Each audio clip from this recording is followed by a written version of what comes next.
Okay. Boop. Hit the go live. We're alive. Now I go check and see if that's true. Also check to see if the mic sounds okay. Okay. Boop. Hit the go live. Alright, we sound good. How's it going, everybody? I will allow a few more people to gather before apologizing. Apologizing for what? I'll get there. I'll get there.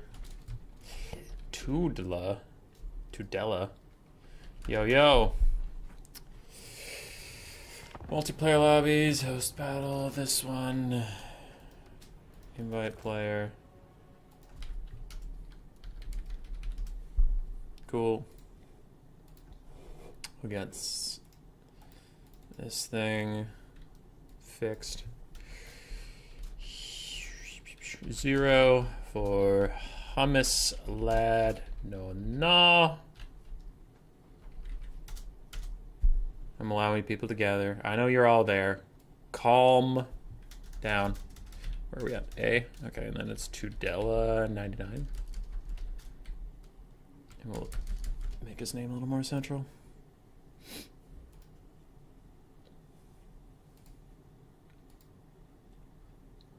Cool. Cool. Yif kill. Yeah. Hello. So today we do have the ODM's weekly tournament. He's putting in the maps right now. Map 1 is Galbarez. Boop. Okay, map set. Cool. I'm against Tudela 9. Never heard of this person. They're 99 in Discord, so with their Discord name.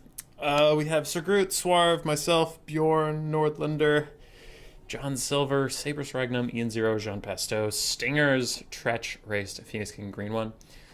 Blah, blah, blah. 2 tournament favorites and a dark horse? Sure. Tournament favorite? Fucking me? I'm the greatest ever alive. But I'll also go with... You know what? Jean Pasto. He deserves the love. He was real good in Warhammer 2, and I've seen him on the Vermin League ladder a little bit. I haven't got to see him play in a long time, but you know what? I'm still going to put my faith in him. He's going to be my other tournament favorite. Dark Horse has got to be ODM, the green one. He is a mad lad, friend of the channel, good person, but plenty of good players here today. Yes.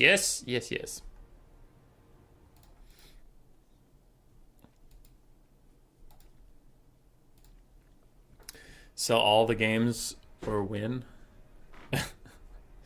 Yeah, Spirit of the Gorg. Yeah, salts on the results, search results? Nah, that's you being silly. You're just being silly, Cyrus. Direct messages. Hola. Yes, sir. All right, I'm getting messages. Yeah, so I wasn't going to be streaming this weekend. I was going to be in Cincinnati selling board games. And then stuff happened. So there's a lot of excuses. It was 4 in the morning when I was leaving, so I was tired. The roads were kind of icy and gross. It was a 10-hour drive. But you know what? The truth is, I bitched out. I just didn't want to go. I didn't want to go. I had been really busy from Christmas and then New Year's and then the gaming convention I went to in Milwaukee, and I had a bunch of stuff going on at work. I had a really busy week and all this shit, and I got on the road. I had 10 hours in front of me. I got 1 hour into it, and I was like, you know what? Fuck this. I'm just not feeling it. I'm going home. So I turned around, drove an hour home, and yeah, so that was yesterday, and I just couldn't do it. I ran out of stamina. I was dead. So there's that. But I wasn't supposed to be here this weekend. I was supposed to be out there selling board games. Do you deny dating a nine-tailed fox? I have not dated a nine-tailed fox. I dated an eight-tailed fox once. Just once. It was scary. Okay, how does this pick and ban work? Make all the picks and bans before the first game even starts. Pick one, ban two, swap position. Okay, cool.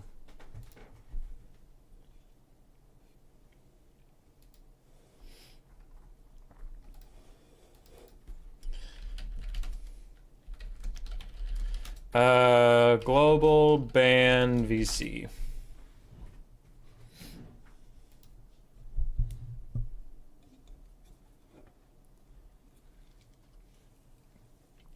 So do all of our picks and bans right away. That's how the Dark Lord Handedens likes to run things.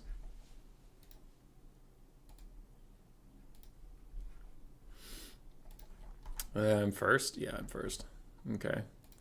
So depending on what he global bans, we'll probably go Skaven ban. I don't know. I'm honestly fine playing anything into Skaven at this point. I have a Dark Elf versus Skaven build I've been working on that I kind of want to keep trying. So Skaven ban Warriors of Chaos and, I don't know, Slaanesh? No, I've been winning the Slaanesh one.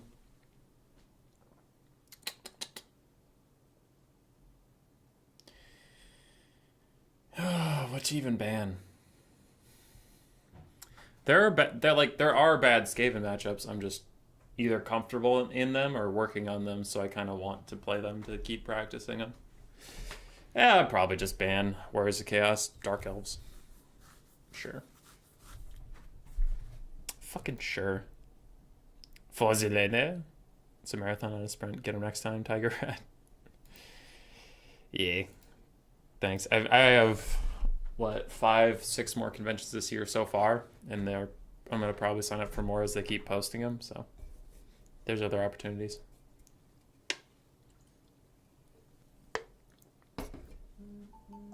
Who dares?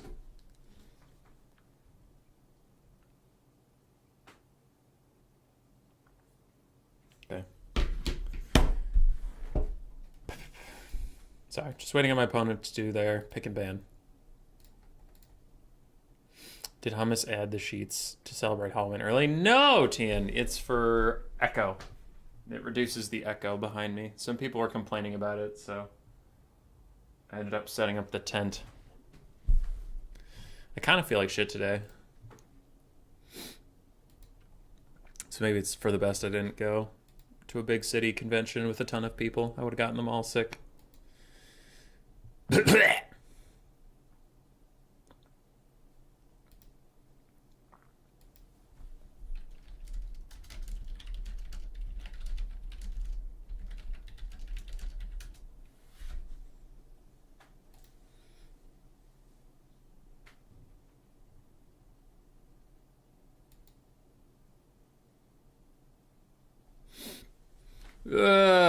Ugh. Blech. That's how I feel.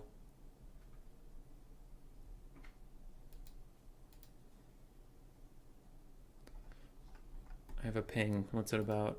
ODM stuff. Oh. Okay.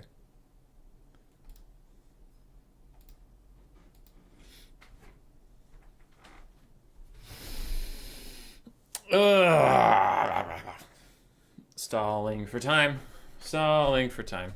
Pick band's taking a while. Anybody see that Lore Master of Sotek pretty much confirmed that Chaos Dwarves are coming out in like March?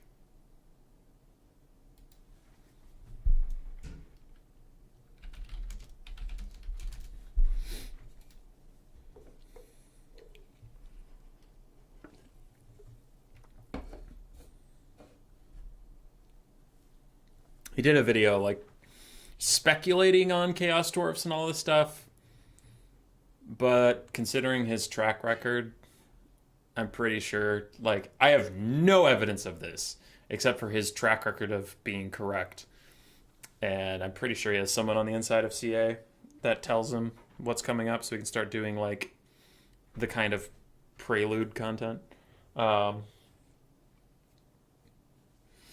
Especially with the timing. Now that it's late January, and he all of a sudden releases a video like, what if they release Chaos Dwarves as the next DLC? And it's like, well, they usually start doing the kind of teaser content like a month before they officially release it. So then if they did the announcement in late February and they said they were going to do the next DLC in Q2 of 2023, that'd be April. So yeah, that's all lining up. So I think we'll see a Chaos Dwarf trailer probably February 20th. This guy banned my fucking Skaven. What do I do now? What the fuck do I do? Oh boy. Greenskins ban. What up, green one? I put you as my dark horse to win today. Oh god, he banned my fucking Skaven, man. Who does that? Why would you do that to me, the hummus lad?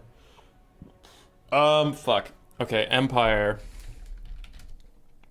Empire banned dwarves and I don't know. What else do I not want to play against as Empire? All of these look pretty fine. Dwarves and Warriors of Chaos. Sure. Play Dark Elves? Oh, I fucking hate Dark Elves, man. I hate them. They're so stupid. Stalkers got real? Time to sweat on them. Cathay Dark Elf VP times? Yeah. Maybe. But that's like... And Bowmore, I do it to myself, but I don't play a lot of Dark Elves or Vampire Coast, honestly. Ever since, like, when stuff's OP, I don't play too much of it because I get bored of it. Like, I play the, you know, I'm not pretending to be some saint or something. It's just I play a good amount of it, or I see enough replays of it that I get bored of, like, the OP factions. So then I'll play what I feel like playing when I'm just doing for fun streams. But then when it comes to tryhard mode, it's like, well, I've played 100 games of Greenskins recently, and I've played 3 of Dark Elves. So now I'm way more comfortable on the bad factions. All right. Empire Dark Elves is game 1.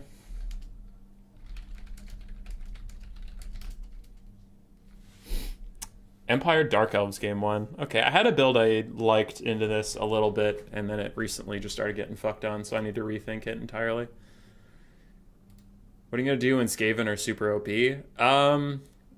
Skaven are already OP. A little bit. I don't know. As, like, the meta's been getting more solidified, Skaven are actually quite strong. Use lizards? I do like lizards, yeah. Alright, while we do the picks for game 2, I'm going to start building my build behind the thing.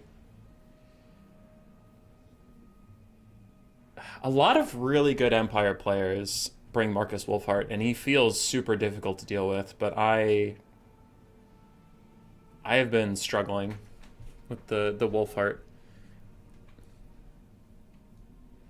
Riding that struggy bus.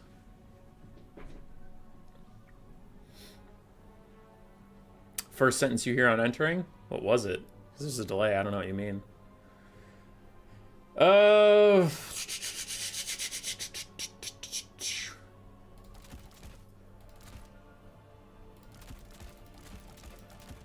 Okay, we'll do that.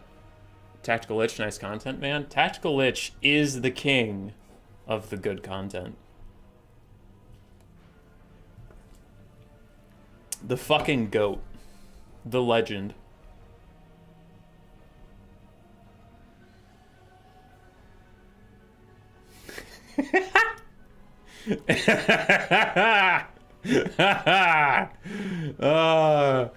We're gaming. We're fucking gaming today, lads. I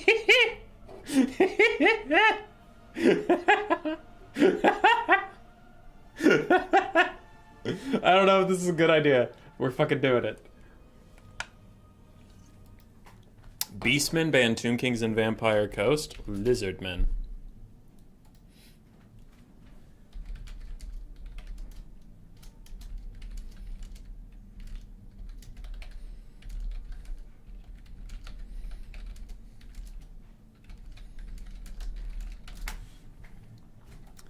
My boy streamed you was pretty good. I was the best. The best of them.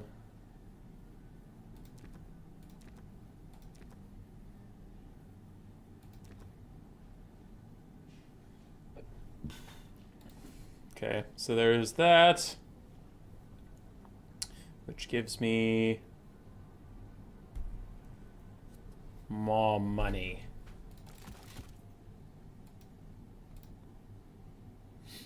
That's definitely the laughter of a man with a ridiculous plan. I can't say that you're wrong. And that's the upsetting part.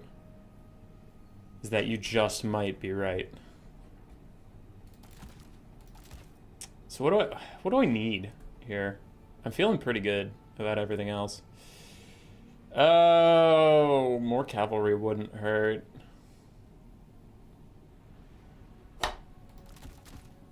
Those are also good. Okay, yeah, this is looking like the build.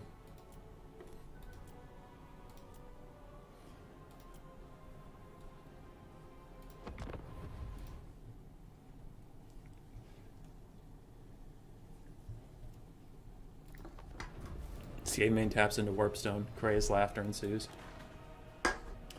I have no idea if this is going to be any good. I have no idea. We're going to find out together.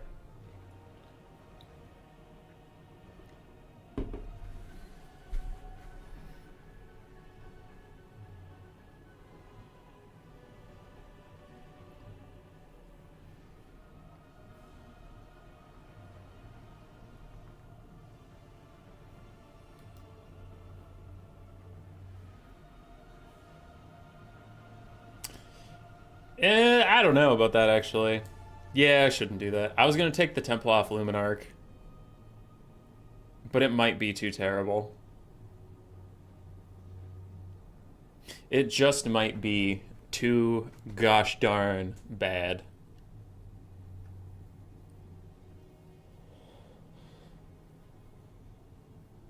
Chad Achilles. That do be Achilles from the movie Troy. I liked that movie. I remember getting really bad reviews, but I liked it.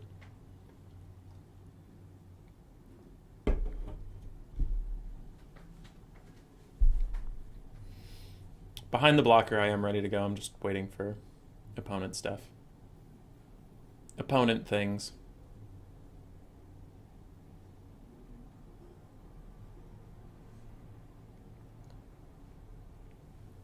Achilles! What the hell does that mean?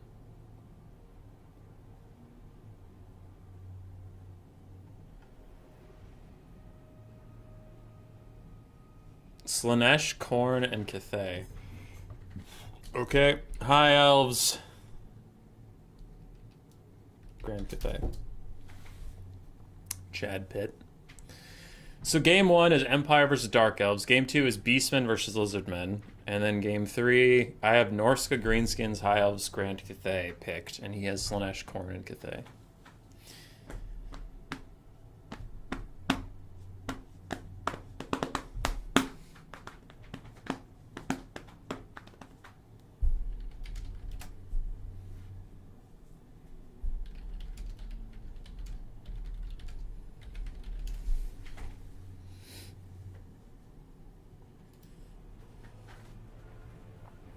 The Temple of Luminarch.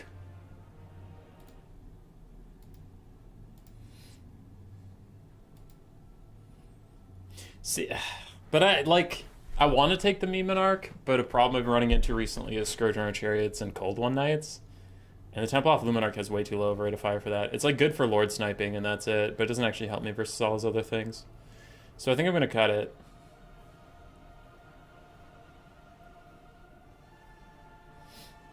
I think we're going to cut it, and we'll go with something a little different.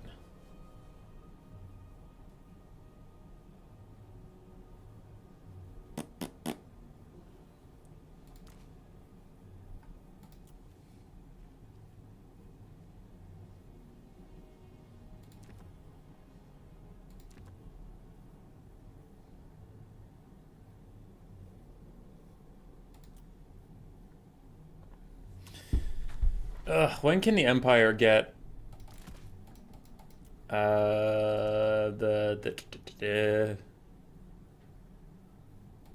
when can Empire get Mage Lords? That's all I want.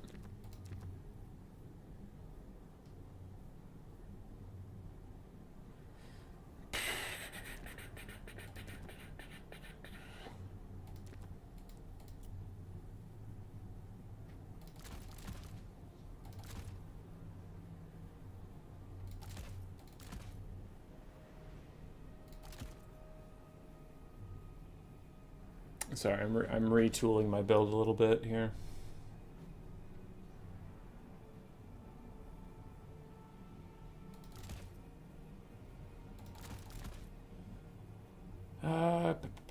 Get rid of that. Get rid of those. These are okay. This feels so fucking expensive, though. Where did all my money go?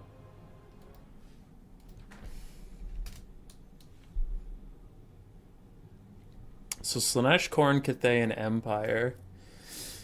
Slaanesh, Khorne, Cathay, Empire. Okay. Cool. Oh boy, what the hell? Fuck it. Alright, this is gonna be good enough. Screw it. Take it too long. You like Gelt here, but you have to take some other stuff to cover your bases. He's legit. I agree. I just don't know what to send.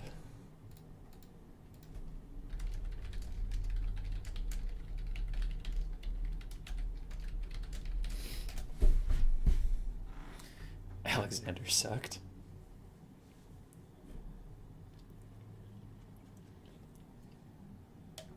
Yeah, so the builds that have been beating me in this matchup a lot recently is a shit ton of Blackheart Corsairs, Dark Riders, Coldwell Knights, Malekith, maybe some Scourge Runners, but it's mostly just like Cav and Infantry Rush. And they just demolish my front line, get to my back line, compromise everything. It's a bad time. So we need to stop that from happening.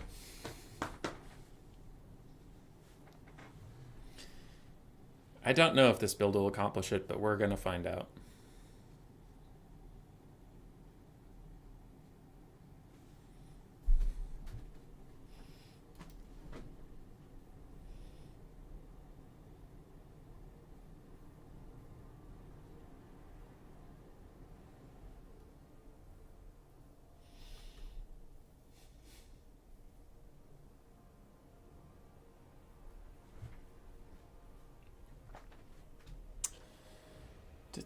Yeah.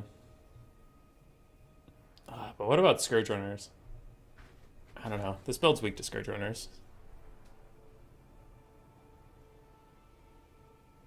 I finally make it for a live stream. What up, Sheldon? And thanks, Cyrus. Good plug. Good plug. I have no idea if this build is any good, but I've been flip-flopping so much that I'm just going to stick with what I have, because I'm second and third and fourth guessing myself way too much.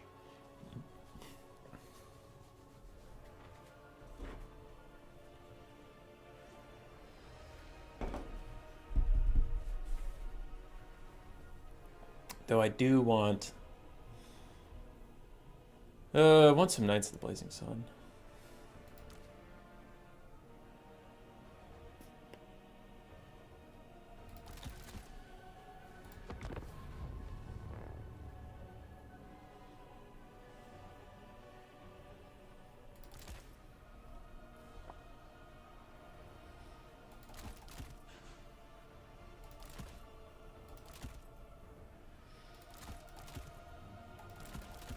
There. Fuck it.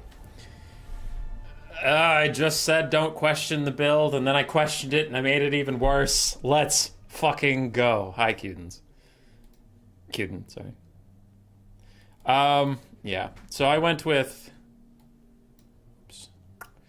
the dumb build. I went with Karl Franz. I don't think that's the right choice, but it's the choice we made. Originally, so what the build was behind the scenes was my traditional build in this matchup, kind of, where I have a solid front line of spears. I took 2 great swords to try and beat the bleak swords. Now, great swords have gotten some buffs. They've actually been performing really well for me. So I had 2 great swords. I had a halberdier, I had the Templehof Luminarch, and I had Balthasar Gelt with Final Trans and Searing Doom. I had 4 Empire Knights. Cool. But I was worried about the Templehof Luminarch shooting at the Lord, the enemy Lord dodging a couple times, and then I get overrun with the Blackheart Corsairs and Dark Riders and stuff, and the Templehof Luminarch's not going to help me there. And I was also thinking that if he has Scourge Run Chariots, my Templehof Luminarch's going to shoot like 1 out of 4 models and maybe delete it, but then he has to fire 4 times to even take out a single Scourge Runner. I don't know. It just wasn't going to work out. So then I panicked. I didn't know what Lord to pick, so I went with Franz. And then from there, I turned into an Empire Rush build. And I used to have 2 huntsmen, but I was thinking about it, and it's like, at the time I didn't have 2 Knights of the Blazing Sun. So I only had 4 Empire Knights to defend 2 huntsmen, and then an infantry rush. So my infantry need to be on the front line, not protecting the back line, because I brought, like, great swords, so they need to go fight.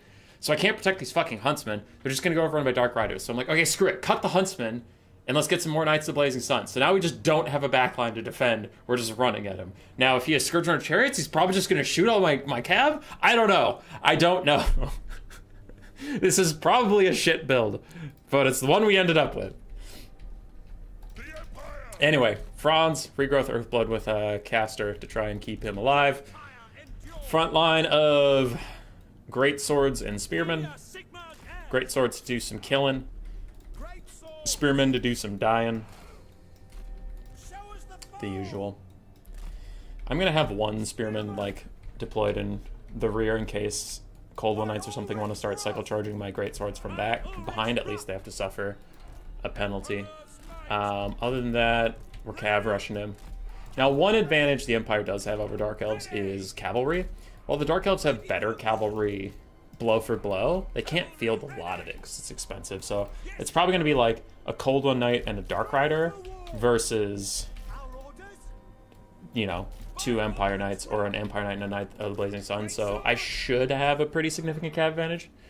And from there, I can hopefully win. Alright, so we do have some Scourge Runners on this side, but none on the other side, so we'll go over there.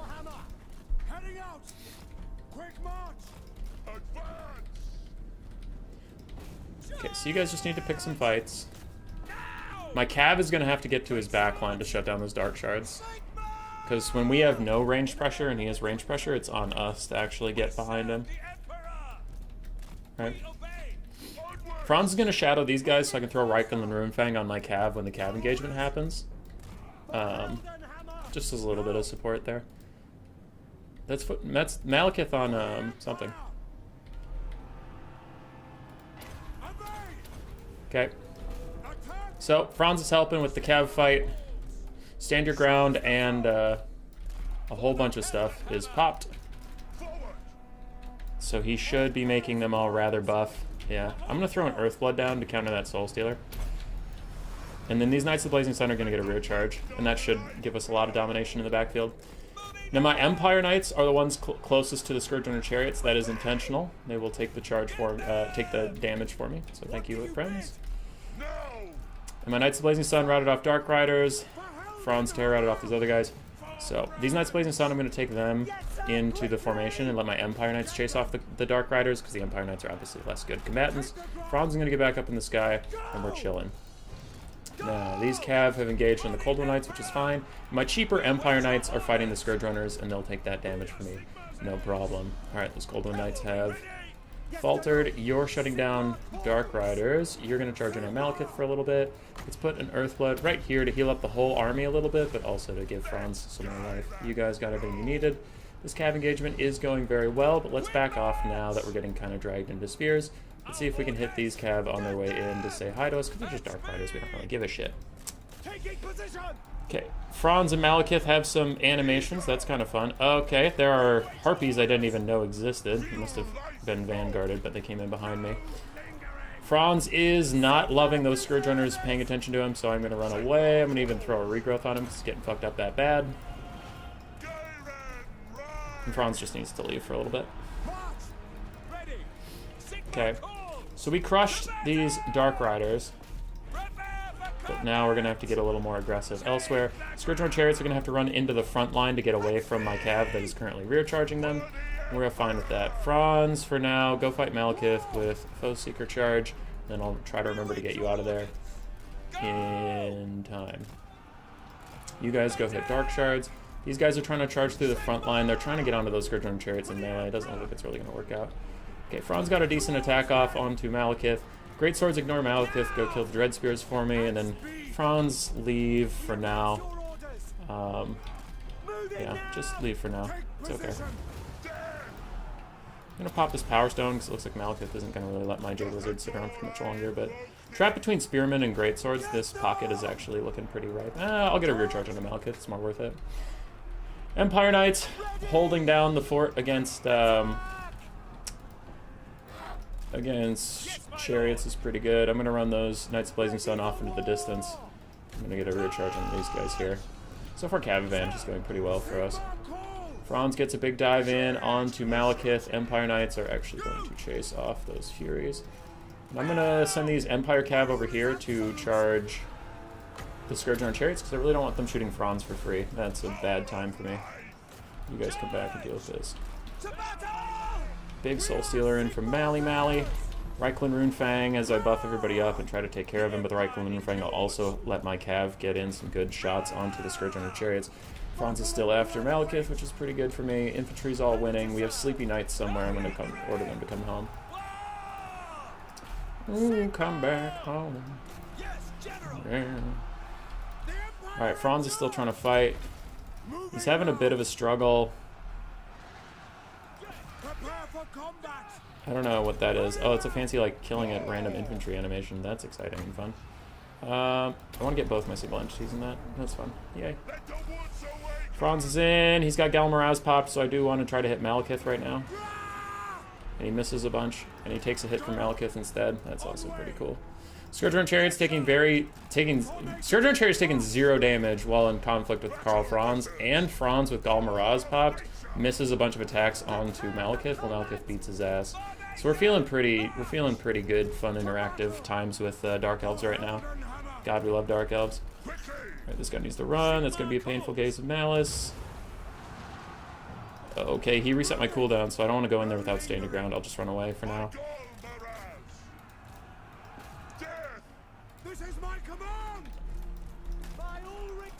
Okay, I am getting really pissed off how long Scourge Runner Chariots have been sitting in combat with my cavalry, and they're just vibing. It's not cool. Throw down another thing there. Rally the troops. Anybody who's sleeping, come back to the fold. Scourge Runner Chariots are officially just taking fights with my cavalry and melee, because that's the state we're in right now.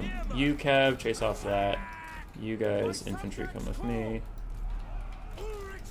You're saving up until you have all of your abilities back. We have a giant Cav pile on these Ravagers. There we go. Army losses. It worked out. The Cav advantage was pretty significant. Like, it definitely felt like I could just go wherever I wanted and do whatever I wanted. Which was nice. Scourge Runners are still bullshit. And that's the reason they're bullshit. It's not the damage they do. Like, they do good damage. But it's not the damage they do. It's that when you catch them with cavalry, they just, like, don't take any damage. And it's really upsetting. So people have that problem with gyrocopters, war wagons, Scourge Runner Chariots. It's all over the place. Malekith, a casual 3,000 value, even on his cold one. Even when getting cycle charged by Franz. Dude, Malekith straight up would have beaten Franz. I heal capped him. An anti-large duelist that I was effectively cycle charging Malekith, and I lost. That's so upsetting. God damn it, Malekith. Great Swords did fine. They pushed the front line slowly but surely, but it was mostly just the Cav winning the game for me. So, GG. Franz, not Toddy. Whoa, against the Dark Elf Lords. Toddbringer is a really good lord. I like him a lot. But Toddbringer is kind of a specialist. You need to fight someone with low to medium leadership, and Dark Elves in general have really high leadership. I don't think that's a bad thing. It's a good thing, because you kind of think of elves as being elite. But yeah, when they have high leadership, Toddbringer is paying a lot for things that he can't use, like Crush the Weak. If their leadership is lower, he gets those debuffs, so he's not getting that at all. And then the melee attack debuff, that one applies whenever, but it's just like not as important against things that have really, really high stats. His Blood Roar also, when he's on his Imperial Griffin, isn't as important. So Toddy's good, but against high leadership factions. His main thing is just cycle routing stuff, not really sitting and killing things. So, yeah, his weapon strength's pretty low compared to like Franz or something. Flying units, charging ground units is still too janky, yeah. The T-posing.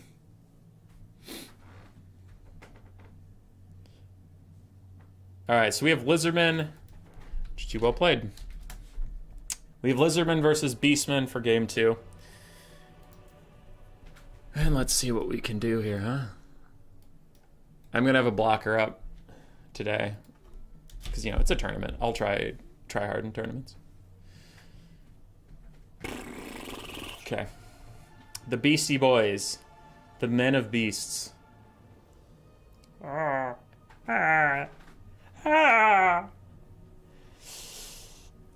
I really want to use the Red Crested Skink Chief because he's so good.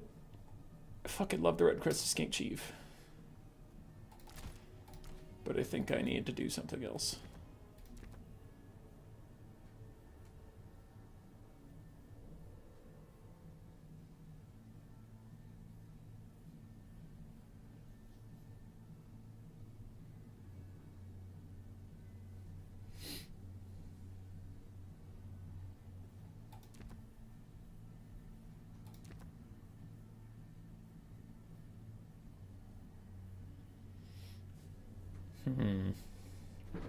Sorry, I'm just doing some big thinking over here. Big dinkin' thinking.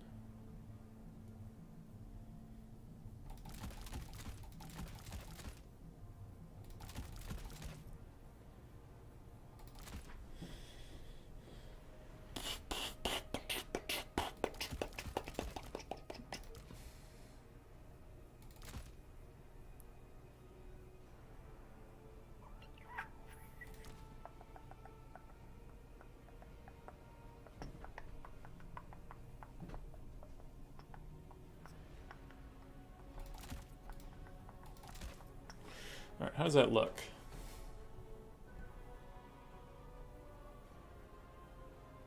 How does that look? What am I even worried about with Beastmen? Centaurs with throwing axes. Okay, does this build deal with Centaurs with throwing axes?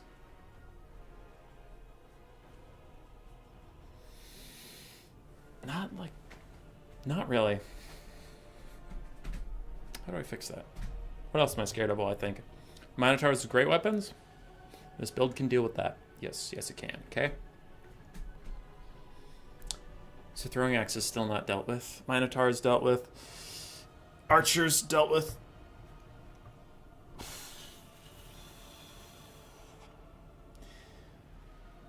But throwing axes.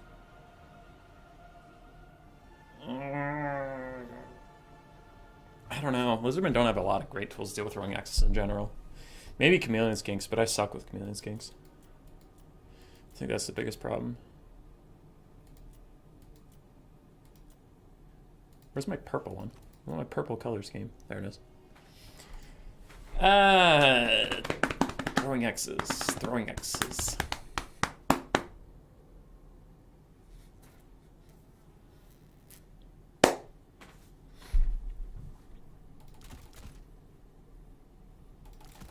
That's better. I don't know if it's enough, but we'll see. It might be enough.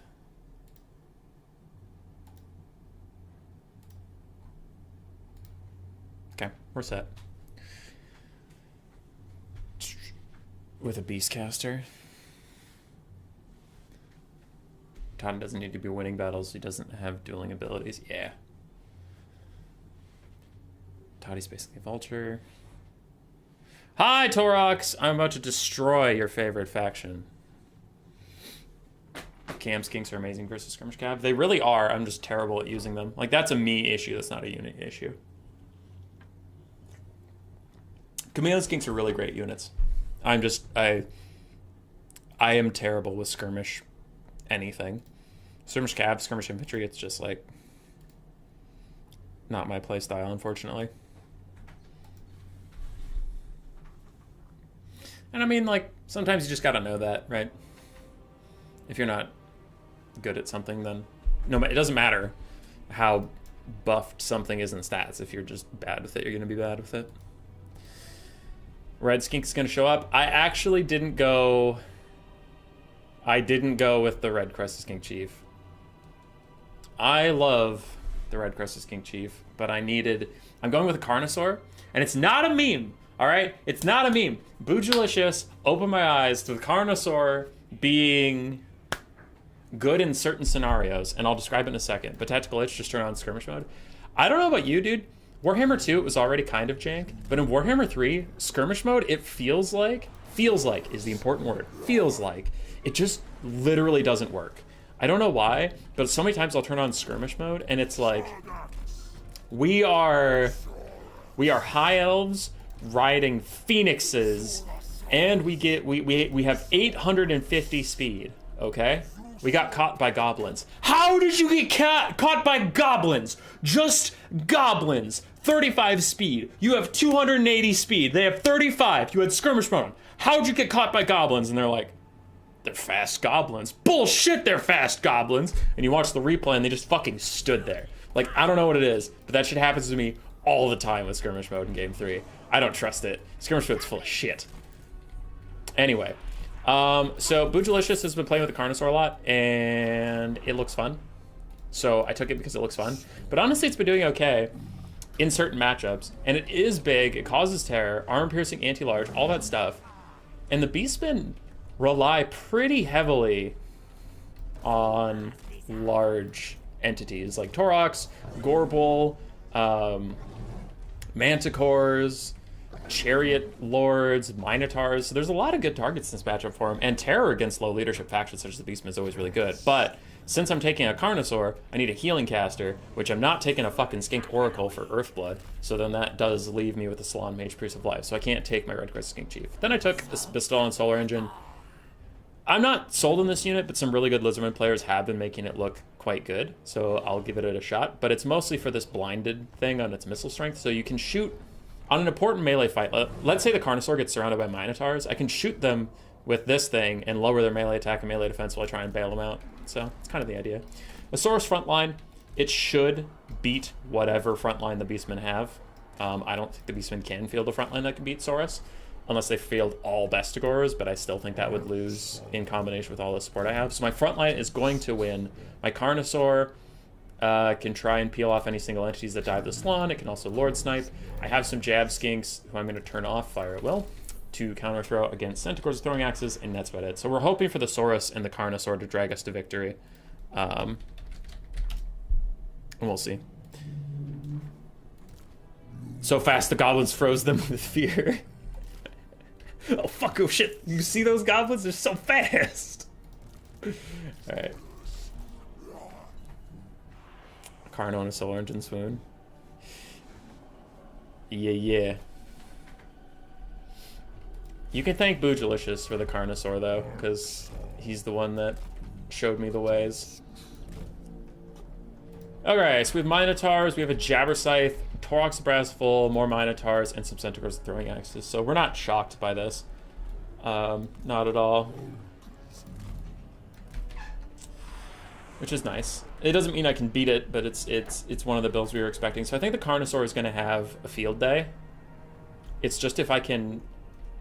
He's going to do very well if I don't leave him all alone. But if I throw him into some Minotaurs and then forget about him, he is going to get fucked up. So we need to keep that in mind. I'm going to have to tighten up my Saurus a little bit because his build is so small that I don't want like Saurus off in the middle of nowhere. Carno, go up there. And let's pair the Carnosaur with the Bastildon for now. Where we'll attack whatever Minos I'm currently giving a debuff to.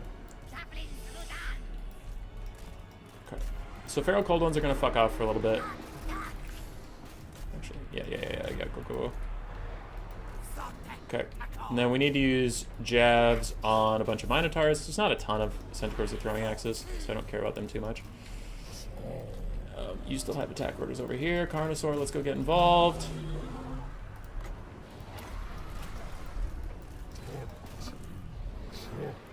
So I'm going to give him some buffs real quick, try and make sure he's okay. I don't know why you guys are still walking. You should be just getting involved. Throw a banishment somewhere.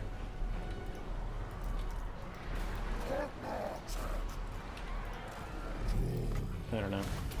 Give him some leadership and stuff. Okay. So my opponent went really, really narrow, which is pretty good for him. Slaanesh is just getting completely fucked on. Carnosaur's in the middle of a bunch of Minotaurs. We need Feral Cold Ones to try and block up this guy. They gotta hold him back for a little bit. Carnosaur's still going ape shit. But it's just mostly like, yeah, Torox instantly sniped out my Slaanesh. And that's gonna be GG. Oof. Damn. Maybe need a Cold One Spear Riders or something. But, like, Torox just walked straight through my Feral Cold One, straight through my Sora, straight through everything, and just killed my Slaanesh. So that's GG. Yeah. Pretty quick there.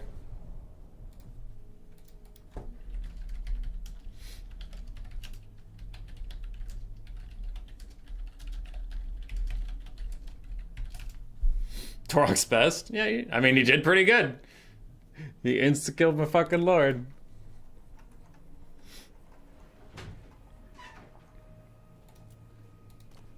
But, yeah. Like, it was pretty over at that point. Without my lord, I lose the lord and I lose the spellcaster. So all my units are going to lose leadership. My Carnosaur was doing fine, but it did need healing, and it wasn't going to get any because the Slaanesh died. And without that, he had a Jabberslythe for Mortis Engine. He had Minotaurs for cycle charging, so he was just going to lower the leadership of my source enough that they started getting Mortis Engine down. And he could cycle charge at his heart's content. It was over. Torox just inserted himself there, yeah. I haven't seen Torox do that well in Game 3, so honestly, good for him, man. Good for him. Spirit Riders are probably a good pick, yeah. I didn't know how easily he would just walk through Feral Cold Ones and everything. But sometimes shit happens. Okay, so I need to go find where the hell we do this. Find opponents? Where is that? There it is.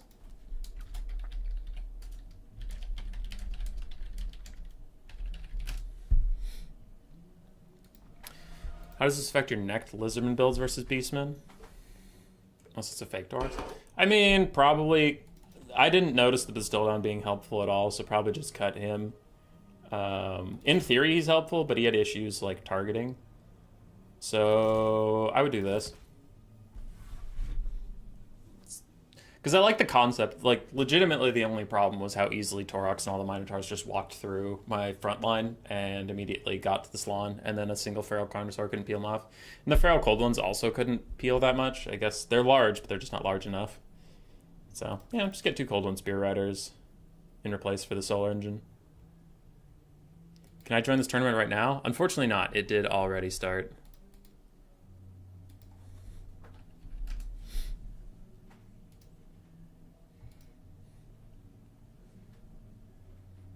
I have my pick in for Game 3. My opponent does not yet. So this tournament format works with, like, you both pick 4 factions, and then when you know your opponent's 4 factions, you blind pick from there. So I went with High Elves, Grand Cathay, Norska, and Greenskins. And then he went with Khorne, Slaanesh, Cathay, and Empire. So knowing that I have Khorne, Slaanesh, Cathay, and Empire, and I can pick from High Elves, Grand Cathay, Greenskins, Norska, I sent my blind pick to the tournament host. He sent his blind pick. Well, he hasn't sent it yet, apparently, but I know what I'm going to play. Is that a Carnosaur? Yeah. They're pretty all right now. Curse this godforsaken planet and time zones. Got him. High Elves versus Khorne. Okay. I've actually played a lot of this one, but I've played it from the Khorne side. So High Elves versus Khorne. Okay. Cool, cool. Oh, I need to put up the blocker, and I need to give him his point. Meh. I'm glad I'm not American still. I wish I could join tournaments like this. Yeah. Righty. How to fight Khorne. How to fight Khorne with the High Elves. The Elves Most High. No, no, no. This cannot be tolerated. Alright, lords and ladies, we're going absolutely disgusting tryhard.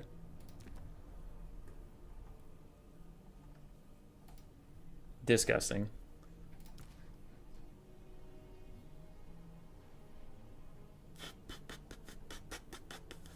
Human Boy then proceeded to Phoenix Guard box and go AFK, leading to a decisive victory. Come on now. I'm not that guy. Not that way.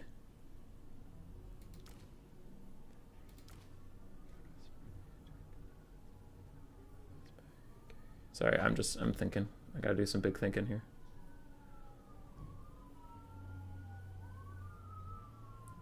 Remember last time I played this, Fleshhounds of Khorne fucked up a silver helm and that made me really sad.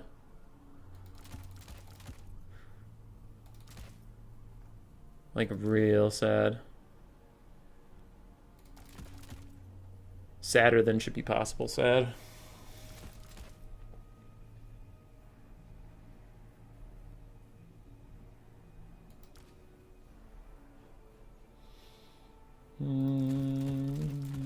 Do some of those. Tackless Tree Man, Frozen Phoenix. They're getting you for the warp stone. Oh, you could hear that in the background. L'Oreal for magic damage AoE. It's not terrible. It's not a terrible idea, ladies and gentlemen.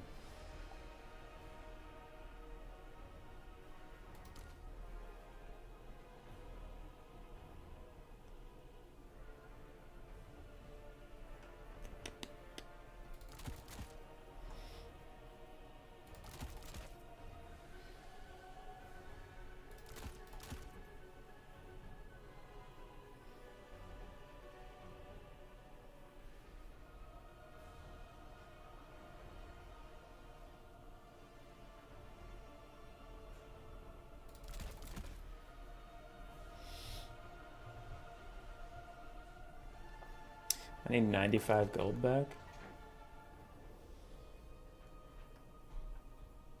What could I possibly do to get that gold back? Boom, done, easy. Now it's time to think if this was even a good build. Yeah, it's pretty solid. Oh, hell yeah.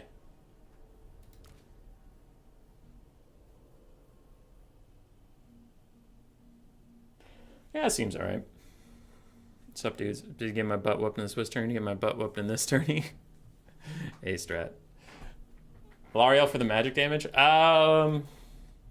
Maybe, but I'm trying something a little more degen. We'll see. We'll see if this is even a good idea at all.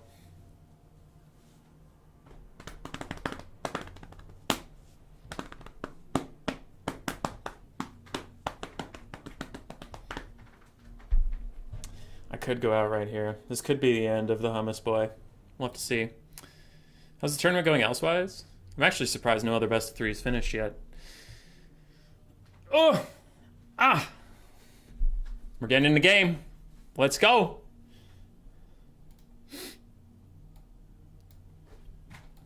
I don't know about this build. It feels like it could be good, but it could also be terrible.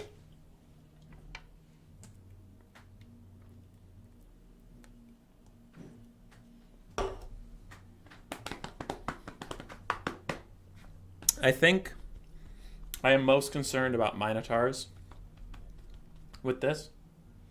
You know, let's get into seated mode so we can do our best gaming. First round KO as usual. And I've actually been making it pretty far in tournaments recently. The last one I played in, I also did get first round KO'd, but it happens.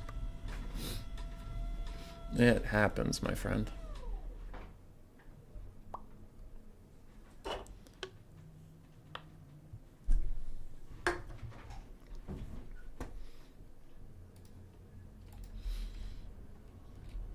Minotaurs? Yeah, it might be. 829 models. Yeah, I think the Minotaur rush could be a little problematic. We'll see. So I got a high mage with Spirit Leech and Fate of Bahuna. Have some basic archers. Thank you for the casting, good sir. Hey, Strat Game, thanks for the support. As always, you are always super, super generous. And it's scary and alarming.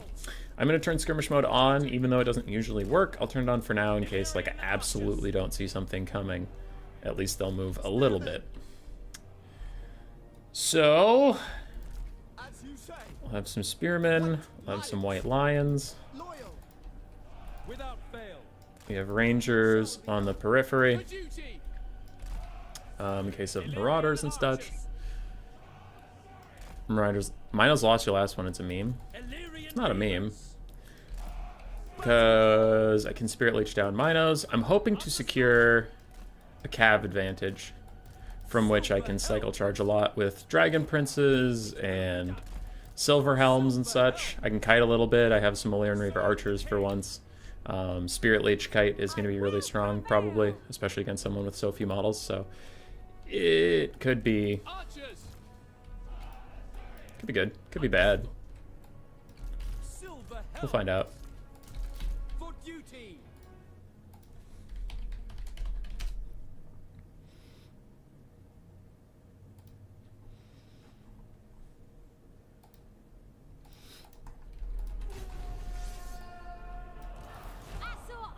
Torox, like Land Battle, wishes more YouTubers would do them. I am the only YouTuber. So we do have a bunch of Minos, Fleshhounds, Valkia. Okay. Seems about right. So we're gonna go, wow, a Chaos Chariot of Khorne. Okay. I have no interest in moving my infantry right now. I am gonna go shoot with Illyrian Reavers, do some Spirit Leeching, etc. I am gonna just Spirit Leech Minotaurs right away. I would Spirit Leech Valkia, but she probably has, yeah, she has that blood shield thing. So, I'm not really going to do that. If this Chaos Chariot wants to come charge my guys, you can feel free to do so, but... just getting a little poke before the thing starts. Okay, what are those? Fleshhounds? Okay. You guys turn Skirmish Mode off, just in case, because I know Skirmish Mode can make you be funky. So... pull back a little bit.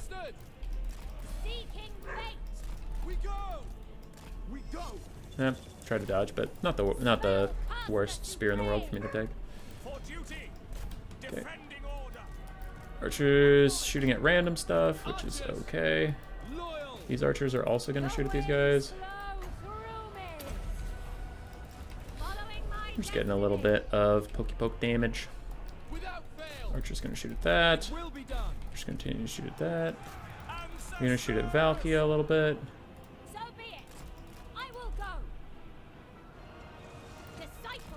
What the hell? Okay, she attacked me while in the air. That's kind of fucked up, but whatever. There we go. We got her down where we needed her to go. Okay. You guys come up here. You guys go over here. Where's an Illyrian Reaver? There you are. You go out here and deal with that. Silver Helms will rear charge this. You guys fight that. Okay. You get up in the sky. Let's go over here. Demon Shield is now on. The Spirit Leech the Minos again. We're getting a nice little charge over there. You guys come over here. You guys come up here where you can actually see things. And then you do dive down here. Fireborn are getting fucked up by a whole lot of Minos. But unfortunately, that is just the world we live in right now. Fleshhound's getting killed. Rangers need to go this way. Archer's going to kite back. Fireborn fighting to the last man, but they are going to die. We have bailed out these archers. Meanwhile, you guys, let's go get a rear charge over here. Leave our front line to fight. Archers are trying to get safe. You need to get back in the sky before those Minos get fully free. You guys turn around and fight. But yeah, Minotaurs are working over this whole thing again. Okay, Fleshhounds are gone. You guys need to focus on shooting Minotaurs. You guys need to focus on shooting Minotaurs. You guys need to focus on shooting Minotaurs. We have some stuff back. But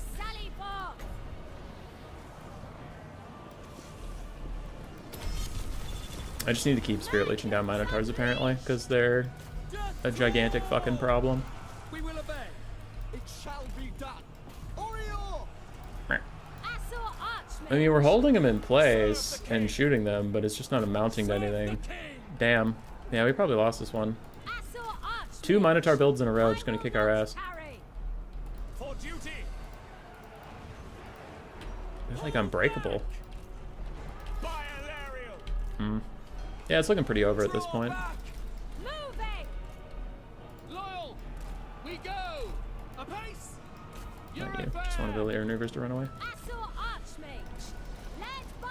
You go away from Valkia for a bit. You run away from that for a bit. But yeah, there's no hope we kill all these Minotaurs. Behold my power. For duty. For Old One. Setting forth. It shall be done. Following my destiny. Forward.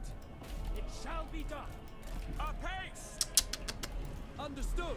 Bow. Sword of Khorne. How many Minos are even left? Oh my god, there's a full health Mino over there.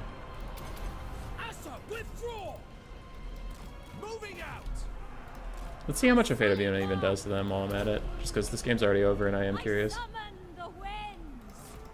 Because it sometimes does a lot to Cav. I don't know how much it does to these guys.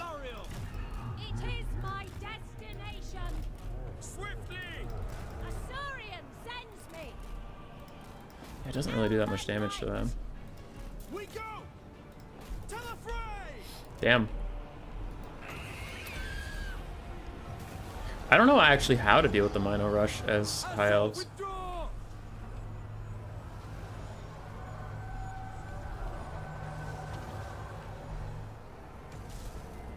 Jeez. Minotaur's too strong, I guess.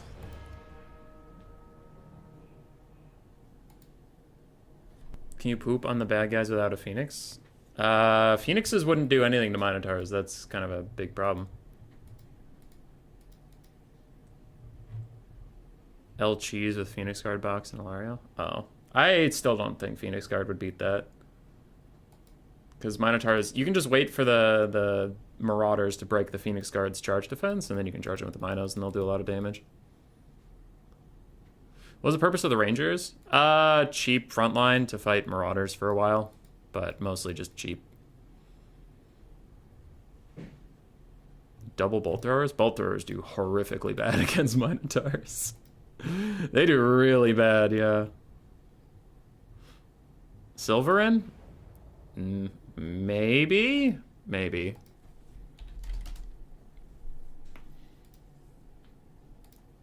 I don't know. I don't think High Elves have a lot of stuff to deal with Minotaurs, though. Like, I don't think so. Also, something with Terror to push off Marauders? Maybe.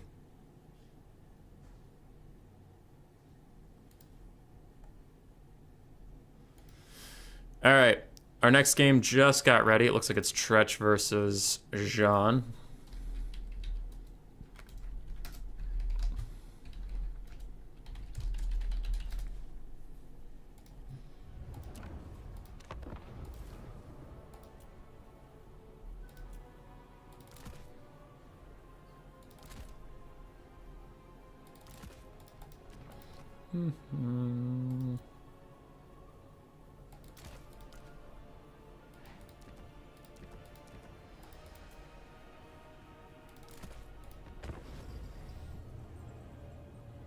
Man, that's sad. It's sad that I got beat by 2 Minotaur builds in a row.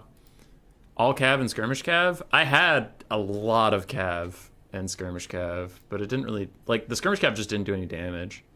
That was a problem. Shadow Warrior Kite? I've beaten that as Khorne pretty handily, yeah. Sisters of Avalorn? The Spear of Sleipnir, or whatever the fuck you call Valkia's thing, would just demolish him. Yeah. I think Abrilla's right. I think it is actually just pretty Khorne favored with the Minotaur build. Because I have a heavy Cav build I like a lot as Khorne, but it's pretty 50-50. So here, all I wanted to see is how much damage the Phoenix Guard take once their charge defense is broken by the Marauders.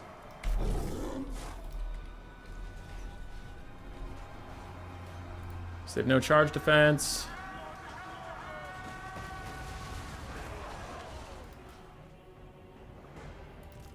And the Mino's absolutely wild on him.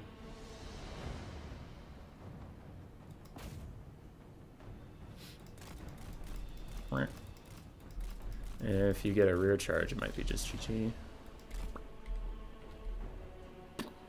Wow, they're really just not doing their charge animation. What the hell? Come on, Minos, figure it out. There's your charge animation a little bit. But... yeah. I don't think a Phoenix Guard box is the way to go.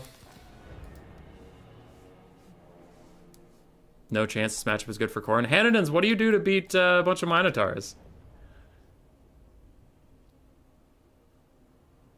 A dragon should be able to do whatever he wants versus Chaos? Absolutely not. Nah, dude. I was playing Black Knight, and he had Imric landing some Minotaurs, and it's a bad fucking time. Imric, Mithrandir. I'll give him all of his stuff, sure.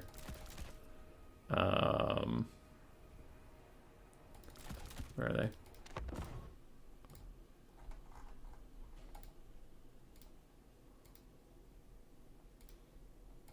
Handins is drunk. Double tier knock with the Handmaiden Kite. I still don't think... Okay, Cyrus, I didn't get wrecked. Come on. I didn't get wrecked. It was a close series. Come on. Breath Attack, Skirmish Cav, a lot of stuff. I had Skirmish Cav. It did fucking nothing. It was shooting all game, just didn't do any damage. All your spears? I had spears. They got fucked. Okay, I'll get this guy out of range so we can't use his buffs and debuffs. Oh, wait, but this guy's just gonna dive me. Whatever. Alright, I swear I tried to give them orders to go around Imric, and they just didn't. Properly surround. There you go. Look at him just waddling out.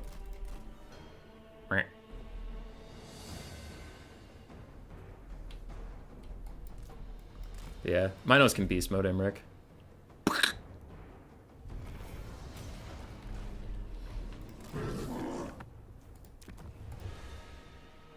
This one's easy. Play all foot 4 to elves with beards versus Khorne. Dwarves, yeah.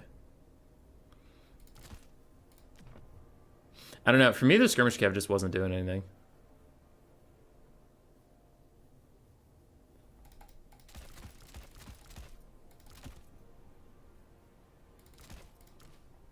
I mean, Alethanar's not fair because he's going to do a lot of damage. Let's do Althari in the Grim. In the sky, and then I'll put Valkia in the sky and we'll have Valkia duel him for a bit while the Minos get shot. Something. Bring 5 Marauders and 5 Minotaurs, dogs, Herald to buff them. It's a massacre once they hit the line melts. Yeah. The only thing I worry about shooting it is I had archers and I had skirmish cav all game. As you saw, Imric doesn't have to stay melee versus Minos. Yeah, but what can he do though? Because he's 3,000 gold, so he has to get involved. But if he just like... If the Minos get him, they do a lot of damage.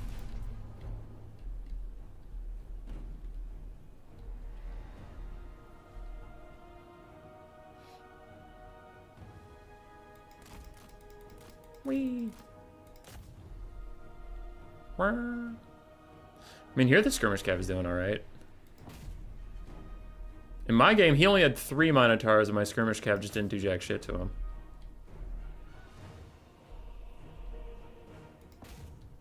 I don't know. Because I had 2 archers, 2 Illyrian Reaver archers, and they were shooting Minotaurs and Fleshhounds all game long, and the Minotaurs were fine. I was also Spirit Leeching Minotaurs all game long, and it didn't do anything.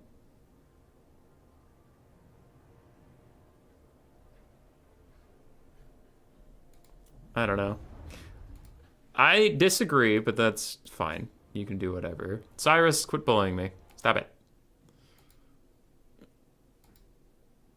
I just lost. You know, everybody hates losing, so like it's not. Just don't pile on after the fact.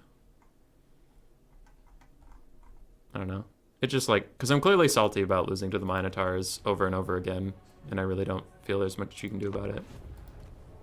Players aren't ready yet, so I'm just gonna do this for a second. But like, Oh, Spearman, yeah. Let's do Spearman and then Imric. Put him on his thing with all of his buffs.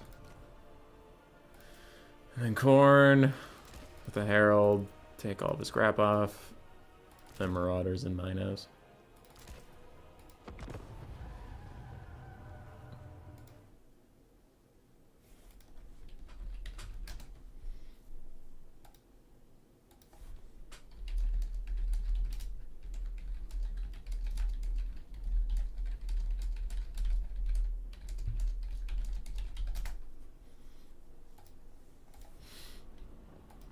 Spearman!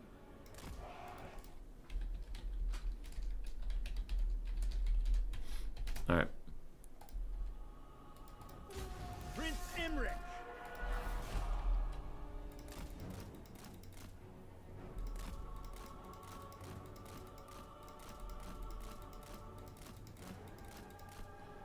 And put you in the attacker slot. Get over here.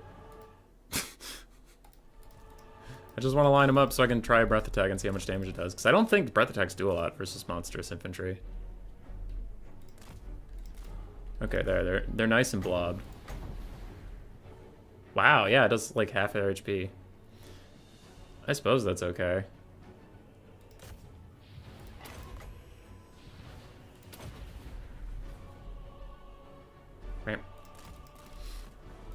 Yeah, maybe dragons are the way to go with this.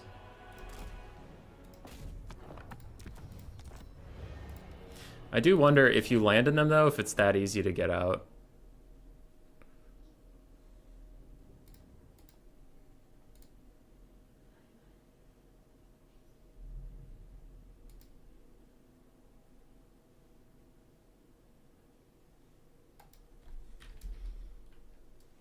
Apparently it's dragons, yeah. Spearman! Prince Imric! I want to see if I, like, land on them like a dumbass, if I can actually path out, or if that was some AI shenanigans.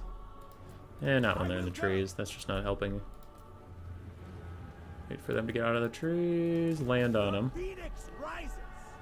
So this is like, if you get surrounded by Minos, how easy is it to get out? I'm not surrounded, but still. I'm just trying to get away. Wow, you can just path out. Okay, there we go. That's a little bit more of what I'm used to. Is if they get their charge bonus, they can just stay on Imric and he can't get off the ground. I was wondering, because for a second there, it was just like I had just left them. Oh, got a little stuck there. Yeah, wow. Dragons getting out of these Minotaurs a lot easier than I thought they would. Huh. Cool. Yeah, I'll have to use that next time. Here there be dragons, these nuts. Alrighty. So, hopefully these guys have done their picks by now. They've been in the lobby for a bit, but you do all 3 of your picks before game 1. So that's why I was taking my time testing out that stuff, is because they were just going to be sitting there doing picks and bans, so it's not like we were missing anything. They're probably not done with their picks and bans yet, but we're done testing that. I hard disagree that Skirmish Cav is the way to go, because I tried that in my game and it did literally nothing. But I think there's some validity to that dragon point. But I think Phoenix Guard, no. Skirmish Cav, no. Shadow Warriors, maybe, but I'm not good at that playstyle, so that's a me thing, that's not a high elf thing. But, like, I'm generally not that good at Skirmish. And Dragons, yes.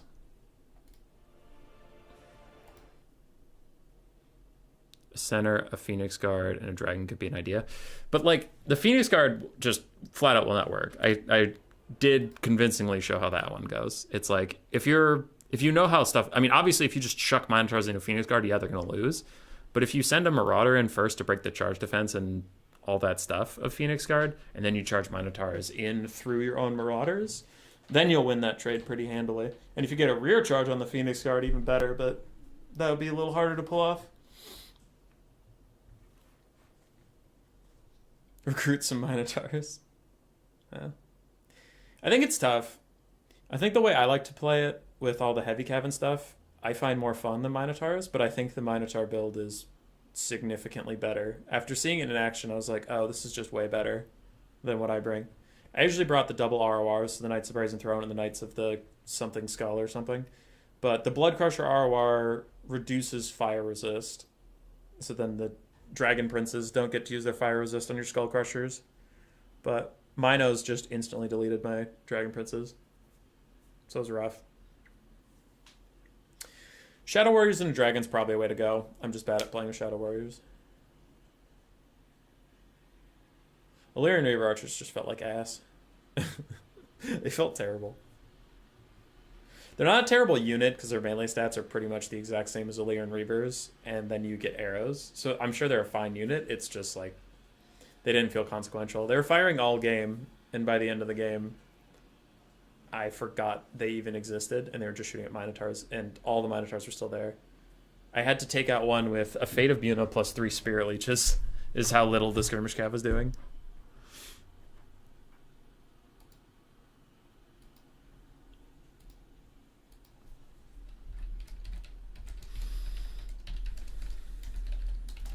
Two Nocturians will kill them if you use all their ammo? Depending on if you're talking about Beastmen or Khorne Minotaurs. Yeah, we're talking about Khorne Minotaurs.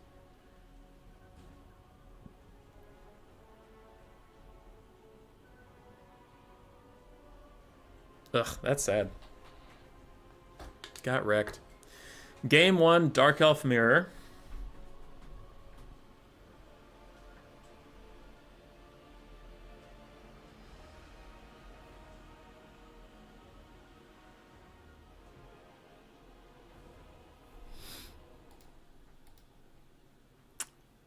Matchups will be a Dark Elf Mirror and then Tomb King Slaanesh, and Game 3 is a blind pick that even the players don't know what the other picked yet.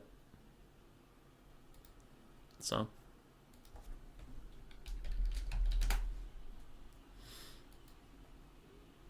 It takes a long time to get their ammo out. Yeah. They're like a fine melee unit, but in the specific matchup we're talking about, being a fine melee unit isn't going to work, because like you saw the Flesh Hounds just tear apart the Illyrian Reavers I sent over to hold them off for a little bit and buy my archers some time. Flesh Hounds just tore apart Illyrian Reavers, which is fine. Yeah. No, a Knife Ear Mirror? Yeah. Dark Elf Mirror is pretty disappointing.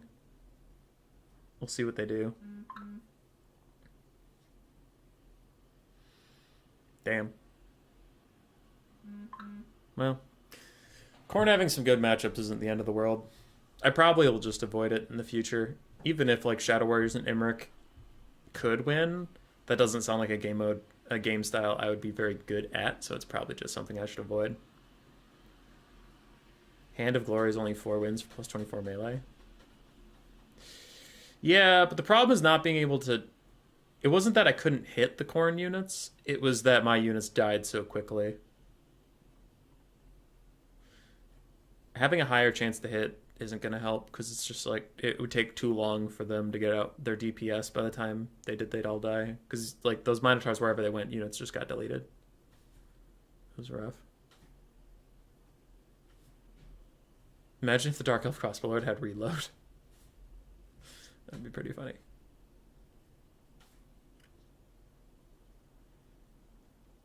That game, too, was fucked up. Like, Torox just walked through my front line and insta-killed the Slann. That was wild. Though he only got 680 value, so I guess something else must have got a lot of damage. I wonder if there was an Overcasted Traderkin I didn't see, and his Minotaur support also got some good damage onto the Slann. I don't know, but yeah. That game, too, was funny. You blinked and you missed it, because Torox and his Minos just walk through my Saurus frontline, walk through my Feral Cold Ones, insta-kill the Slann, and it's over.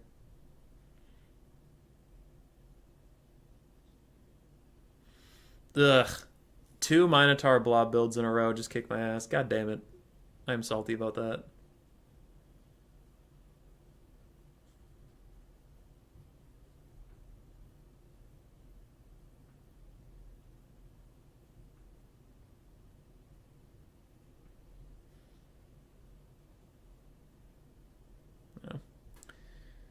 Because like, I think Cool Umbrella or somebody mentioned like Sisters of Avalorn, but the Spear of Sleipnir is going to insta-kill one of them. So you'd have to bring like 2 or 3, but then your front line is going to be so minimal that won't the Minotaurs just walk onto your sisters anyway?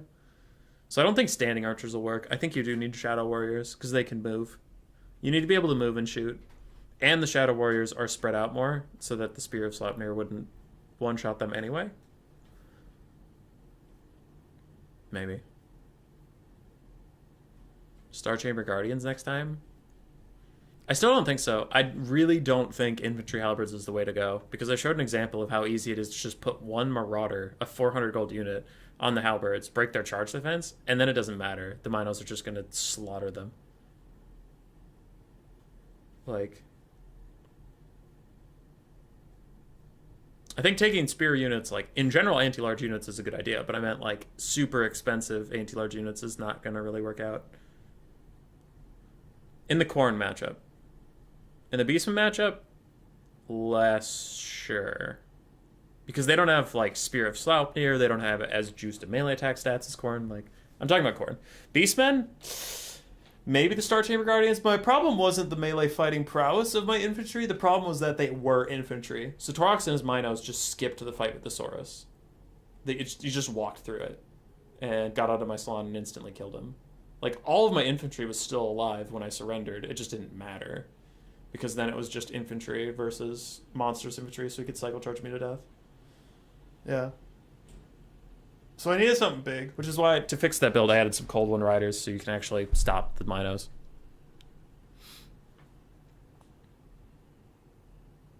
If you do it right, you can keep most of the Minotaurs between 80 and 110 melee attack most of the battle. They won't do anything against Minos or Warriors. The Minotaurs only have 70 armor. They actually do a surprising amount. Not like crazy, but some. Lizardmen versus Beastmen, so I think the Star Chamber Guardians works there. With Mass Lock and Torox. I don't know if they have enough Mass Lock and Torox. It depends. Because that one's just literally I don't know, because this game is super weird about Mass. Where, like, that game, Torox walked through Feral Cold Ones, he walked through Saurus, he walked through Skinks, he walked through a Feral Carnosaur, he walked through everything and just killed the Slann. But I know if you replay that game, there's like 5 out of 10 games that he gets completely stuck in the Saurus and literally can't move. It's just like, it's just how Warhammer do sometimes, or it's like, this unit is stuck, and the next game this unit isn't stuck. I don't know. Tyrnok Chariots, Hent Princess on an Eagle. KV, I can't tell if you're memeing or not, but Tyrnok Chariots are definitely not the way to go. You're silly. Yeah. No, versus Beastmen, I do think the Star Chamber Guardians have a little bit more of a place. Yeah, for sure. Alright. The Dark Elf Mirror.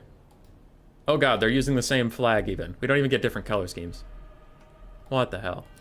For red team, Sisters of Slaughter paired with Bleak Swords, triple Scourge Runner Chariot, triple Cold One Knights, and a Dark Rider in the back, a Supreme Sorceress of Death, Fate of Una, and Spirit Leech, and 2, well, okay. So there's 2 Dark Riders, 1 Dark Rider's a Peter Crossbows. Okay.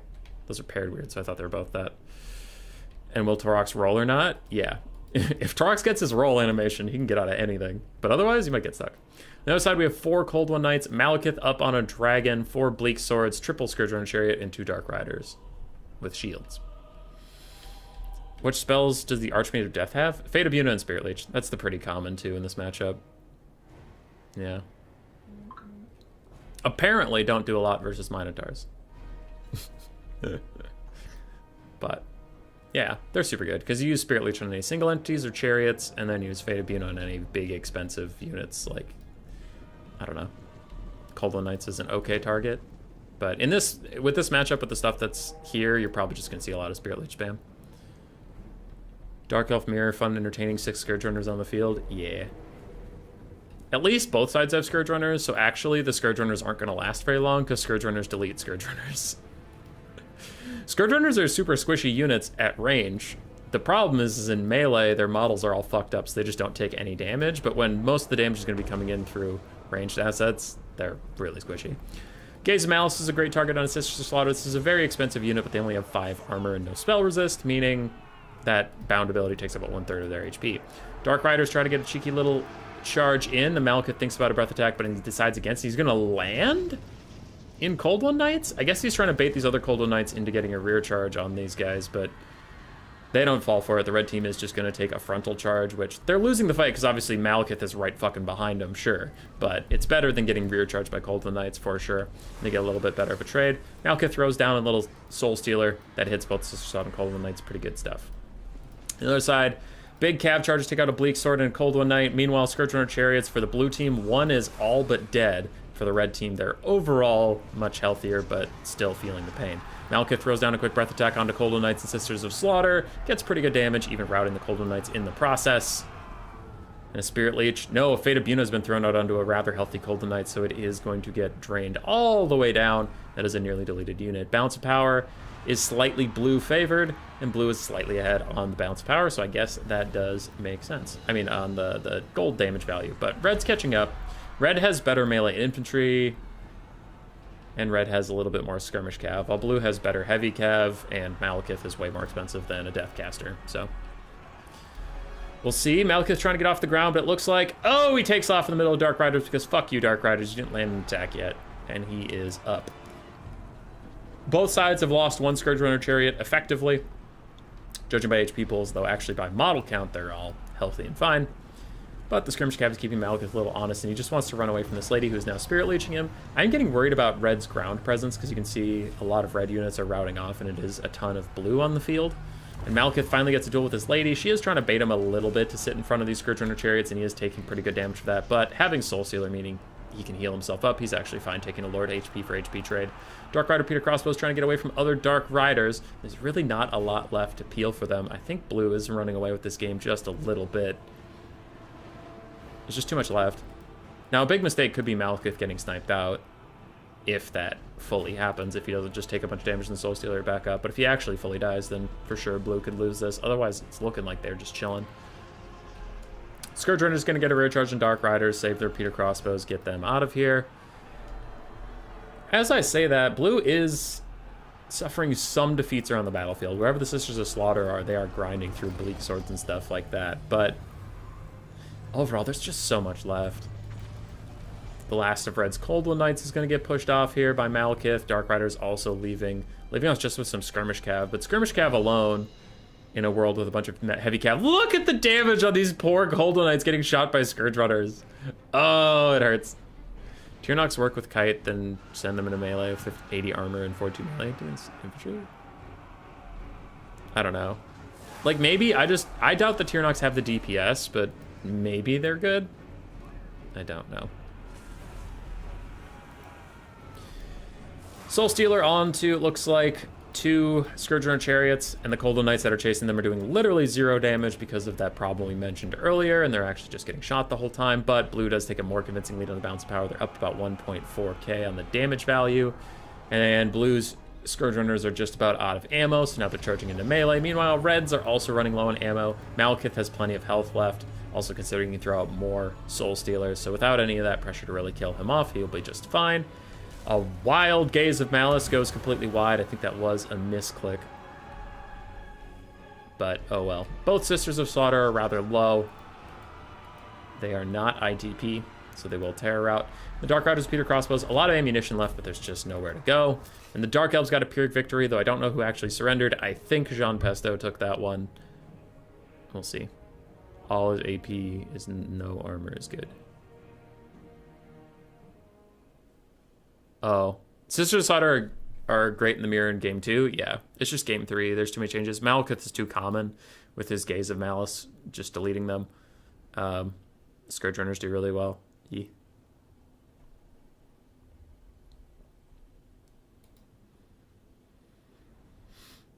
Malekith, only 1500 value, though he was a damage soak for all those Scourge Runners. Bleak Swords didn't do very much. Coldwood Knights did fine. Dark Riders did great. Scourge Runners did fine. So very middling values across the entire Dark Elf line. On the other side, Supreme Sorceress of Death did well. Sisters of Slaughter did okay. Bleak Swords got murdered. Coldwood Knights did okay. Scourge Runners did fine. And Peter Crossbow struggled a little bit. Dark Riders did fine, but neither side going to get a lot of value because a lot of the value was in ammunition, which is hard to get the value onto your side. It's like, if these Scourge Runners shoot all of their stuff, they're worth a lot less in melee when you kill them.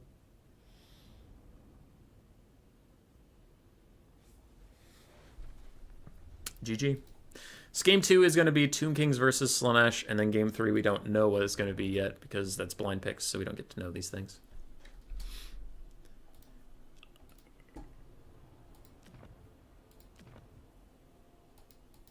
I can't tell if these guys just both loaded a build or if they're actually almost ready to go, but behind the blocker both sides have a full build ready.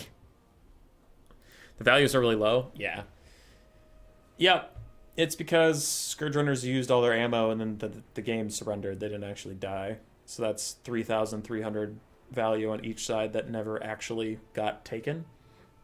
And then the Sorceress of Death Magic, she's probably about 1,500 gold. She was at like 3/4 HP when the game ended, so she never got killed. Malekith is very expensive. He did some healing, so he actually got damaged quite a bit, but still, I mean, he was alive, so that's like 3,000 more damage value still on the board. But it was over. I agree with the surrender from Tretch. It's just not going to look right because the damage values aren't there.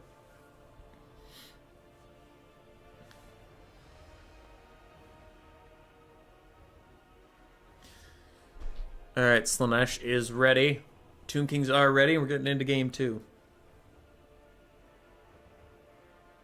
I think the Slaanesh build has got this. I think. It's a shitload of Chaos Warriors. Well, Jean Pesto's build has Arcan and some Sepulchral Stalkers, some Kite and stuff. I don't think those Tomb Guard with Halberds are going to stand up to 4 Chaos Warriors just slamming it down their throat. And Hellstriders are going to be fine at dealing with those Skirmish Cav and Sepulchral Stalkers. I don't know. I think Slaanesh is probably going to take this one, and we're going to go to game 3. But we'll see.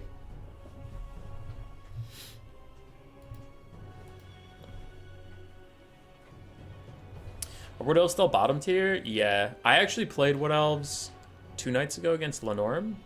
Yeah, 2 nights ago against Lenorm. Wood Elves versus High Elves. And, like, Archers have problems in game 3. But Wood Elf Archers, maybe it was just that game, but Wood Elf Archers have significant fucking problems. I don't know what is going on with them, but, like, a lot of the times my Archers just would not fire.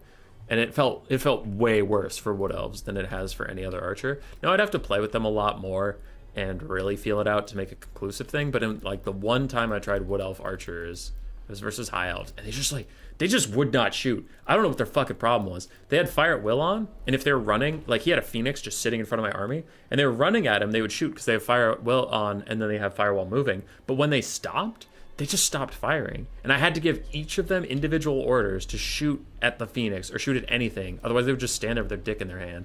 And then as Fireborn charged some of my Glade Riders, and, like, I threw my Glade Riders into them to die, into the Fireborn, but then I told 3 Archers to turn and shoot at the Fireborn, and it's flat ground, and my Archers were like, yes, sir. One of them said firing, but he just didn't. 2 of them ran into melee. Like, they had to sprint a pretty significant distance to get into melee with the Dragon Prince. I'm like, what is going on with these Wood Elf Archers? Like, these things are just terrible. It feels like I'm playing them in a 2004 game. Like, what the fuck is happening with these Archers?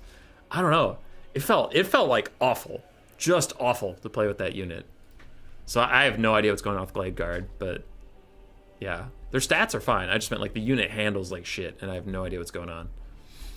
All right, builds are mostly set up, so I don't have to chase them around the map. We have 4 Skeleton Horse Archers in the front, a front line of Spears, backed up by a back line of Tomb Guard, 4 for each. The Tomb Guard do have Halberds. We have the Chosen Gods who Shapti Great Bows. We have 2 Sparkle Stalkers, one of which is the Eye of the Desert. OR, we have Ark of the Black, the Spirit Leech, and Fate of Buna, plus his normal items.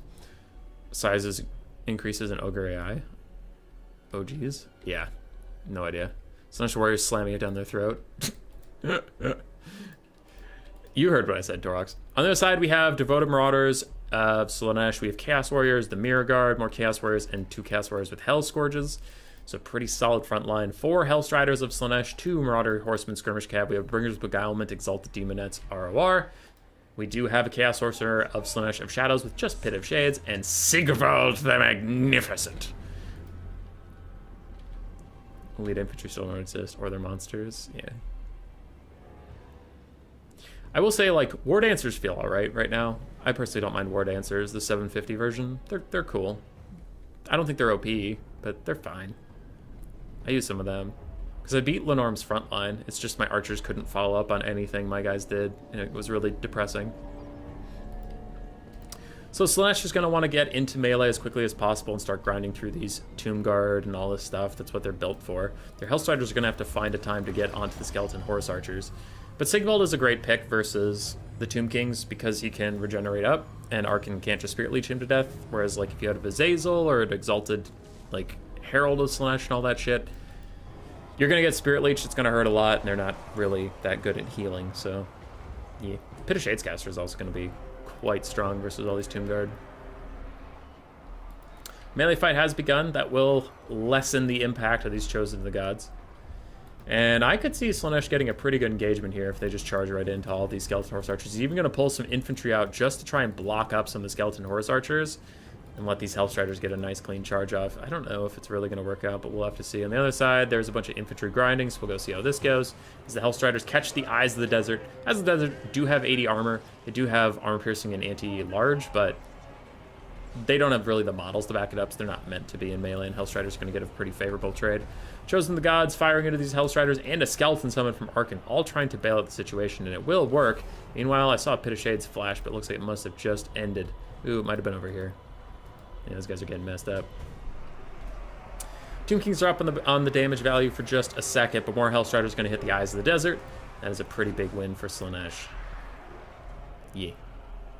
Yeah, they're feeling good. Sigvald pushed through the front line. He's trying to get to the Chosen of the Gods and just put some pressure on them. But these guys are already down to, like, less than half ammo. Which, I mean, you know, they've gotten a lot of damage out. Good for them. But that also means you don't have to try to shut them down for too much longer. They're already almost out of juice. Quick Rampage spell, the Fascination. Early cast on that. We'll keep the Eyes of the Desert in melee combat with these Hellstriders. You can see these Hellstriders just butchering them alive. Already almost paid for themselves, and that Sparkle Stalker is gone. A Fate of Buna cast onto a Hellstrider. It is going to get rid of the unit, but it is only a 600 gold unit, and that is the strength of the Hellstriders. Is you have to invest a lot to take out something that's actually very, very cheap. You can see the Chaos Warriors doing just what we said. They're just grinding through the front line. There's nothing the Tomb Kings can really do to stop all this heavy armor coming in. They're not... Tomb Kings aren't the best at just winning the infantry fight outright. And Slaanesh's mobile presence is being felt. They are winning the mobility fight quite handedly. Now, on the other side, Sparkle Stalkers and Skeleton Horse Archers are flanking the Slaanesh lines, but it really doesn't matter that much. There's a big Pit of Shades is going to catch a Tomb Guard that's actually rather healthy, so that'll be a pretty big cast for Slaanesh. It looks like it was overcast, judging by the damage coming in, so, yeah. It's looking tough. It's looking real tough for the Tom Kongs. Use the shop, you'll fade away in 25 seconds if the Bringers of Gromlin just don't outright kill them. More Hellstriders piling in to try and catch the Skeleton Horse Archers. Now, Slaanesh is running out of mobility. There's been a lot of things the Hellstriders had to do, and they have done them well, but also the Tomb Kings have focused them down pretty hard. But I still don't think that, like, two healthy skirmish cav that are running low on ammunition are really going to win this game for the Tomb Kings, especially with the Chosen of the Gods. Now getting caught by Hellstriders and taking a lot of damage. I wouldn't be surprised if we see a Narcissism cast on them pretty soon, the one that nets them in place, and just let the Hellstriders really work them down. Sparkle Stalkers do dive into melee with Chaos Warriors. It's not going to be their favorite place to be. They'll probably end up taking a lot of damage if the Chaos Warriors just got attack orders onto them. Chosen of the Gods down to already under half HP. Hellstriders just ripping through them, and more Hellstriders piling in onto Arkan, onto all these skirmish cav. And it's feeling like a bad time for the Tomb Kings. Balance of power is slightly Slaanesh favored. I think it should be significantly Slaanesh favored. But hey, what do I know? Ushapti have faded away. Balance of power, I mean, damage value is up about 1.6k for Slaanesh. Chaos Warriors still vibing. Doing absolutely great. Chosen the Gods are starting to crumble away. They're getting close to that disintegrating cap. They'll be fine leadership-wise if they can get away from these Hellstriders, because that's actually not a lot of damage onto them. I've seen Chosen the Gods rally with that much damage on them, but as long as there's something nearby kicking their ass like this, they are going to keep crumbling. Slaanesh have tons of infantry left that are pushing forward, dealing with all the Tomb Kings in time. The Caster's healthy, Sigvald's healthy. The Chosen of the Gods are officially gone. Balance of power tips significantly against the Tomb Kings. Now that the Chosen of the Gods are gone, their ammo is gone, and that is a big case against them. Skeleton Horse Archers get into a fight with Marauder Horsemen of Slaanesh, but the Marauder Horsemen of Slaanesh will apparently win that. Good for them, as some Tomb Guards and Halberds are finishing off, getting disintegrated, and what the hell? Oh, it's another Tomb Guard. Okay. Rampage by the Bringers of Beguilement, and then Pit of Shades on top of them is really going to take out that unit. And just Slaanesh putting on a clinic. Chaos Warriors are incredible in this matchup. That's GG. We're going to game 3. Hellstrider's only 650. Are they 700? I thought the Hellscourgers were 700. Arkin did okay. Values aren't going to be that impressive over there, and I want to get there before they switch factions. Hellstriders, 600, 1,000. Wow, 1,800 on that one. Okay, I gotta go though. Okay, they are 700 now. Still.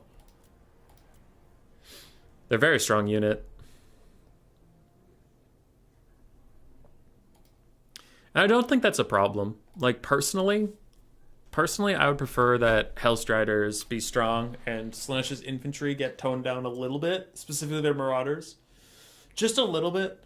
Because my problem with Slaanesh is that their frontline wins against a lot of factions and then their flanks win. I think Slaanesh's cavalry should be superior, and I think everything else they have should be a little meh.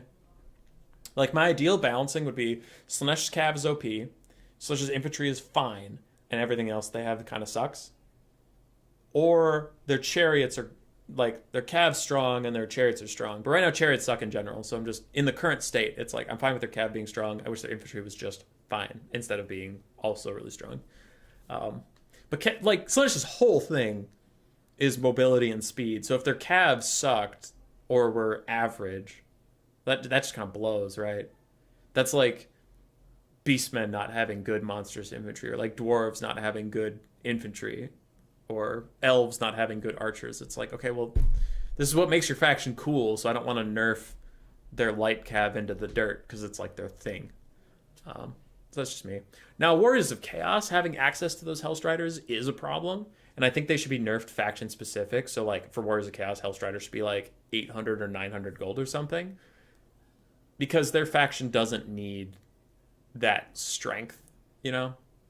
But I don't want to take what makes Slaanesh cool and unique and get rid of it because Warriors of Chaos is too good with their cool, unique thing. I think they should just pay more to get access to Slaanesh's cool thing. Because Slaanesh isn't actually that OP in land battles. They're A tier. They're above average. They're good, but they're not even in my top 5.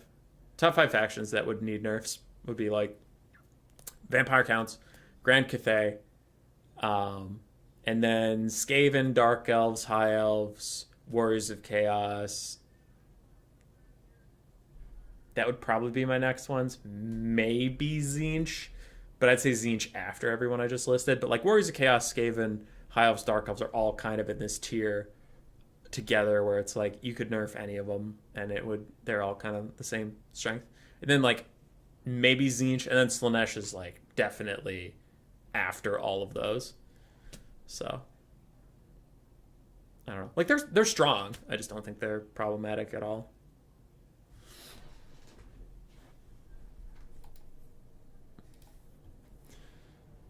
Thanks for the land battles, Grox. Anytime, man. Though this one is hosted by ODM. I'm just casting it.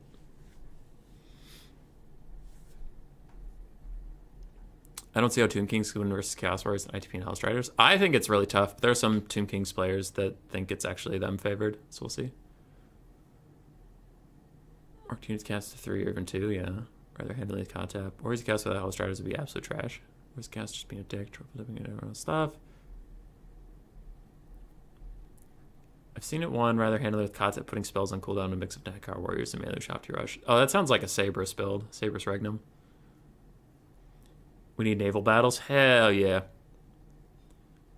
Dude, yeah. Warriors of Chaos is strong. They're very, very strong. The problem with them is that like 90% of their roster isn't strong. They have Dark Elf syndrome, but Dark Elves are actually fine without their OP units. And I say fine. I don't say good. I say fine. If you took out Sojourner Chariots, Malekith, and Malice, Dark Elves are fine. Then they would probably need some buffs, right? But they're like top tier with their super OP stuff. Warriors of Chaos are kind of the same way. Like, you can play Warriors of Chaos in a super degenerate, really unfun way, just spamming out Hellstriders, Skirmish Cav, Be'lakor, all that stuff, and be really good. But that is such a small percentage of the roster that, like, most of their roster honestly needs buffs. but you don't get to see most of their roster. The stuff you see is literally the stuff on the right-hand side of the screen right now. It's Be'lakor, it's Sigvald, it's Tzeentch casters with blue fire, it's Hellstriders, it's Marauder Horseman spam, it's Manticores, you know what I mean? So, yeah. Warriors of Chaos in general could use some love, but their top tier units need to be fucking slapped. Because they just rely on them too heavily. And I don't know Domination that well, but I know in Domination Warriors of Chaos are a big fucking problem. Ugh, I know they're super top tier, but I can't pretend to be an expert enough on that to tell you why. It's just not a game mode I know a lot about.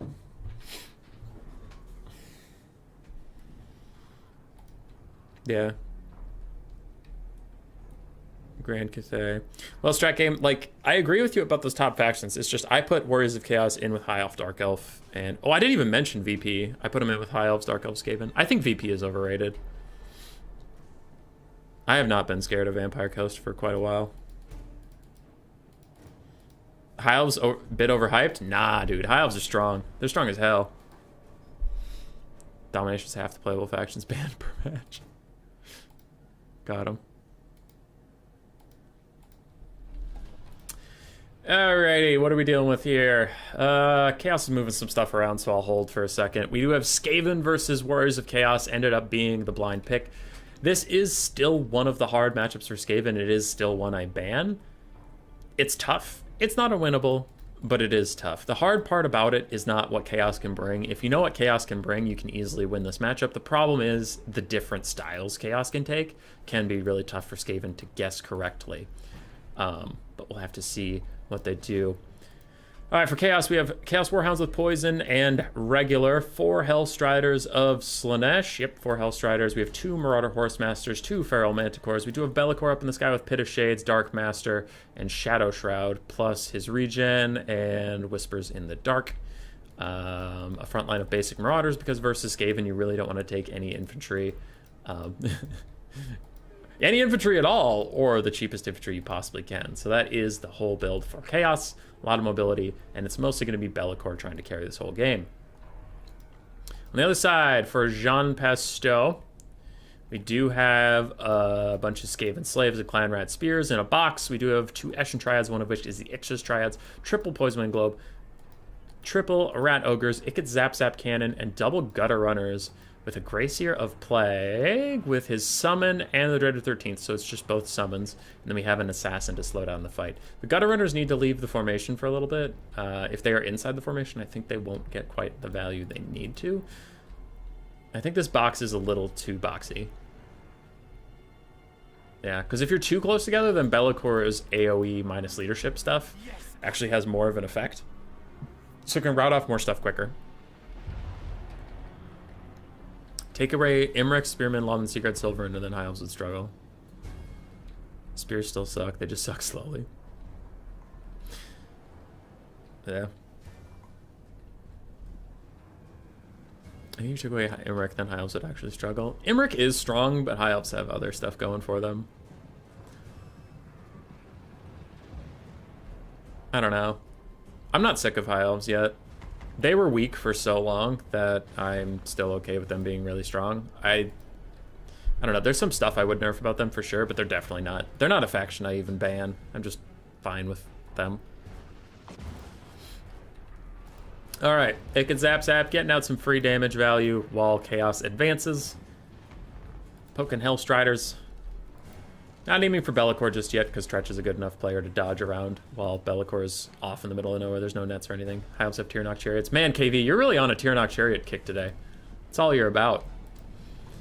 Skaven box is reforming a little bit. Try and face the oncoming threats.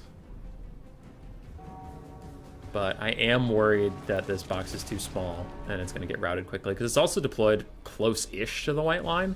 So it's not like there's a ton of room to run and rally. It's an actual crime for Human Boy to say the words too boxy. All right, Be'lakor's coming in now. Gutter Runners did try to throw up into him for a second, but it didn't work. They got a couple of hits off, and now he's on top of them, lowering their leadership down. You can see it spike near 27 already. And Manticores are also going to dive in, stopping these Poison Wind globes from throwing. Dogs run in just to stop the other units from getting involved, and Hellstriders get a countercharge onto Rat Ogres, meanwhile, dogs hit the Ikid Zap Zap cannon. And wow, the dogs are almost losing their leadership, but if they can just hold on, they will entirely delete that unit, and Tretch is catching up in the damage value already. Skaven Slaves thinking about routing Gutter Runners, pushed off by the Pit of Shades, but the Manticore and dogs are getting worked on by these Eshin Triads and Rat Ogres, but there's so many dogs and Hellstriders that I think the Rat Ogres are going to be next on the plate here. A Rival Hide Talisman was popped around the assassin a little early, and he's running over to stop Be'lakor now. Be'lakor is trying to stop him there. A big mobility blob is outside the formation for Tretch. She's going to have to get involved. So far, this has been going okay for the Warriors of Chaos, but they do have to worry about coming in waves rather than all at once. Looks like the dogs are now trying to slip in through the sidelines. Be'lakor getting surrounded by Rat Ogres and Eshin Triads. He's really trying to snipe out the Greyseer Plague, but he probably has to get out of here for now. He needs to just take the L on this one and leave. While he's surrounded by an assassin and big spears and Rat Ogres, he just needs to fly out of here. Looks like he's still, in fact, going for the Greyseer, but might be too much too fast. Some rallying for the Warriors of Chaos forces. They can come back into the fight. Skaven are ahead on the balance of power, though they are tied in the damage value, so we'll have to see. Hellstriders piling on to the Gutter Runners and the Greyseer of Plague. Be'lakor is just not giving up and chasing that guy around. It looks like the Assassin and Rat Ogres are held up by a Manticore and some Hellstriders also keeping them out of the fight just for now. Greyseer friendly fires his own troops a little bit as Marauders go a little AFK. And we do have a big Dreaded 13th coming in. Now, it's not going to really use its explosion to its effect. It does very little damage on that because it was off-center, but having a halberd between you and the Hellstriders is going to be quite effective. A Pit of Shades cast from Be'lakor is actually doing more friendly fire to these Marauder Horsemasters than it did to Rat Ogres or anything like that. So a bit of friendly fire from both sides going in here. Constant net sound effects from the Gutter Runners all around. But we will see. Manticore is pushed off yet again. The other Manticore also gets bodied by Assassins and Rat Ogres. In Game 3, Manticores are not what they used to be. They're still decent tools, but they really can't just solo entire armies like they used to, which is not necessarily a bad thing. Be'lakor is back in the sky for now. There we go. And there are a lot of Skaven summons out, boosting up the balance of power, but John Pesto is rallying a bit. Unfortunately, it looks like the Chaos Forces were a little slow to engage in some areas. We saw Marauders standing up there for quite a while. Marauders on the low ground really struggling to get involved. So it looks like it has been mostly Be'lakor and Hellstriders trying to do everything. Hellstriders piling in onto Skaven Slave Spears, who are shockingly staying in the fight. And Globe's getting a couple throws off onto all these Hellstriders. There we go, finally a break, and this whole area mass routes, but there are still some healthy Rat Ogres chilling out with the Assassin. Eshin are coming in. Halberd, Storm Vermin does fade away.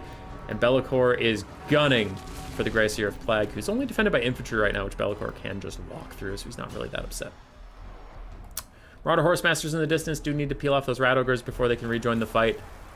Be'lakor's back onto the Greyseer. If he can snipe out the Greyseer, that might be GG, because the Skaven leadership will be just too low that Be'lakor can solo out the rest of the army. Now, something that Chaos needs to do a little bit better in this matchup right now is chasing off things that are routing. There's so many things that are routing that are unaccompanied, so they will actually rally in the distance, and they're coming back. You see, like, these Gunner Runners, these Globes are going to come back. The dogs need to come out here and chase things off for good. That'll be the death of these Rat Ogres, probably, with Marauder Horsemasters charging in behind them. Their leadership dips low enough that they will break soon. Manticore is diving back after the Greyseer, but again, that Manticore is so wounded that it should just be chasing off routing things. It should not be diving back to the fight, and it is even going to shatter. But without effectively pushing everything that you route off the map, you can see now the Globes are back, the Gutter Runners are back, throwing into these blobs. It's a little scary. Be'lakor still going for the Lord Snipe. Assassin still trying to help out and hold him off, but it looks like that one healthy Rat Ogre that the Assassin was accompanying earlier is finally taken down by Hellstriders. Be'lakor is going to land onto the Greyseer. He misses his charge attack. Now he's a little stuck. I wonder if he has a Pit of Shades in the back pocket he could use to delete this elite Halberd unit. If he does, that could be a pretty clutch play from him. If he does not, then this is a big mistake. There's a Pit of Shades, but it's followed up by Dreaded 13th. Which comes first? Dreaded 13th hurts the Ixtra's Triads, followed up by a huge Pit of Shades. It's going to do a lot of damage, and Be'lakor might even get some healing from them, but that is a hilarious Pit of Shades, as it's also going to catch these Halberds just as they spawn. That's pretty big for Be'lakor. Globes routing yet again. Dogs out in the peripheries where they should be. Now it looks like they are going to chase down some stuff. Eshin Triads running away from Marauders. Be'lakor trying to get away from these Rat Ogres and the Assassin, but he might have a hard time doing so. Bounce power is pretty in the Skaven's favor. These Marauder Horsemasters, I don't know where they were, but they're coming back now. And it's all down to Big Daddy Be'lakor. And he does have healing if stuff around him is wavering, but nothing's wavering right now. And he's currently trying to get away from Rat Ogres and Assassins, but they're just going to keep him in combat for a little bit. Another summon. This guy has to be about out. He has one summon left, and he's entirely out of spells. Big charge in, and with Bellacor's leadership debuff, that will mean we'll get some routing, and then Be'lakor will get healing off of those things that are routing. So he can really use that for now. Balance Power gets into Army Losses territory as the Skaven have rallied. And Be'lakor missed some key attacks onto the Greyseer of Plague. Not necessarily the player's fault, but it is true. And he even cancels his own Pit of Shade there to throw down Shadow Shroud. It's probably worth it, but he should still throw down that Pit of Shades and deal some damage and do some of the good stuff. See if Be'lakor can truly solo carry. But yeah, for the Chaos player, it would be making sure all your stuff engages at the same time, and then anything you route needs to be killed, like chased off the map. Too much stuff was allowed to come home. Big damage. Big heals onto Be'lakor. Really big heals. He does route off all the Rat Ogres, routes off the Triads, and the Assassin is still just poking him down. That Assassin's actually got a pretty good value. Not as much as I would have thought, but still a lot. Marauder Horsemaster skirmishing a little bit with the Greyseer of Plague as Be'lakor puts himself on a warpath towards that Greyseer. And honestly, Be'lakor could still win this. Like, this is not over. Be'lakor lands. He misses another charge attack, but there he hits one. The last summon of the Greyseer is coming in, but it is just Clan Rats. Big shots onto the Greyseer. Big shots. Be'lakor misses another one. That Greyseer has some incredible RNG because he only has 34 melee defense. Be'lakor has 70 melee attack, and yet I've seen a lot more miss than hit. There is another one that hits. Greyseer getting taken to Pound Town. Be'lakor is just going to continue to push forward, but again, he's sitting in Triads and Assassins, so he probably has to, like, get the fuck out of here. Surrounded yet again. He's just trying to force path his way through. And he is still healing. There's just too many wounded Skaven near him. Another big Pit of Shades is going to hit. That should take out the other stuff, but Army Losses is hitting for Be'lakor, even though he could definitely win this. Wow, Army Losses, you're a dick. And the Skaven are going to prevail, though I think that Army Losses was some hot bullshit.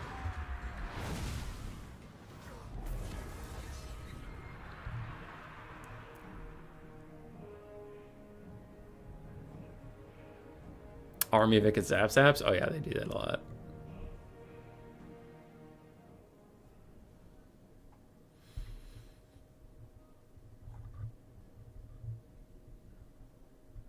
Wargore Chariot's still strong. Yeah. I forget who, but someone played that against me recently and actually did pretty well.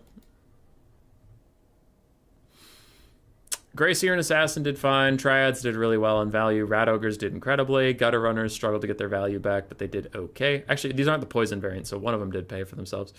Globes did not get to throw very much. Warp Lightning Cannon also got shut down. And that is GG on that side. Be'lakor, 3,000 value on him. Manticores got instantly fucked. Marauders got murdered. Not too shocking. Marauder Horsemasters also did not really do that much. Hellstriders did fine. Dogs did great. Well, actually, considering there's 4 dogs, then not as great. Probably cut the Horsemasters. Skirmish Cav versus Skaven generally doesn't do that well. Except for Dark Rider Repeater Crossbows do incredibly, but non-armor piercing doesn't really do that well. And the Manticores just need to be used differently. Like, they kept diving in like they were the Manticores of Warhammer 2, where you can just dive into stuff and kill everything, but nowadays, not really. Rat Ogres actually do a lot of damage to them. Everything does a lot more damage to them. And they just need to be used to terror out and then chase stuff. That was the biggest problem, was that Chaos was routing things, they just didn't chase any of it off, which was pretty huge. So GG. Jean Pesto will advance. Oh, the war. Yeah, Cyrus just sent me a screenshot of the Warp Lightning Cannons being silly. So Jean Pesto will advance. He is one of my tournament favorites. I was my other tournament favorite, but I got knocked out right away because I'm a fucking pleb, apparently. And the green one is my dark horse. So both of those are still in, though the green one did get a bye round, so it's not like he's been tested that much. Just yet. Okay. I am looking for something that would indicate it's part of this tournament, but I am not seeing anything. The ODM tourney is Jean's lobby. So that's just him. The boys are back, V3.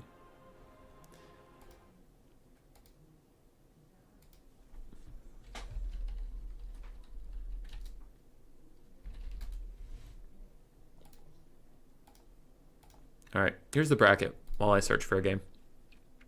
We have the green one versus Phoenix Kings somewhere.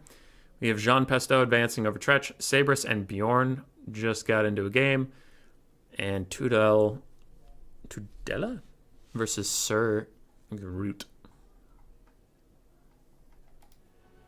Oh, there's Believe in Acer Supremacy, so that's the Phoenix King.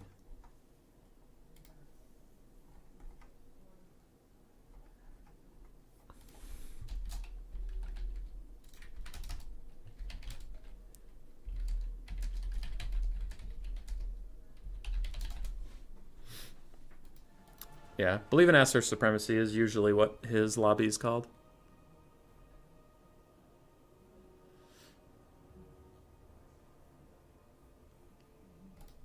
So, we might get to watch this one. Might. They did Eshin. Eshin is game 1, so they finished game 1.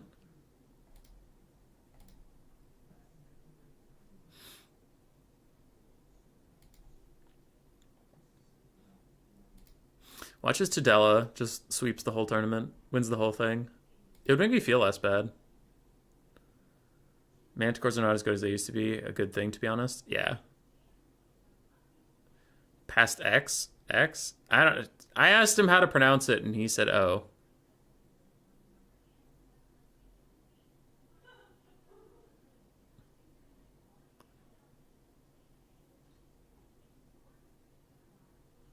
Wrathy Double Manticore. The Manticores still can be good into Skaven. They're just not OP into Skaven. They can be good if they're used, like I was mentioning, where you want to cycle route stuff and push things off, but actually standing and fighting, no, Manticores aren't that good anymore. But there was a game like Hadri's kicked my ass in Turin's.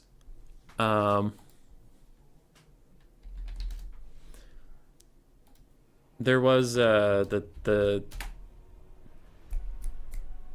damn it. I'm blanking on it. Faction War, yeah. The Faction War where that Manticore, like, solo killed Ikit Claw with 4 charge attacks in a row. So, like, Manticores can still be good at Lord sniping against certain factions and stuff. But, yeah, you can't do the Warhammer 2 thing where you just, like, YOLO them into combat and it works out for everybody involved. Okay. To get my blocker up, I had to go into the map thing quick. So, there we go. Boop. I'm back.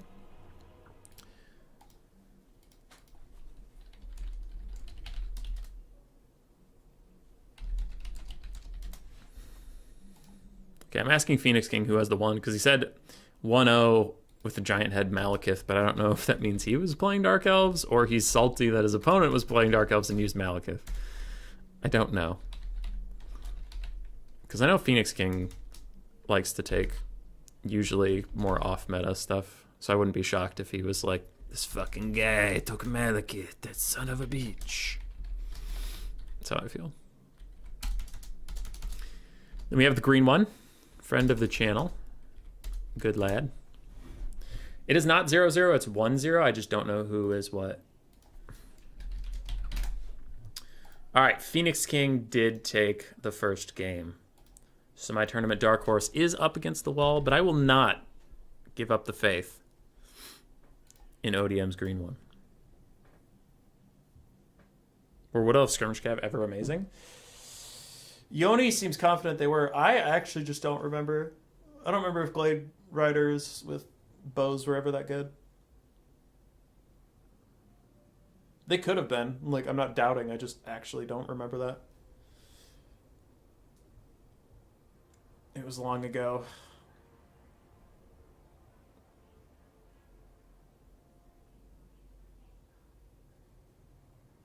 I've always seen them running more Glade Guard or Weight Watchers. Yeah. TN same. I think the Sisters of the Thorn are actually pretty good. Like, not OP, not amazing, but I think they're good. They have some bounce spells that can make them pretty surprising, and they're good. They're like better in melee than you would suspect of a skirmish cav. So Sisters of the Thorn can be alright. But they need to be alright in melee matchups, because they're so weak to small arms fire, and they're really expensive, so it's not like they can just, oh, well, you know, we took a couple volleys from arrows, but whatever, it's like a 600 gold unit. No, it's a fucking 1200 gold unit, so you can't let it get shot by archers at all. But in melee matchups, it's Sisters of Thorn alright. Then Yoni brings up Sisters of Thorn, yeah.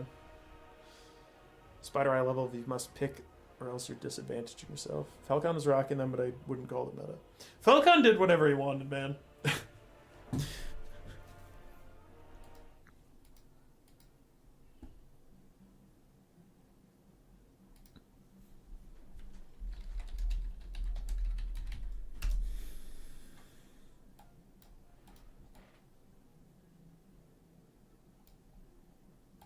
Okay. Green one's ready. It looks like we have green beans versus Slaanesh. Don't know how we got there. Let's see. If ODM the green one can make Cool Umbrella proud. Or if we'll be on our way to the semifinals. Demon Prince of Slaanesh. Demon Prince of Slaanesh. A Demon Prince of Slaanesh. Uh-huh. Uh-huh. All right. I'll see you guys later.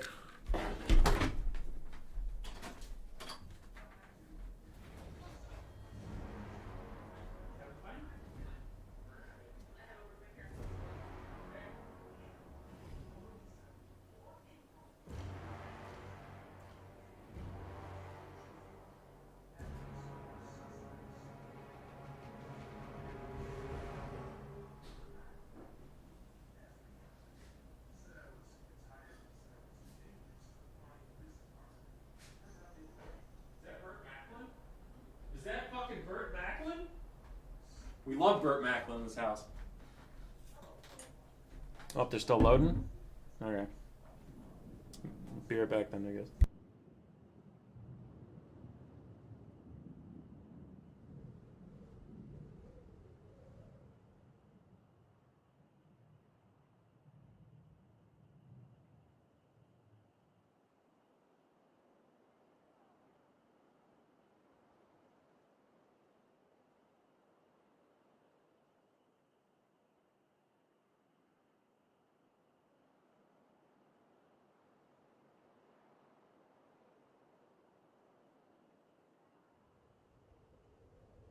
I'm back. I'm back. Demon Prince so hated? No, it's just Demon Prince is really bad. Like, he's really expensive for not a lot of bonus. I don't know. I think he's terrible. It's a melee attack debuff. What I'm missing here? Double Rogue Idol smack Slaanesh. Did they take double Rogue Idol? Doesn't debuff leadership as well. I don't know. Let's see. Let's see what the big deal is. Demon Prince of Slaanesh, plus 35% weapon strength. Okay. Enfeebling foe. That's just a spell. Lash of Slaanesh. Okay, that's just a spell. Mark of Slaanesh. Blissful Rapture is a spell thing. Paragon of Excess. Minus 5 melee attack. Minus 8 more melee attack for Fiendish Musk only if in melee. And that's it. That's it. 30 armor, 7,000 HP, and this dude costs like 3,000 gold, you guys. 3,000 mother flipping gold. Does have soporific musk if he hits you, so he could have 10. He could have minus 18 melee attack against whatever he's attacking, and in an aura he would have minus 13. But he needs to be in melee for that, which Slaanesh lords generally don't want to be, and he has no healing. So with 30 armor, he doesn't want to sit melee. I don't know. I think he sucks. We'll see, though. This is literally my first time seeing him. It's just on paper, I think he sucks. And I've never seen him before. So, yeah. All right, we have Devoted Marauders of Slaanesh, the Mirror Guard, more Devoted Marauders. Then we have Hellstriders of Slaanesh, the Eternal Entourage, the Heartseekers of Slaanesh, ROR, who do have plus melee attack and weapon damage for lords or heroes in the area. That doesn't affect them, though. And that's about it. They have Perfect Vigor. We have more Hellstriders and more Seekers of Slaanesh. So it's a lot of cavalry. Okay. 2.5. 2.5 to 2.6. Not 3K. Okay. Still pretty expensive. On the other side, we have Orc Boar Boy Biggins, including the Savage Tusk Mob. We have a Goblin Great Shaman on a Spider with Vindictive Glare, Itchy Nuisance, and then the Bound. Don't even try it. We have a bunch of Squig Herds. We do have a Giant River Troll Hag with Spirit Leech.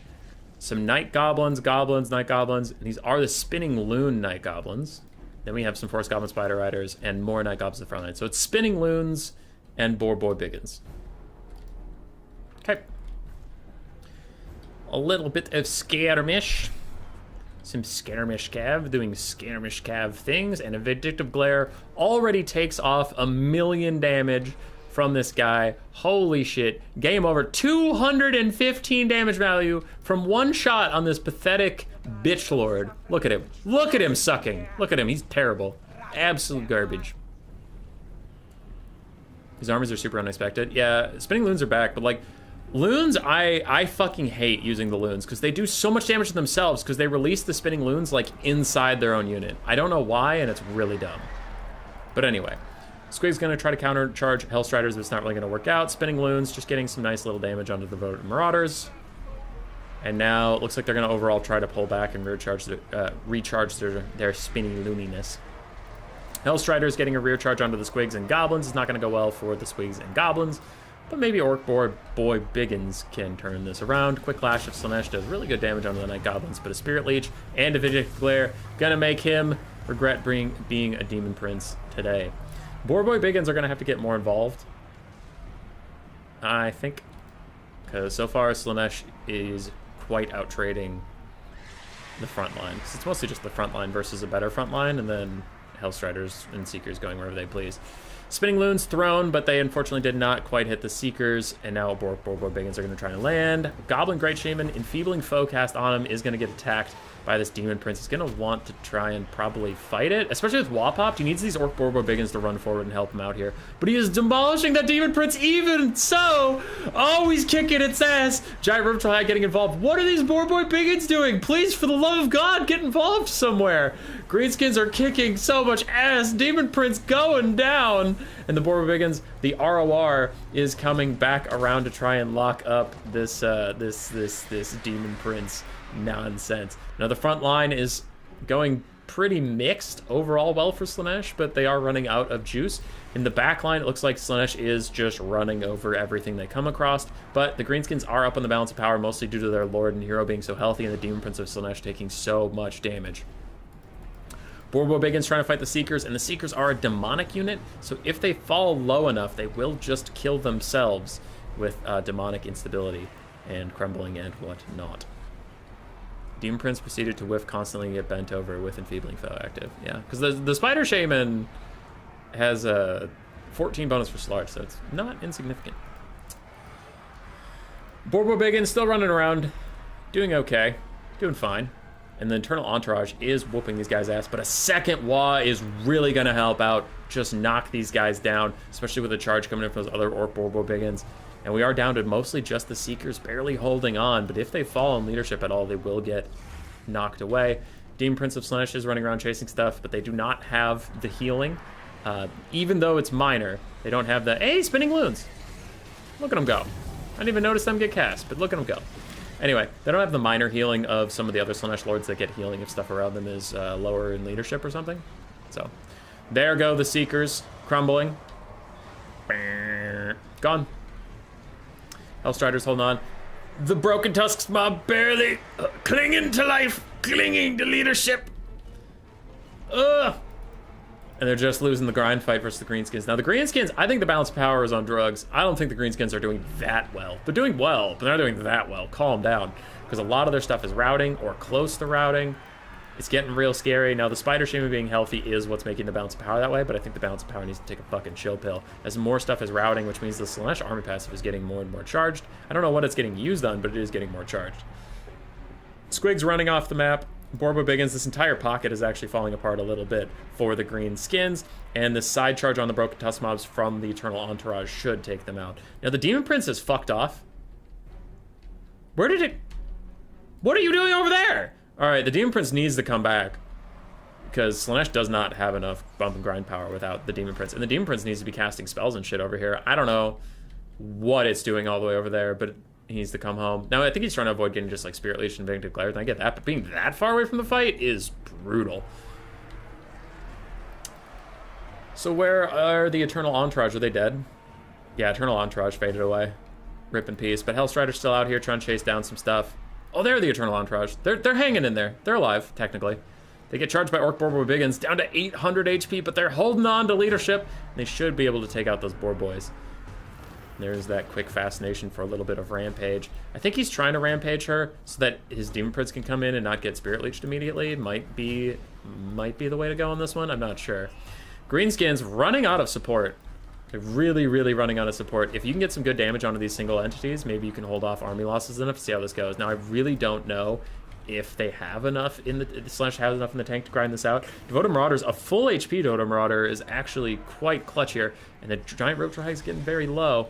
He might want to honestly Spirit Leech the Eternal Entourage and just do more damage to them, get them out of here, but a big Spirit Leech onto the Demon Prince of Slaanesh, who is charging in another Enfeebling Foe with Don't Even Try It and Spirit Leech onto him, and he's T-posing. He's T-posing. He's trying to land, but he just can't. But I think the Spider's leadership is shockingly low. Like, people do not realize how low that thing's leadership is, so I think this thing's probably going to rout. I think Slaanesh has got this game, honestly. But, yeah. We'll have to see as these Seekers down to 23 HP. They ain't crumbling for shit. Itchy Nuisance stopping everybody's melee attack down to 24. But, Goblin Great Shaman taking a lot of damage from this Demon Prince. He can't quite land a shot back. So Perfect Musk lowered too much onto his stuff. He throws the Crown of Command on himself. He needs to not retreat. There we go. He's still fighting that Demon Prince. Somehow these fucking Eternal Entourage are hanging in there with one model, one leadership. They aren't going to crumble for shit. Borbo Biggins, more goblins trying to rejoin the fight, but it's just not working out for him. Slaanesh hanging in there. The Mirror Guard hanging in there. The Demon Prince hanging in there. A Vindictive Glare not even close to hitting. I don't know what that Shaman was aiming at, but he is drunk at the wheel as he's going to finish off some of these things. Demon Prince diving back in. Demon Prince is back onto the Shaman, but he misses the charge attack. Then he hits the Goblin Great Shaman. River Troll Hag rallies, but she still can't kill the fucking Eternal Entourage. She's trying to hold on. Another Spirit Leech onto the Demon Prince. And the Spider Shaman is trying to land one hit. If he can land like one hit, he can win this game, but he's gonna rampage. River Troll Hag still can't kill the Eternal Entourage. Just can't kill him. He just can't kill him. Spider Shaman not gonna be able to hold on. Squigs killing some Hellstriders, but it's not gonna be enough. Demon Prince is gonna hang in there. Demon Prince is gonna kill the Spider Shaman because the Spider Shaman didn't land a single attack. She still can't kill the Eternal Entourage. She just can't do it. She just can't do it. The Spider Shaman is routing. What did I tell you? I told you the Greenskins were actually in some trouble. I fucking told you. These Eternal Entourage still going. Still fighting the River Troll Hag. And then they finally die. Hellstriders did manage to hold on to the very end, fighting the Squig Herd all the way to death. Spirit Leech onto the Demon Prince might get him into crumbling range, but I really think this River Troll Hag is about to rout any second now. As soon as he lands on her, she's going to rout, and when she does, that'll be literally army losses. Demon Prince lands. River Troll Hag, can you hang on? Can you get this Demon Prince to crumble? 280 leadership. He's running around in circles. He starts to crumble. He starts to crumble. Hold on. How is he not crumbling? There we go. It took him long enough. But she routs, and that is it. Demon Prince did not pay for himself. But the rest of Slaanesh, I've rated this matchup as terrible for Greenskins on like my faction matchup spreadsheet thing, and you can kind of see why. Like the Lord option really faltered. And still it didn't matter. Like the front line of Slaanesh plowed through the Greenskins overall. Like the Greenskins committed more money to that fight and they lost it. Hellstriders dominated the sides. Seekers, especially these Heart Seekers, did incredible. Hi, Caradoc. So, yeah. Goblin Great Shaman did great. River Troll Hag did very nicely. Goblins got worked on. The Spinning Loons were a neat tech piece, but they just didn't do enough damage.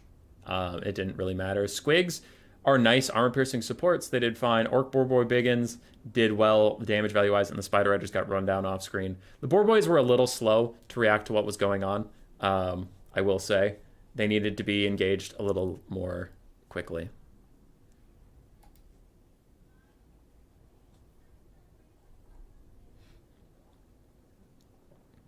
Yeah.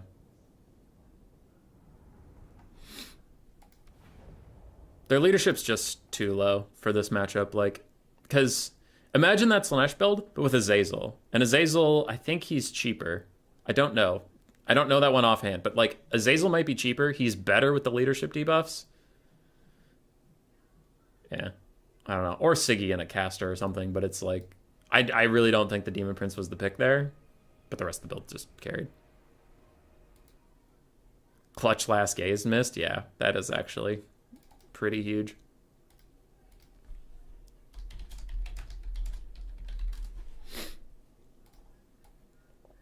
Yeah.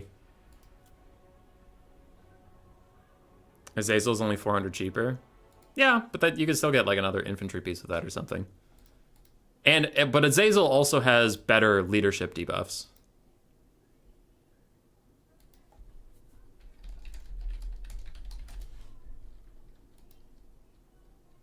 I saved the game. I saved it. It's fine.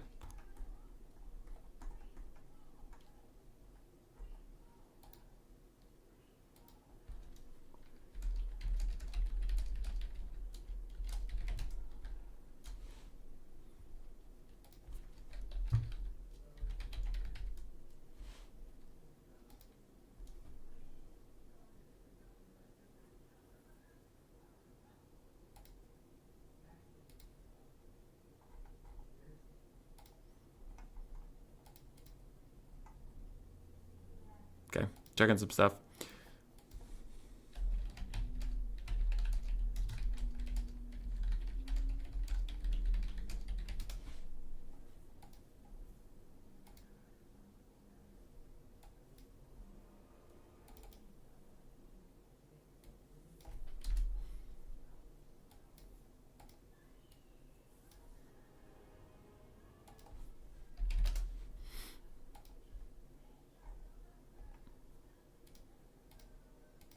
All right. Sorry, just setting up the next thing. Azazel would die faster? He's only got 1,000 less HP.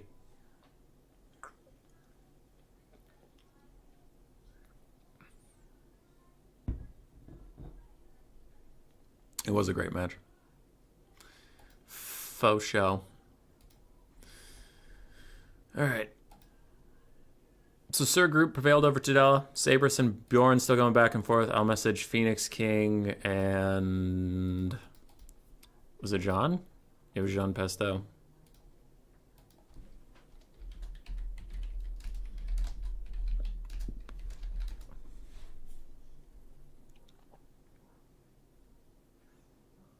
Team Prince has loads of debuffs. They're all melee attack focused debuffs. I don't know. I'm not seeing it, but you do you. You do what you want.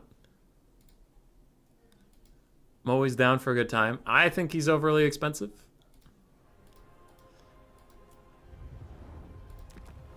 This Debo's did a fat nothing when he dived into the Lord and missed everything. Yeah. And he took a buttload of damage. So let's see, what did he have? He had Enfeebling Foe, Lash of Slaanesh. And then he had everything but Sinful Footing. So he was 3,000 gold, Hanadins, you liar. Hanadins, you liar. Liar, liar, pants on fire. Hanadin said 2.5 to 2.6, not 3K. That's 2,900. You lied to me. Yeah, so he's 3,000. Now you can get Azazel. Go with Lash of Slaanesh, and then probably Acquiescence. Don't want Domineering Aura.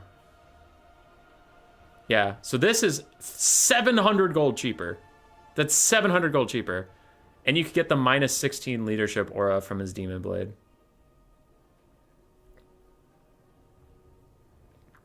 Mortal Blow isn't something you want to take. That's what was taken in the last game when I was guessing what his price was, you silly MacGuffin. But yeah, Azazel's just like cheaper. He has higher melee attack. And doesn't he have something else? I thought he had like something where if he charges you from behind, he does more damage.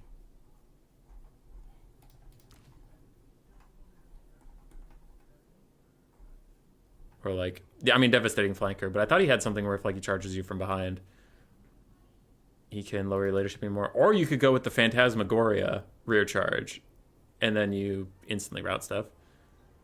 He has no auras or debuffs? No, but he is cheaper. And I just don't know if the debuffs are worth a 3,000 gold lord.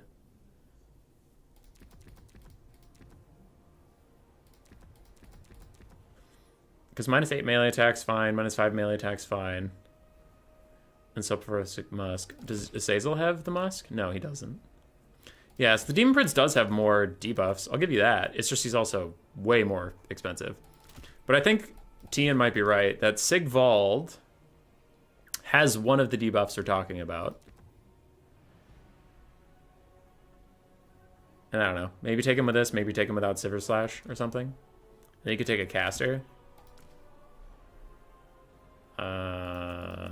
Either caster is fine, but for this we'd go Enfeebling Foe. You'd go Enfeebling Foe. Pit of Shades probably. Smoke of Mirrors sucks. Evasion. Keep it. Soul Feeder. Get rid of it. Get rid of it. Get rid of it. So these two together are still cheaper than that Demon Lord was, and I think Sigvald's better. I don't know. I don't think the Demon is objectively terrible. I just think there are better options. Because that's what was taken. He's 3,000 gold. Debuffs looked like they were clutch. Were they? I don't know. He got his ass handed to him for quite a while there.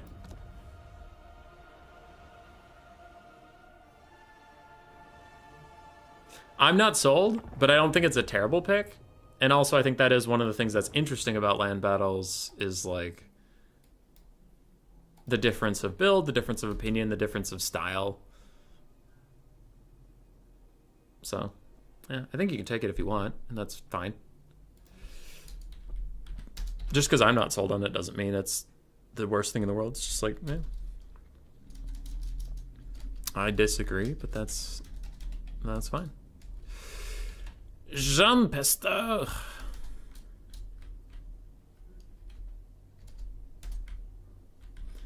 Zero, zero. We were looking at that stuff while these guys were hopefully doing some of their picks and bans and stuff.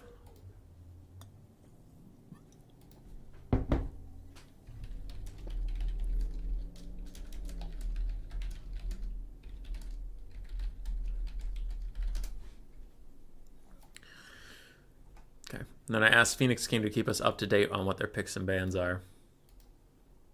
Is it finals? No, there's this. Hold on. I'll just take you to it.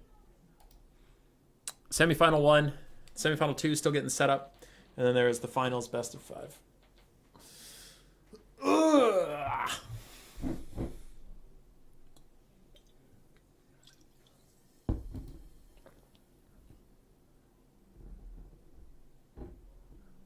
It shits on things, true. What up, Fat Kid Arizos? How you doing?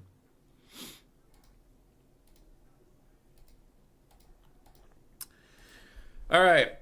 Game 1 is Phoenix King's Dark Elves versus Jean's Tomb Kings. Game 2 is Slaanesh's Phoenix King's Slaanesh versus Jean's Dark Elves. So Dark Elves, Tomb Kings, then Slaanesh, Dark Elves. And then Game 3 is a blind pick with the system we have discussed several times, so I'm not going to go through it again, but we will not know that until Game 3. Because even the players don't know what they're doing.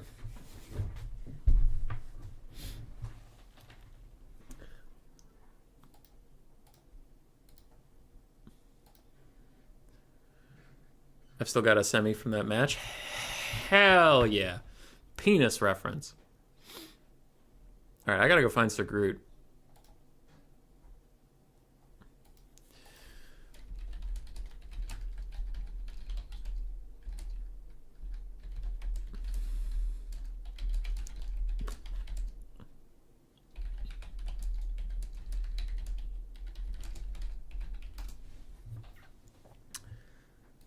I'm doing good, going thrifty with the lady. That's nice.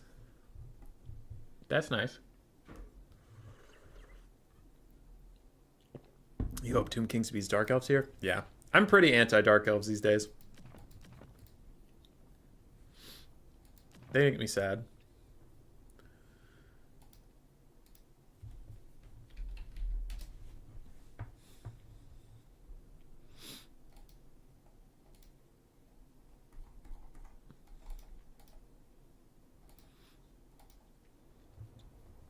Dark Elves have a 0 gold build. Tomb Kings are sitting at 8 gold, so it looks like we might be off to the races. And this is one of the matchups that's actually even. I think Dark Elves are higher on the tier list than Tomb Kings, but Tomb Kings specifically are usually fine into Dark Elves. So the matchup helps them jump up the tier list a little bit. Now, Tomb Kings aren't bad at all. They're, depending on who you talk to, they're A or B tier. I personally rate them as B. Dark Elves are A, or depending on who you talk to, maybe S, but I think they're A. But Tomb Kings are generally fine. They have some strong Lord options, decent cavalry and infantry options, etc., etc. And the Dark Elves really struggle to just grind through undead. They can, but a lot of the ways they want to play this matchup, like Cold One Knights aren't good at killing a lot of stuff. They're good at doing good damage to like a 1v1 with other cavalry.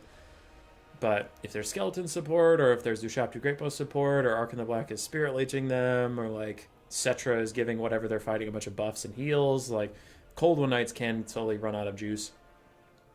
Now that being said, I said it's an even matchup. Like Dark Elves still have some good ways they can play this. Dark Shards are effective. Scourge Runners are okay. Ooh, that's another thing. Scourge Runners aren't as OP in this matchup. They're still annoying, but they aren't as OP because Scourge Runners and War Wagons are weak to range damage because of how they're broken. Their models are broken in melee, but not at range. And Ushapti Greatbows are pretty good at countering Scourge Run Chariots. And Scourge Runners do a lot of burst damage, but they run out of ammunition quickly. Well, Tomb Kings they have an entire army passive about healing through damage. So Scourge Runners don't take as much of like a percentage of their units out. So Scourge Runners aren't amazing in this matchup. They're still good. But they aren't amazing, which really brings the Dark Elves down quite a bit. But yeah, they have Black Ark Corsairs that can trade up versus I think even Tomb Guards. So I think any Tomb King's infantry will lose to Black Ark Corsairs over time. Dark Shards are incredible for just pushing up and shooting at Ushapti and stuff. You know, they have really good Lord options. Malekith and Malice are both quite solid here. Even just a Supreme Sorceress of Fire is fine. So like Dark Elves have great Lord options. They have excellent infantry, decent archers. It's just their cavalry and chariots can struggle a little bit in this specific matchup, which really brings them down. Looks like Phoenix King might agree, because he didn't take any Scourge Runners. Triple Bolt Thrower. Bolt Throwers have been performing overall poorly in Warhammer 3, but specifically versus Tomb Kings, I could see it, because they'll still do well against Ushapti Greatbow. They'll still do well against Screaming Skull Catapults, Casket of Souls. I guess those are its main targets. Necropolis Knights with Halberds, though that's a meme pick. But yeah, if they're here, yeah, the Bolt Throwers will do great. So I like it. I don't know if this is the most competitive Dark Elf build. I could be wrong about that, but it looks really weird. KV! Yeah. You pick the weirdest hills to die on. You're not great at Scourge Runners. When was the last time a good Tomb Scorpion or Higher Titan was used? Tomb Scorpions were used against me the last time I streamed, and they kind of sucked and died. Percent healing nerf to Tomb Kings made them reasonable, although wish that bigger constructs were actually used. Let's not have you start flagging this comment section for misinformation. You think Bolt Throwers suck versus Tomb Kings? Do they just miss too much or what? Because that is my problem with Bolt Throwers, is they feel like they just don't hit.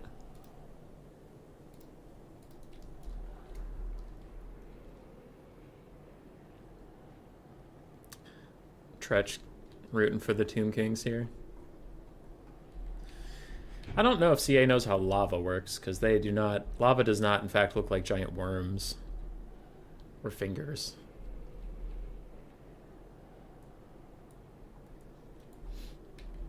Though this is supposed to be a background detail, so you're supposed to see it from like here, in which case it looks fine.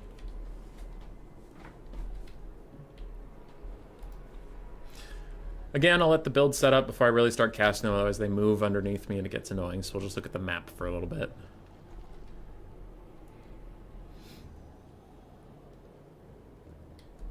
The maps are pretty. If you get up close, usually the details kind of fall apart, but that's like, I don't know. I have a I guess you would call it a mod or something, but like obviously I have the debug camera where I can just go anywhere. It helps with my casting and stuff. But like, so it's unfair of me to like use a mod, get closer to things than you're ever supposed to be able to get, and then go like, wow, up close these look like shit. You know, from the actual map perspective where you're supposed to be, like here, like that background looks really good. Gets the point across.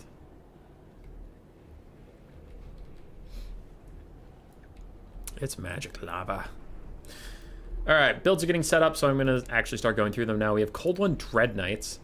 Looks like 2 of them or 3. He had 3 at one point. 2 of them, triple Dark Rider, Malekith up on his dragon with Soul Stealer. We have the Blades of the Blood Queen, Executioner, ROR. Then we have triple Bolt Thrower and a front line of Bleak Swords and Dread Spears. It's a very interesting build. I don't know if it's the most competitive because Fate of Buna is just going to instantly delete these Blades of the Blood Queen, and that's going to be the end of that. So, meh. On the other side, Skeleton Spearmen and Skeleton Warrior spam across the front line. We have some Skeleton Horse Archers. We have the Eyes of the Desert Sparkle Stalker ROR. Chosen the Gods who chopped the Great Bow ROR. Triple Nakar Horseman. Triple Skeleton Chariot and more Spearmen in the back line. Arc in the Black with Fate of Buna and Spirit Leech. I think the Dark Elves are going to lose this one. I think there is a pretty significant build diff.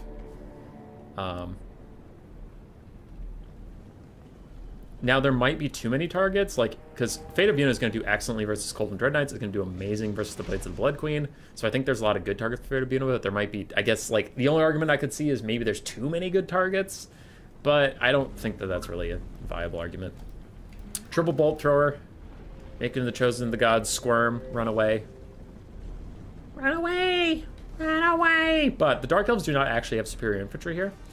Bleak Swords and Dread Spears will do okay, but they're just so outmatched by like a sheer horde of skeletons plus a bunch of chariots and stuff, so I think the Dark Elf front line is going to fall apart rather quickly. The Bolt Throwers won't get a ton of time to do what they want to do. And yeah. I don't think it's over, I just think if both players play well, Tomb Kings will probably win this. Skeleton Horse Archers and Nakar Horsemen all moving up, poking around, testing the limits of the Dark Elves, but here we go. Little charge from the Chariots. Skeleton Chariots do really weird damage, where sometimes they do a shit ton and sometimes they do literally none. Here comes the first Fate of Buna, and there's a good charge. Big Fate of Buna, big charge, all around good stuff for the Tomb Kings. Chosen of the Gods look like they're moving up. What are they shooting at now? They're still shooting at Cold and Dread Knights. So yeah, Jean has noted that these guys are dead. They're dead. There's triple Bolt Thrower shooting at them. Fuck them. They're gone. So he's not even trying to protect him. He's just trying to get any damage out he can while he can do it. The Fate of Buna almost entirely deletes a Cold One Dread Knight. Chosen of the Gods still moving up. The Blades of the Blood Queen are now getting involved. And Arkin on the far side with a lot of cavalry and chariots from the Tomb Kings is really trying to invest in this side and win that flank convincingly. Chosen of the Gods still getting poked down. The Skeleton Chariot that was sacrificed to the Wolves a little bit is going to be doomed. Doomed! Dwarves require no skill, aka the Phoenix King is up in damage value. But that is not entirely shocking. We do have Skeleton Warrior Summon now getting onto one of the Bolt Throwers. Other Bolt Throwers are shooting these Nakar Horsemen who have been forgotten and need to get moving. Because, like, if some of these Cavs could pull in and shut down these Bolt Throwers, that would even the damage value right up. And in fact, they need to do that. They need to come in here, especially those Skirmish Cav, need to come in into melee and just kill the Bolt Throwers. Take the free value. Sparkle Stalker's going to fight Malekith a little bit. They will trade okay. The problem is he's going to Soul Stealer away any damage they deal to him, but still, it'll be worth it in the end.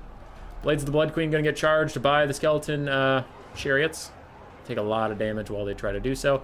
And here we go. We get the Skeleton Horse Archers plowing into melee. You can see how quickly they can take out these Bolt Throwers. And again, these Nakar Horsemen, forgotten in the background, are going to plague the Tomb Kings a little bit. As Spirit Leech is getting traded for Soul Stealer. Soul Stealer definitely went out on that. And some Spears and a Nushapti summon trying to punish Malekith on the ground, but he's just going to walk away from it. He'll be just fine. All 3 Bolt Throwers are under duress. Looks like they are actually going to die off. Nakar Horsemen losing versus Dark Riders in the distance. Nakar Horsemen really had a fall from grace. Now, I don't know who got the charge on who, but it doesn't matter. Overall, in a lot of replays I've watched, Nakar Horsemen are not performing that well, which in Warhammer 2, they were actually a really, really good unit. 2 Bolt Throwers are officially shut down. 1 is rallied by the Cold and Dread Knights. Will still be in the fight. And Sparkle Stalkers stuck fighting Dark Riders and Malekith, not enjoying it whatsoever, as more melee Ushapti are going to run in and Dark Elves do take a bit of a lead on the balance of power and on the damage value. Nekar Horsemen now remembered from the distance, now running in, but they charge straight into Bleak Swords, and they are going to take a bunch of damage on that charge. This doesn't really look like it's going that well for them. Tomb Kings, Tomb Kings, Tomb Kings. Bleak Swords are holding the front line. Overall, everywhere you look, the Tomb Kings are running out of gas. It looks like the Dark Elves will take this one.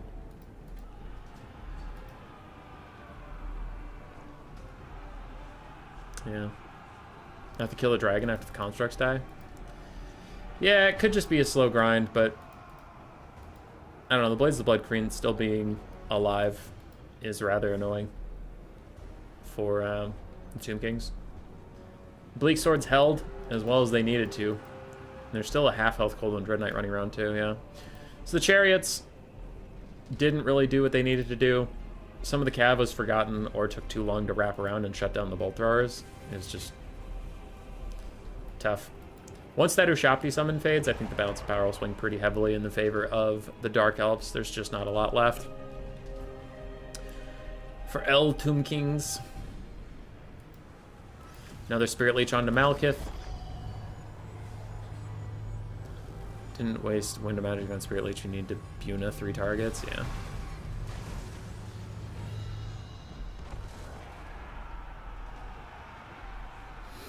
Another Soul Stealer from Malekith is going to be the end, and the Dark Elves will prevail. Cold One Dread Knights did fine. I think the Skeleton Chariots just aren't what they used to be. Because even the ones that were here till the very end, they got less than 500 value. And there were ones that charged into Blades of the Blood Queen, and they just took more damage. They took more damage charging the Blades of the Blood Queen than they dealt. And it's like, oh, okay. Arcane, 1300. Chosen Gods got murdered by Triple Bolt Thrower. Sepulchral Stalker ROR also just never got to do anything. Nekar Horsemen really underperformed. Skeleton Horse Archers did well. Chariots, only one of them paid for themselves. And then Skeletons just didn't do very much. Other side, Malekith did fine. Triple Bolt Thrower did okay. Bleak Swords and Dread Spears did fine. Blades of the Blood Queen got 900 value and didn't lose like any models. Dark Riders traded way up, and Cold One Dread Knights did okay. Nekar Horsemen and Chariots really failing Jean there. And that was like, what is that? 2,400, 3,000. That's like 4,000 gold of his build just really underperforming is very tough. Also, I don't know. Sometimes Tomb Kings players make the Eyes of the Desert look good, but a lot of the time I feel like that unit is a bit of a bait. I don't know about the Eyes of the Desert. It's been a long time since I've seen them actually perform well. And there's a lot of times they just suck and die. I know Merfolorf used to hate them. He just hated Sepulchral Stalkers in general. It might be why.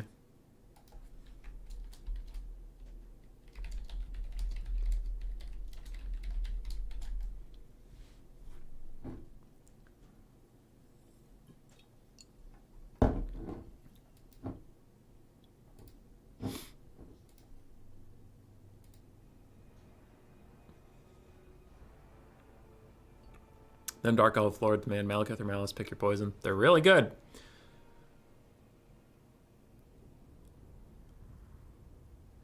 Yeah, Nekar Horsemen are definitely underperforming.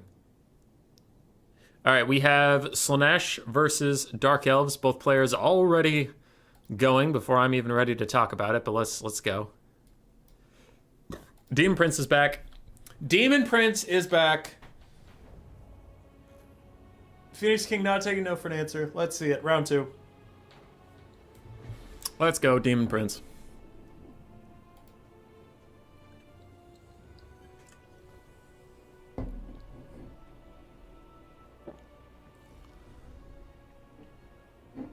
Like, how are they supposed to fix the line of sight issues? Oh, I have no idea.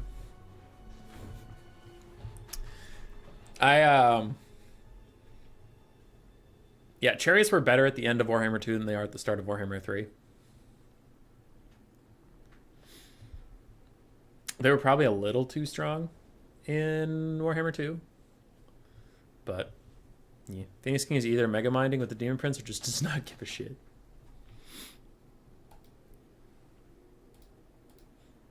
Sabrus and Bjorn are still fighting.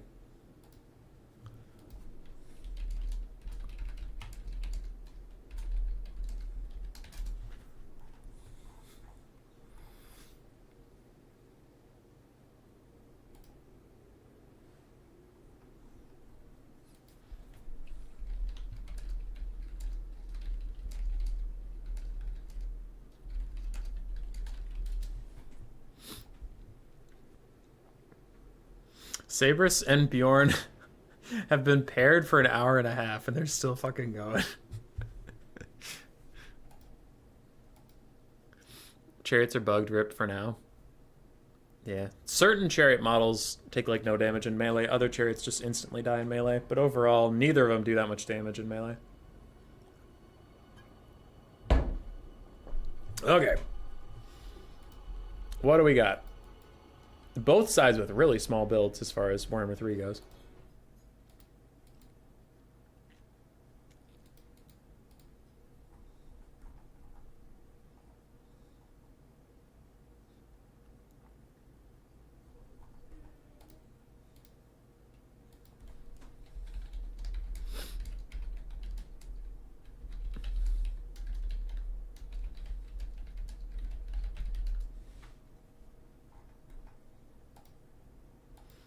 Okay. Knowing them, they're probably stuck in a Dowie versus Kite build game. Found some galactic anomaly code where Unique was so bad it turns out to be good. Damage is pathetic. Loopy, I do think they're bugged. I think that what you said is true, but the like Scourge Runners and War Wagons and Gyrocopters, like anything with a chariot style model, is not functioning appropriately in melee. Like, I have shown it so many times on stream and in videos. Like, you can see single entities are the easiest because there's not so many models it's confusing. Single entities will just chase chariots, get stuck inside of them, and never swing, and eventually the chariot just leaves. Like, it's awful. It's awful. As far as their damage, like the damage they deal, yeah, I don't know anything about that. But I know that they don't take damage because models just, like, don't collide with them correctly. Alright. We have 3 Marauder Horsemen of Slaanesh, a bunch of Chaos Warriors with Hell Scourges, and then the Mirror Guard. Then we have a backline of 3 Hellstriders, 1 Seeker of Slaanesh. Then we have a Demon Prince of Slaanesh up in the sky, with all the same stuff from last time except for Mortal Blow is cut. On the other side, we do have the Crows of Cain, Harpy, ROR, Malekith, for Jean Pesto. Front line of Bleak Swords. We do have double Scourge Runner Chariot, triple Black Arc Corsair, Handbow, and then triple Cold One Knight. Okay. I think Hellstriders will trade up into Cold One Knights. So Dark Elves are going to want to avoid that cav fight for as long as possible. For sure. I also think the Slaanesh frontline is better. So the Slaanesh frontline in mobile game is better, but the Dark Elves have ranged assets, which Slaanesh really doesn't. And I don't know. I think Malekith is better. Charges don't work? I think charges work. In general. Like, certain units have charges that don't work, but I think charges in general work. Big engagement over here. Cold One Knight's getting absolutely slapped by Hellstriders, but with Malekith and a Soul Stealer and another Cold One Knight coming in, maybe the Dark Elves can turn this around. The Hellstriders are just going to try and peace out, which overall was a good trade for Slaanesh, value-wise. The front line of the Dark Elves is starting to falter. On the side, these Black Arc Corsair Handbows are getting herded into some Seekers of Slaanesh. This is going to be very, very painful. Ouch. And the Seekers of Slaanesh do have good armor piercing, so that they should be able to tear down those Black Arc Corsairs just fine. Scourge Runner Chariots firing a little bit at Chaos Warriors, which is a bit of wasted ammunition, unfortunately. These Hellstriders are routed, and the Cold Knights aren't able to keep up, but maybe they can stay close enough to make sure that both of these units get pushed off the map. That would be a huge boon for them, and it looks like it is going to be that way. So we'll see how quickly Jean can rally those forces and not forget them on the side of the map. They do need to come back post-haste. Dark Elves have secured a little bit of a firing enclave in the back here that they have rallied, trying to hold off these Chaos Warriors with Cold Knights, but everywhere else has gone very, very poorly for them. I don't know if they have enough, like, raw carry potential in the tank. Because Scourge Runners do good versus single entities, but, like, killing all of these Chaos Warriors could be really tough. Damage values are about dead even. The Skirmish Cav of Slaanesh has not been doing very well. They are taking a lot of damage from Scourge Runners and Black Arc Corsair Handbows. Like, they're just having a tough time, understandably. Yeah, I just gave up on Chariots and Gate 3 unless they have AP missiles.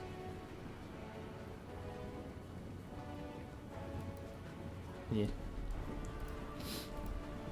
But the Chaos Warriors and the Demon Prince are going to be a big, big problem for the Dark Elves to deal with. And Phoenix King dropped. Ooh. That's awkward.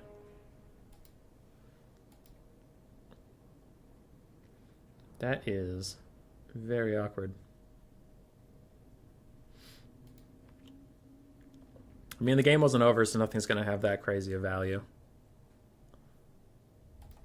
I'm not going to put the blocker up because either the person who dropped takes the L in that game, or we do it with the same build. So I'm not going to put the blocker up because there's no reason to.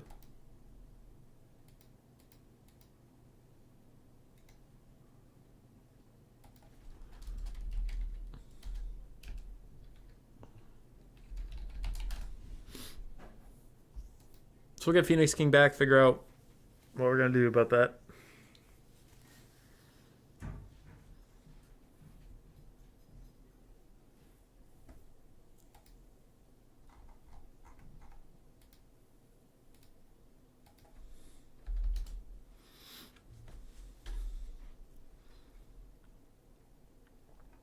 All right, he's back.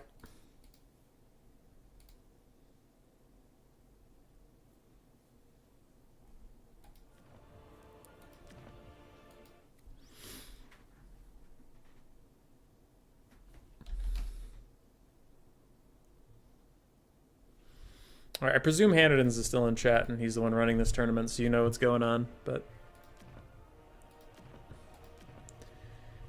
that build is the same.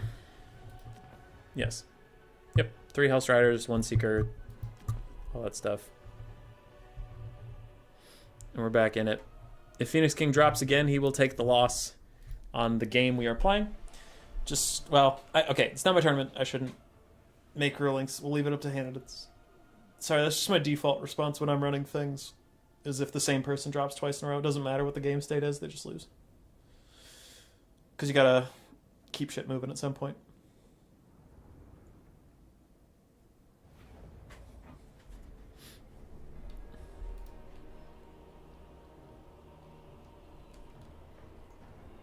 And we're back. Back again. Shady's back. Whoa.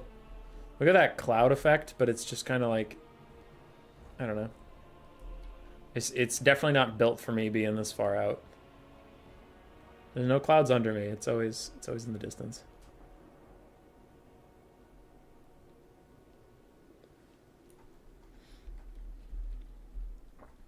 I am king of this mountain.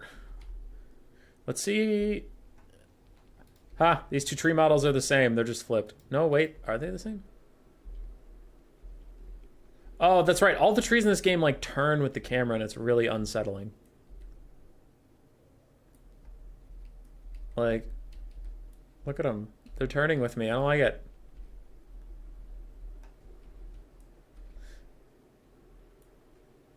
Who was winning before the crash? It was about even. It was about even. I would say Slaanesh maybe had a slight advantage, and then Slaanesh was the one that dropped. Maybe.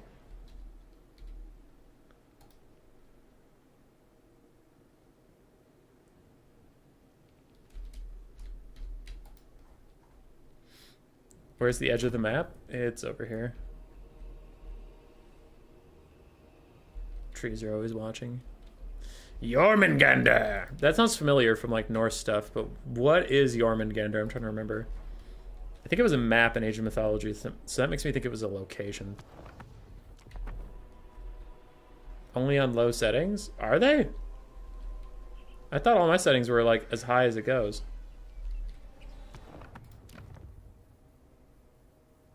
I can't look at the graphic stuff now. God damn it. All right, we're back. You know all the builds. Triple Hellstrider, 1 Seeker, triple Marauder Horseman, 5 Chaos Warriors, one of which is the ROR. The other 4 have the Hell Scourges, and then we have the Demon Prince of Slaanesh. On the other side, we have Malekith with Soul Stealer, double Scourge Runner Chariot, triple Cold One Knights, triple Black Arquebusier Hambos, quadruple Bleak Sword Frontline. I think I mentioned Malekith already, but maybe I didn't. Double Scourge Runner Chariot, Crows of Cain. World Serpent. Ah, there it is. I don't know about the trees. Sometimes ignorance is bliss. that they're always watching. Always watching you, Wazowski. Because I think the trees in the map are 3D models because you need to interact with them. But the trees outside the map are 2D models because they just need to look pretty from an angle. So then they'll turn with you. But the ones in-game, there's no way they turn with you because like then it would change the width and units actually interact with the width. It probably just saves on computer rendering stuff. Anyway, rough. You know the deal. Scourge Runners shooting at Chaos Warriors for now, but it's probably not the target they want. They want to shoot at any Cav or something like that. Malekith and his crows flying around at the speed of sound. Yeah, that was a nice volley from the Marauder Horsemen of Slaanesh, who are going to get caught by Bleak Swords. Start to run away. Blackrock Corsair Hambos punishing them for ever getting close, ever. How dare you? How dare you? The Mirror Guard collide with the Bleak Sword. The Mirror Guard should win that. Throwing out the big should. Corsair Hambos firing at some Seekers, firing at the Hellstriders. Overall feeling good, feeling nice, feeling fresh. Malekith and these Dark Elves going on a big old flank, but is it going to come in time? Tree models are generated on a prop outside set models. Infield based in the environment they're in. Yes. Malekith tries to go for a breath attack, but it targeted some Chaos Warriors that got knocked out of the formation, but also like the angle wasn't quite on point from Jean. It wasn't down the line, it was like towards him. Now this would be a great breath attack angle, but it's obviously on cooldown. Like the last game, we just switched which side is getting focused, but as Slaanesh pounds that flank, it is getting entirely disintegrated. And in the meantime, the center is holding okay, and the Dark Elves are rotating around, but the Dark Elves are having a hard time getting a fight they really want. Nice Soul Stealer hits 2 Skirmish Cav. Not excellent, but it's fine. And then a Gaze of Malice, really ambitious, trying to hit a fast-moving unit like that, just walks away. So far Malekith is swinging and missing a little bit here in the start of the game. Balance of power, I mean, damage value is very, very even for now, but I feel like Slaanesh is getting what they want out of this early game, and the Dark Elves are not. So we'll have to see how it continues to go. Skirmish Cav, Slaanesh shooting the Crows of Cain. Crows of Cain just following after some Chaos Warriors and Hellstriders, but I have to think that they would not enjoy those fights if they got them. Hellstriders, Slaanesh charge back in, getting a rear charge onto the Crows of Cain and getting a frontal charge onto the Cold One Knight. Overall, Dark Elves not winning this engagement, and Malekith is going to land and try and make it go a little bit better for them, but all Slaanesh's ITP, so there's no chance for terror routes or anything like that, and he could just be putting himself in danger of all 3 of these Skirmish Cav models shooting him. Maybe.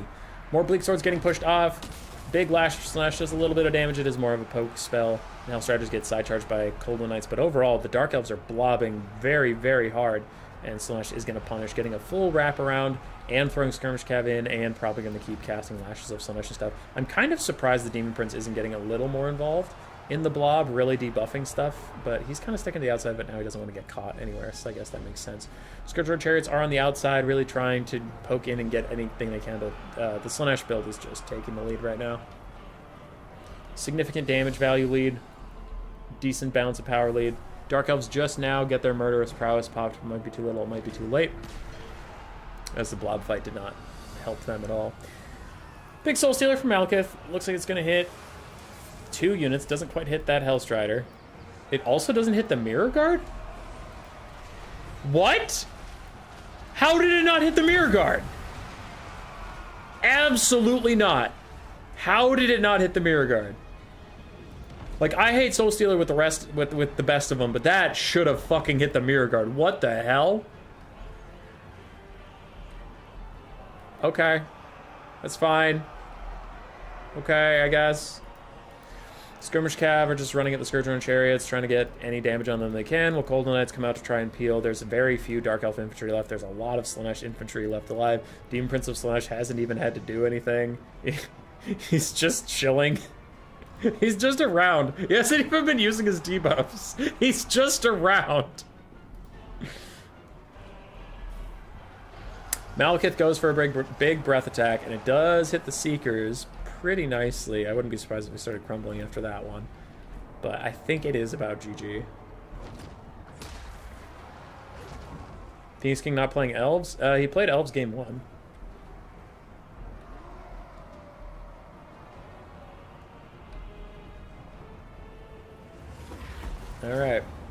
Enfeebling Flow plus Superfluous Musk plus all of his other buffs. He's got Malekith down to 16 melee attack, and Malekith's trying to fight back.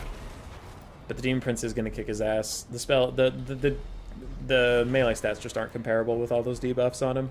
I think that's GG.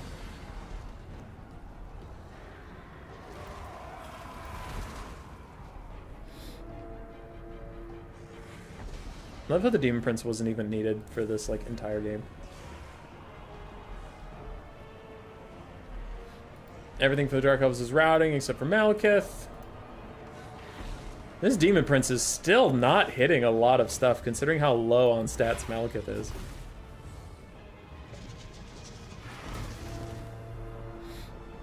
Damn.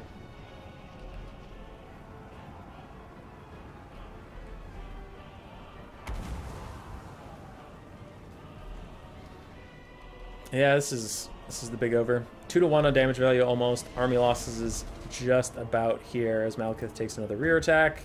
Another enfeebling foe. He's getting bullied. There it is.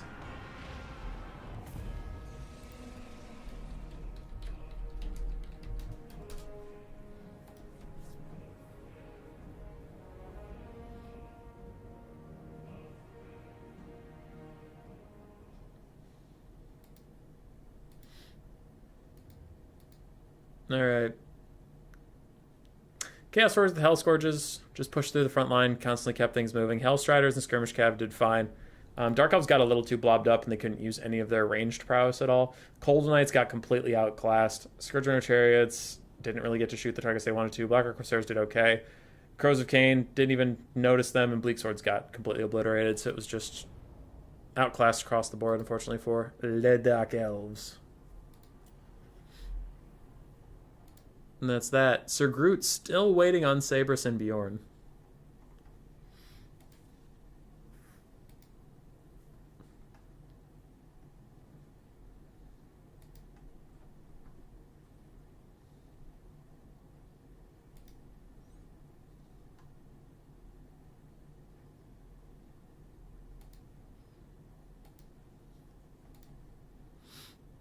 All right.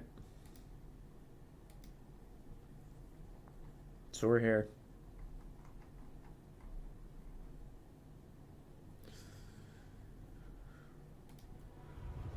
We here.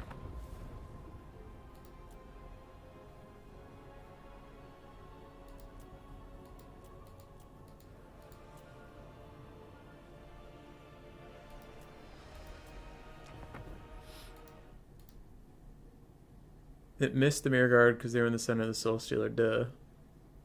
Easy! Alright.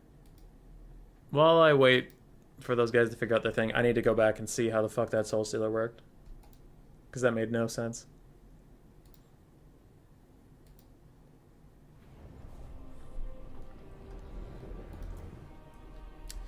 Da da da da da. Dun dun dun da da dun. Dun dun da da da. Dun dun dun da da da. Dun dun da da da. Dun dun dun dun dun dun dun. Dun dun da da da. Da da da da da da da da da. Da da da da da da da da da. It's coming up soon here.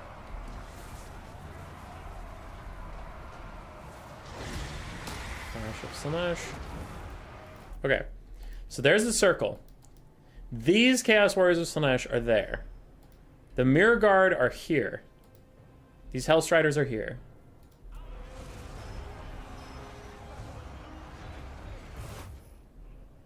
It only hits them.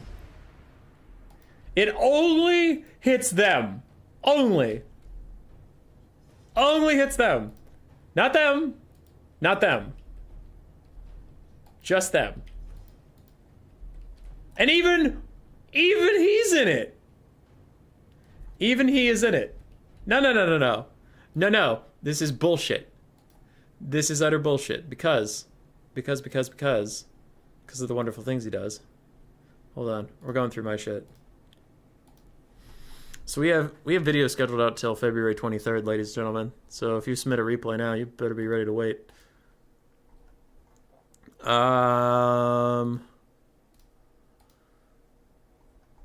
Where is it? Where is it? Where is it?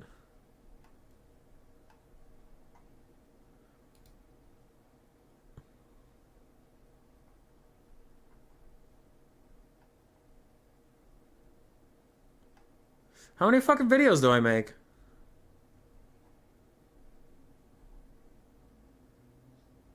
Hold on, I don't think it was this far back. I think I missed it. Because there's a Soul Sealer video where I did where it hit stuff that wasn't even in the circle, and now this one's not even hitting things that are dead center.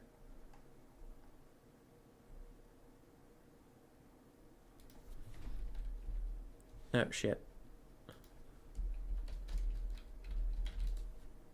What do you mean, 0 videos? Fuck you.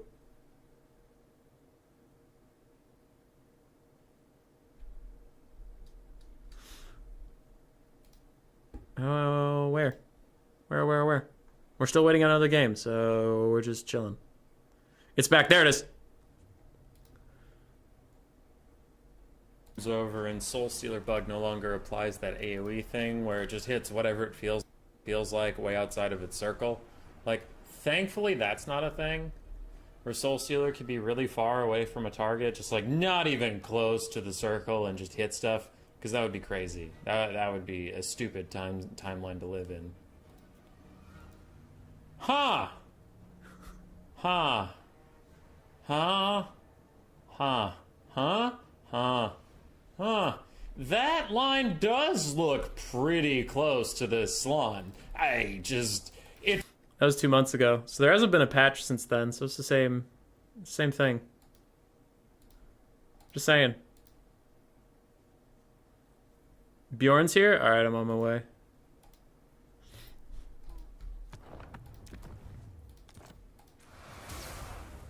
Well, that should have hit, though. That should have hit. I don't give a fuck.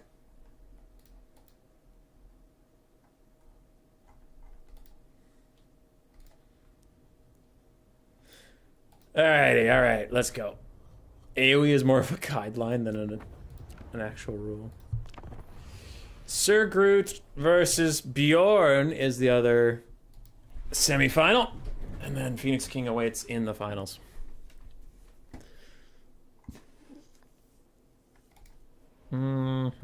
There's Groot.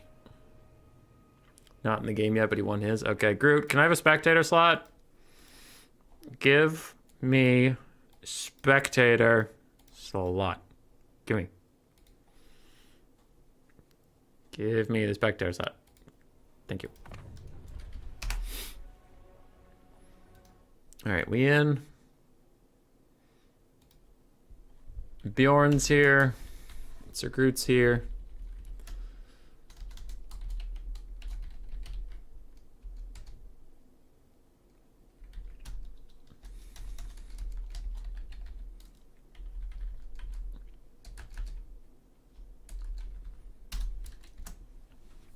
I don't know why I just deleted a 0 to put in a 0, but you know what? Sometimes you gotta do what you gotta do.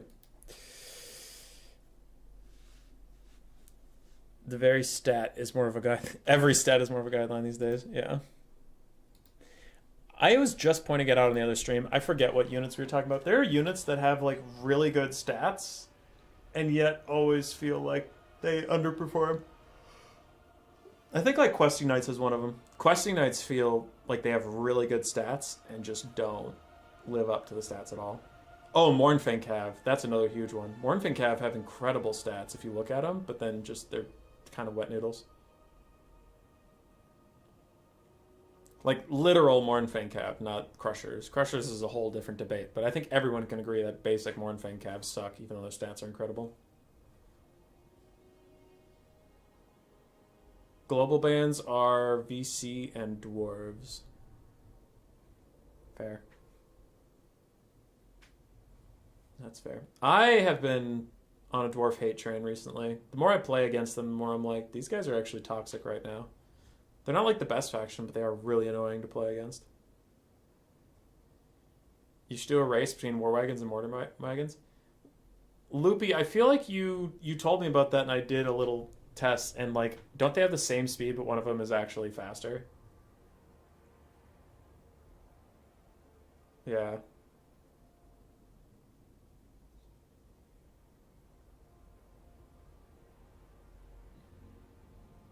think you did tell me about that.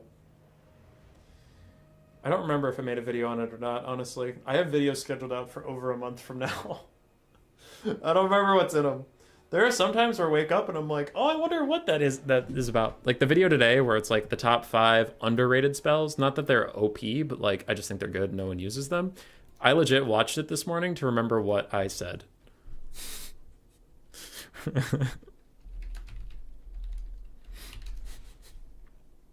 What spells did I think were underrated a month ago? Low mobility, low skill ceiling, low and floor. No cav or fast units in Thoric. For me, the problem with dwarves right now is just that their infantry are literally unkillable and unbreakable. I had a really infamous game of Warriors of Chaos versus dwarves, and Miners with Blasting Charges kicked the shit out of the Knights of the Brazen Throne, and it was like, okay, one of these units is 400 gold, one of these units is 2,200 gold. And they don't have charge defense. They don't have that. They don't have bonus versus large. They don't have anything that would help them versus Knights of the Blazing Throne. They just don't take... They take barely any damage on the charge, and then they just beat them in melee after that. It's like, alright, cool. Very cool. Dwarves are sweet. So yeah, they're pretty toxic right now, unfortunately.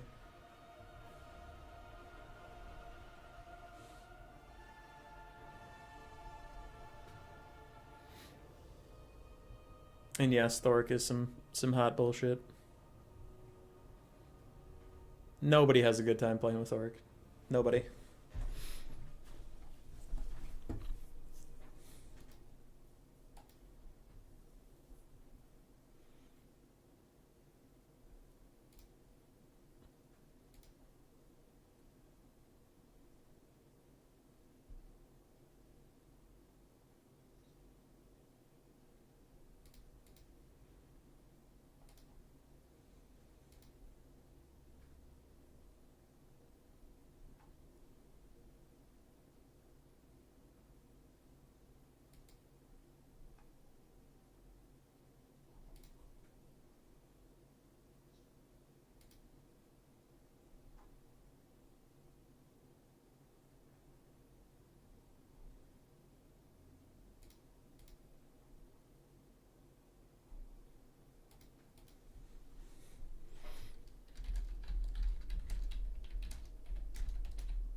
Sorry, I'm answering YouTube comments while I wait on these guys to do pick and bans.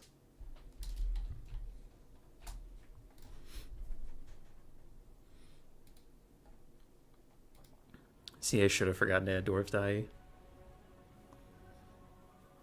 Because charges barely work.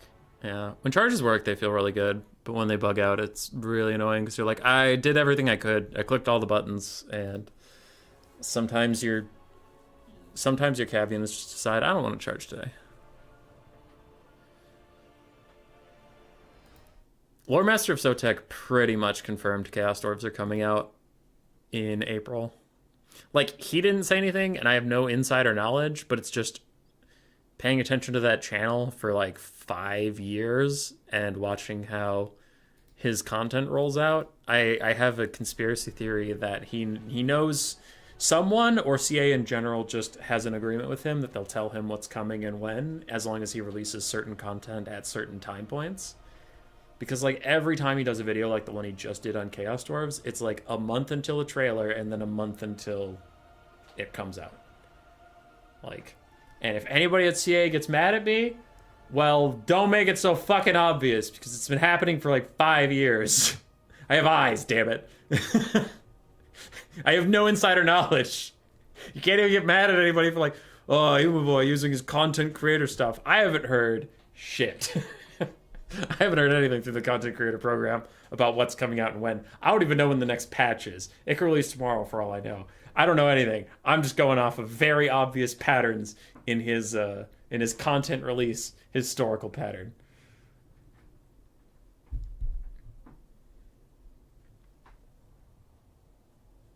Got some groceries, so I couldn't respond. The answer to how many vids do I make is a lot. Yes. Worlds are too busy in the Dark Elves sex dungeons to be fielded. Alright. I'm curious what the... Hey, Knighthood, how you doing? You get tips from that program? Which program?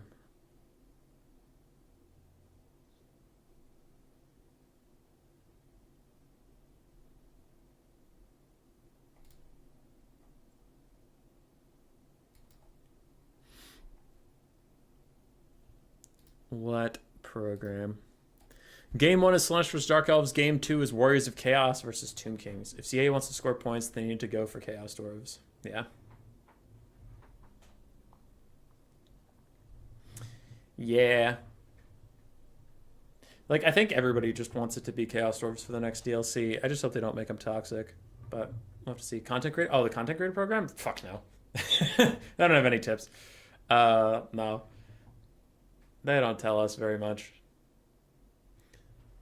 There's like, so here's the thing, and like this isn't flame. If anybody gets mad at me for saying this, then structure it better.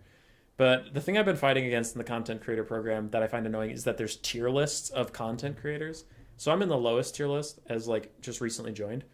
But like there's stuff they tell, there's like content creators, partners, and then like this pseudo group above partners. But it's like they'll tell the partners something and don't tell the content creators. And then the partners get to know it and prepare content. And then when that content gets, when the partners get allowed to make content, so like when Turin or Anticity can post videos about the thing, that is when the lower tier of content creators find out about that thing. Like CA will say, hey, Chaos Dwarfs exist, and Turin will release a video saying, here's like the Chaos Dwarf roster. And it's like, okay, so he knew. Like, it was never explicitly said, but he clearly knew because that video released a minute after the CA announcement. So he didn't make it now. He made it earlier. So you told him, or like something. And then when Warhammer 3 was releasing, there was really big problems with like how it went. So like the big channels could do trailer reactions before the trailer came out. Then the trailer came out and the rest of us plebs had to do trailer reactions as we saw the trailer, right? And then there was access. So when you had early access to the game, the bigger content creators had it for like a month before the smaller content creators. And then when the smaller content creators get it, CA said, you can't make content on this period for 2 weeks. And during that time, Turin, Anticity, and them could do multiplayer battles. They couldn't do any campaign. So they did 2 weeks, and we couldn't do any content to compete. And then they say, all right, little content creators, you can now join in on the multiplayer battles, but you can't do any campaign stuff. And then Turin, Anticity for 2 months, and other people, I'm just listening to two big content creators I knew, could make campaign content. They could talk about the maps. They could play any of the DLC factions. Like they couldn't play the Demons of Chaos, I think was the only thing on release, like that kind of stuff. And then after those 2 weeks go by, they go, okay, small content creators, you can now do the campaign stuff. Big content creators, you can do the campaign stuff plus the new units that we forbade anyone from showing. So it's like the two big content creators are always 2 weeks ahead of us. And the reason I was fighting against that is, one, obviously it's my own self-interest to fight against that. I'm the smaller content creator, so I'm always behind. But the other thing that sucks is it doesn't make sense to me. This has been my argument to CA for a little bit. It doesn't make sense to me that the big guys get an advantage over the little guys in the early release, because they're going to eat up all the content and like no one's going to care what the little guys have to say 2 weeks later. It's like, did you guys know Slaanesh is in the game? It's like, yeah, we've known for 2 weeks. We saw them play already, right? So yeah, they get that advantage. You might say, Human Boy, that's fair. I say that's not fair because you know what the big channels have that's an advantage over the small channels? Being big fucking channels. Like fucking nobody goes, who's Turin? Like if they're on my channel, fucking nobody doesn't know who Turin is, right? So they don't need that 2 week advantage. It's not like, oh, you guys have been with us for so long, and here's for your loyalty, we're giving you this extra reward thing so you can stand out among the smaller content creators. They don't need to fucking stand out among the smaller content creators. Smaller content creators need to stand out, and that's my argument. Now, you have problems like if the game isn't very good, well, then you lose a ton of eyes because like Rubber Duck of War stopped streaming. He had other real life shit to do, right? Legend of Total War took a break for a little bit because he was against it. Now he's back on Warhammer 2. Who else? Milk and Cookies really wasn't doing a lot of stuff around it. Heir of Carthage went back to like other Total Wars and stuff. So like when you put all of your eggs in the basket of let's build up a few big content creators, you have no room for fuck up because if they leave, you lost everybody. Whereas if you gave smaller content creators a way to grow, like a path to grow at all, then when you fuck up and you lose 50% of your content creators, you still have 10, 20, 30 instead of having 2, 4, 6. You know what I mean? So for a while there, it was like Turin, end of list. So I don't know. I think the content creator program really needs some reworks. Now getting upset about CA is, yeah. Alright, looks like Bjorn's working on his build still. So that rant bought us some time. Remember how annoying you found out when you didn't hear anything about Immortal Empires? Yeah, I had no idea what was coming with Immortal Empires. Reasonably balanced. Some things are getting unbalanced, like Hellstriders. That gets annoying, yeah. There's a lot of jank in the game. The big get bigger and the smaller get even less. Yeah.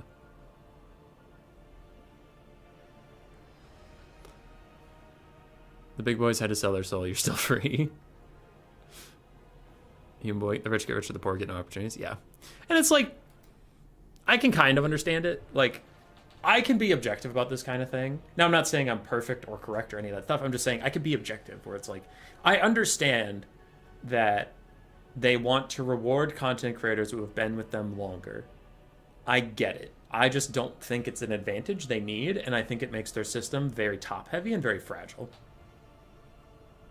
Because, like, Legend of War didn't play ball, and then they got fucked.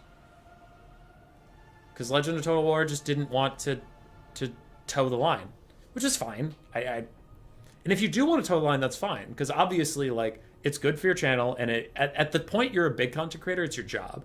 So it's good for your job, it's good for your livelihood to be nice to CA and to be close to CA. But with that top-heavy model, if someone like Legend of Total War says, yeah, fuck this shit, and leaves, like, that it's a significant portion of eyes on your game. Like, it's a significant portion of your media. And it's a big story. Instead of, like, if there's... Because, like, that's a good example. Think of League of Legends, right? If a League of Legends content creator fucks off, it's a story for a day. And then they just go elsewhere. Like, the people who want to watch League of Legends just go elsewhere. They'll go watch Tyler 1. They'll go watch Night Blue. They'll go watch Sneaky. They'll go watch Doublelift. They'll go watch I'm a Cutie Pie. They'll watch Solo Redick to Top. They'll watch Hishinshin before it turned out he was a pedophile. Like, there's all these streamers who are constantly streaming that game. So it doesn't matter if Riot fucks over one or two people. There's enough people that are towing the line that you still have content. But, like, if Turin, Legend of Total War, Inticity... I mean, Inticity just left, too. Actually, that's another big one, is Inticity left. But anyway, if Turin, Inticity, Dav, Legend of Total War all fucked off at the same time, like, CA would legitimately lose like 80% of the viewership on their game, because it's just, they don't, even people looking for it don't know where to look. They don't know what to find. Because, I mean, like, we have 50 viewers right now. That's good. I'm appreciative for you guys, but it's not a Turin stream. Like, a good Turin stream, like the Faction War, you could have 1.5k people watching. It's huge. Just currently done CA is all this is fine, but in time spent, you are more valuable in turn, probably, especially in the months before 3. Maybe. It is the easy choice going for bigger content creators, for sure.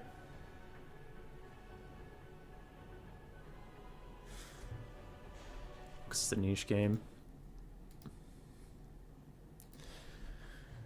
Alright.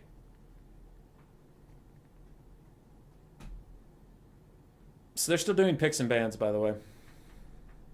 Game 1 is Slaanesh vs. Dark Elves. Game 2 is Warriors of Chaos Tomb Kings. And then it's Vampire Counts, Lizardmen, Grand Cathay, Empire versus Grand Cathay, Vampire Count, Coast, Skaven, and Dark Elves. Legend did stop streaming for now. He had a big Christmas stream, but apart from that, nothing. For months, Turn also doing 90% of other things. Inticity stopped. That was the big 3. Sent out the basket and finished, and they're like, why are people not happy with the state of the game? Niche for niche, yeah. I don't know. I like streaming and stuff. It's just our growth has been really small. Really small. We're starting to kind of get going now, but I've almost done this for 2 years. And we're at, like, under 4K subscribers, which is brutal. But we covered the game. We covered Warhammer 2 in its dying days. From a public view, right? I'm not talking about meta. The meta at the end of Warhammer 2 actually slapped. But public awareness-wise, Warhammer 2 covered it in its dying days, covered Warhammer 3 on release, and then that died, and that's been almost a year at this point. So it's been tough. It's been real tough.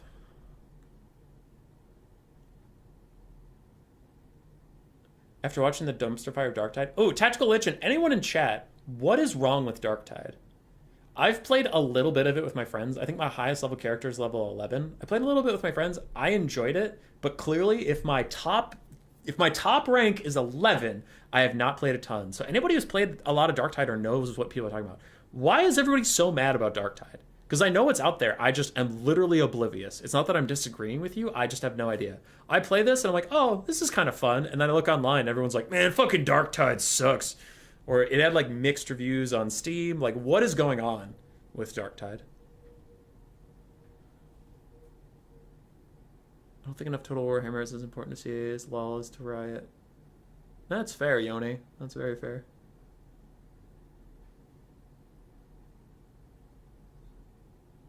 The core gameplay is fun, and everything else is horrible. Bowmore enlightened me because we've been sitting in this lobby for quite a while, so I could use something to talk about. List the things. List the things. List the things.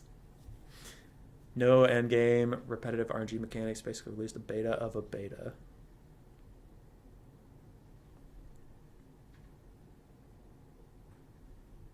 Weird. They released the game before they completed the crafting system. I do remember that. I remember I unlocked the crafting system because I got high enough level and there was like nothing to do with it. It's repetitive, kind of half-assed based on the success of Vermintide more than a deep engaging game. It's the same thing with every game it releases. It broken unfinished, lots of disconnects, bad hitboxes, don't register in the cash shop works.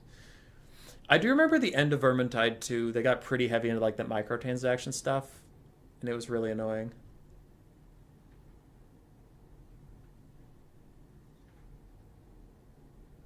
Core gameplay of Darktide is a lot of fun. Everything else feels like an early access free-to-play game.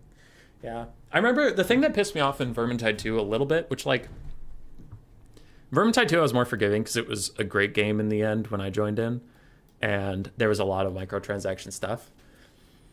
But it bothered me that like you acquire these little silver coins and you could buy with the silver coins like turn Marcus Kruber's vest from white, like 90% white and 10% black to 10% green.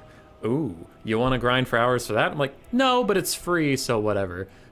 But then all the cool cosmetics, in my opinion, like, oh, this one where Kruber gets a flaming skull helmet and his sword turns into a living bat monster he's swinging around. And you cannot buy that with silver currency at all. You have to buy that with money, and it's like $15. And I'm like, oh, okay, well, in my opinion, all the dumb cosmetics are purchasable and all the cool ones are purchasable with real money. So I'm just not going to interact with the system at all. But it's just kind of like, you see it there, and it's like, oh, this is a system I have zero interest in, but it's there, so. I don't really have that many issues with it being in the game. Darktide, I honestly don't know enough to render an opinion. I at least played enough Vermintide. I got to max level with every character.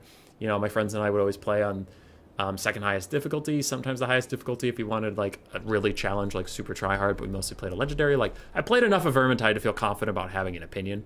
I haven't played enough Darktide to really like stand behind my words on it, so I just won't comment. Core gameplay Darklight is a lot less fun. A lot of fun, everything else, yeah, okay. Lack a lot of personality features of Vermintide, shallow comparison. The only thing they nailed down was the 40k aesthetics. Yeah, I could play Vermintide 2 without paying attention to the microtransactions. For sure. It was great.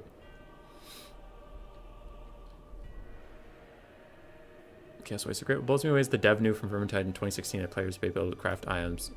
Want to be able to craft items instead of pure RNG. Yeah, Vermintide and Darktide both have no way to craft the items you want.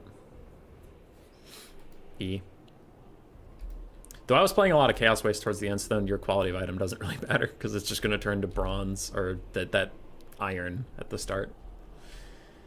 Alright, let's go. Slaanesh is mostly set up. So we have Sir Groot taking a build. I can't tell if it's a Phoenix King build or if there's a secret Slaanesh meta I just haven't been a part of. But more Hellstriders, more Seekers. A Demon Prince yet again with Lash of Slaanesh, Enfeebling Foe, Fiendish Musk, and Paragon of Excess. Let's see. So the first game we saw the Demon Prince, he was pretty meh, in my opinion. The second game we saw the Demon Prince of Slaanesh, he literally didn't have to do anything, and Slaanesh won. So let's see if this is the game he does stuff and Slaanesh wins. Chaos Furies, 1 Marauder Horseman, and then 4 Chaos Warriors of Slaanesh with Hell Scourges. On the other side, we have 4 Dark Riders for Bjorn. We have 2 Witch Elves, 1 Black Arc Corsair, a front line of Dread Spears and Bleak Swords. We have 1 Black Arc Corsair with hand bows, 2 Scourgeon Chariots in the distance, and Malekith up in the sky. Free LC paid with cosmetics is probably the most reasonable microtransaction model. Yeah. Feels like they're trying to prolong gameplay loop as long as they can with everything, including RNG weapon store. I really like Deep Rock Galactic. I like Deep Rock Galactic a lot. I would still be playing it, but my friends kind of moved on from that game. They played a lot more than I did, so they burned out. Which, like, there's very few games where you can't burn out over time. But I liked Deep Rock Galactic a lot. That was a fun game. Ooh, Dark Elves versus Slaanesh again with Hellstriders. Oh, shit! Yeah. Yeah, it looks like Slaanesh is one of the picks in the Dark Elves. Dark Elves are very, very strong right now, though, so you do kind of need to counter pick them. They're a strong blind pick. That or the mirror match we saw earlier on. Deep Rock has dwarves in it, so I'm out. Deep Rock's fun, though. I enjoy it. My friends were saying the combat pattern in Deep Rock isn't great, and I will say it's not the best, but I liked the objectives-based combat. I liked the kind of Minecraft style of carving out a niche in a cave. I don't know. I liked enough stuff about it. It wasn't a perfect game, but it was fun. When will you play in the Christian Minecraft Skaven server? I don't think that's a real thing. I think you're lying about that. All right, looking at the builds. I don't know. I think Slaanesh should have it. If the Chaos Warriors can kill all the infantry, then I think they can have it. But they are outnumbered like 3-1. So maybe not. Maybe Bjorn's going to take this. I don't know. It feels like the Dark Elves don't have enough in the mobile game to really stop Slaanesh, though. There's a lot of Hellstriders and Seekers and shit here. Do we have a net? The absolute flavor of this matchup. Hi, go, G. What's wrong with dwarves? I don't play them, but they're thematic at least. A lot of people don't like dwarves. Their playstyle can be extremely divisive, so like not fun to play against for a lot of people. So it could just make it annoying.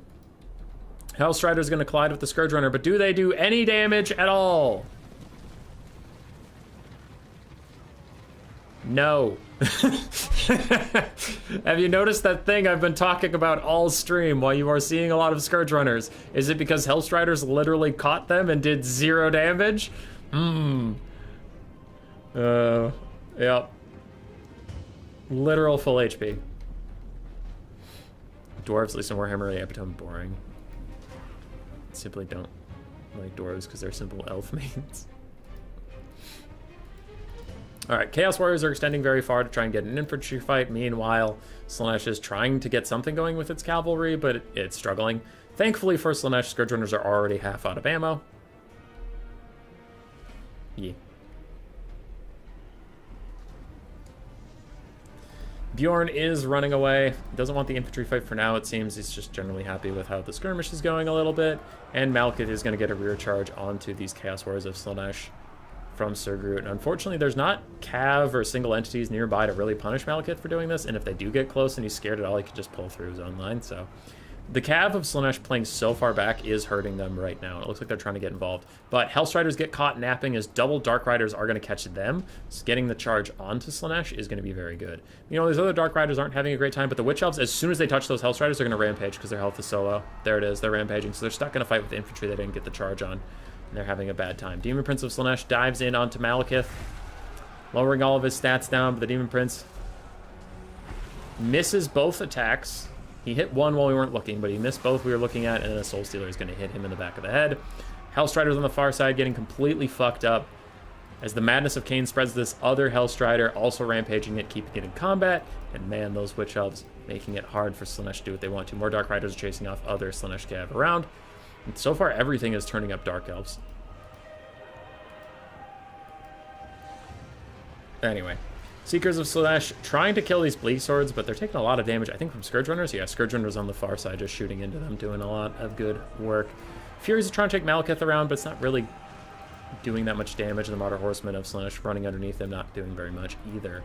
Scourge Runners still firing, but they have very little ammunition left to go around. Chaos Warriors are winning wherever they get to fight, so that is what is keeping in Slaanesh in this game, because so far the flanks have gone extremely poorly for them.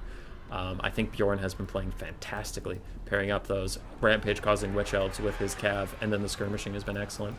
Demon Prince of Slaanesh decided, fuck Malekith, I'm not going to chase him anymore, I'm just going to run around and route off a bunch of Bleak Swords, help out my Chaos Warriors, and get the Slaanesh army passive going, so maybe they can get a big Narcissism and trap Malekith down in a bad situation. That might be why they're focusing so hard on chasing off all of these Bleak Swords. I don't know. Malekith does go and fight some Furies, and strangely the Demon Prince is really just not about it, not going for it at all. Really committing to helping these Chaos Warriors win the front line faster, which is interesting. I don't know if it's the wrong choice, it's just kind of catching me off guard. Do you think the Nurgle Mark is the most lackluster out of all? Nope, Khorne. Lower your own melee defense for some melee attack and frenzy.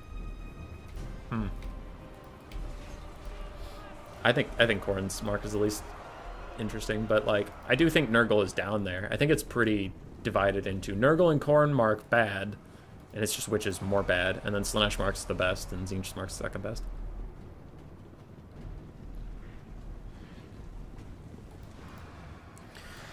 Hellstriders, Marauder Horsemen, and Seekers all getting into some hijinks in the background, really trying to get involved. Meanwhile, the Demon Prince is taking another Soul Stealer in the face. And man, these Chaos Warriors of Hell Scourges are absolute world beaters today. Both Scourge Runners are out of ammunition, it looks like. Oh, that one has 2 and that one has 0. And the Dark Elves are slightly ahead on the balance of power. They are quite ahead on the damage value. But I can kind of see why the balance of power isn't that negative, because Slaanesh looks like they're doing okay in some areas, like Scourge Runners being out of ammo makes them a lot less scary. All these Chaos Warriors can hold quite indefinitely. Witch Elves will not be that great against Chaos Warriors, so I can kind of see it. Bleak Swords down to 27 melee attack while all these debuffs are in play. I'm underwhelmed by these debuffs. -5, -5, sorry, -5, -5, -8, but still Bleak Swords get 27, 27. I mean, it's pretty good. Dreadspear's trying to chase all this stuff, but the Seekers of Slaanesh are bodying some Dark Riders while the Marauder Horsemen try and find a place to stay safe. Witch Elves are coming in, though, and that deadly rampage has been used for many a death to Slaanesh cavalry, so these Heart Seekers and... sorry, they're just basic Seekers. These Seekers and Marauder Horsemen are going to want to stay the fuck away from those guys.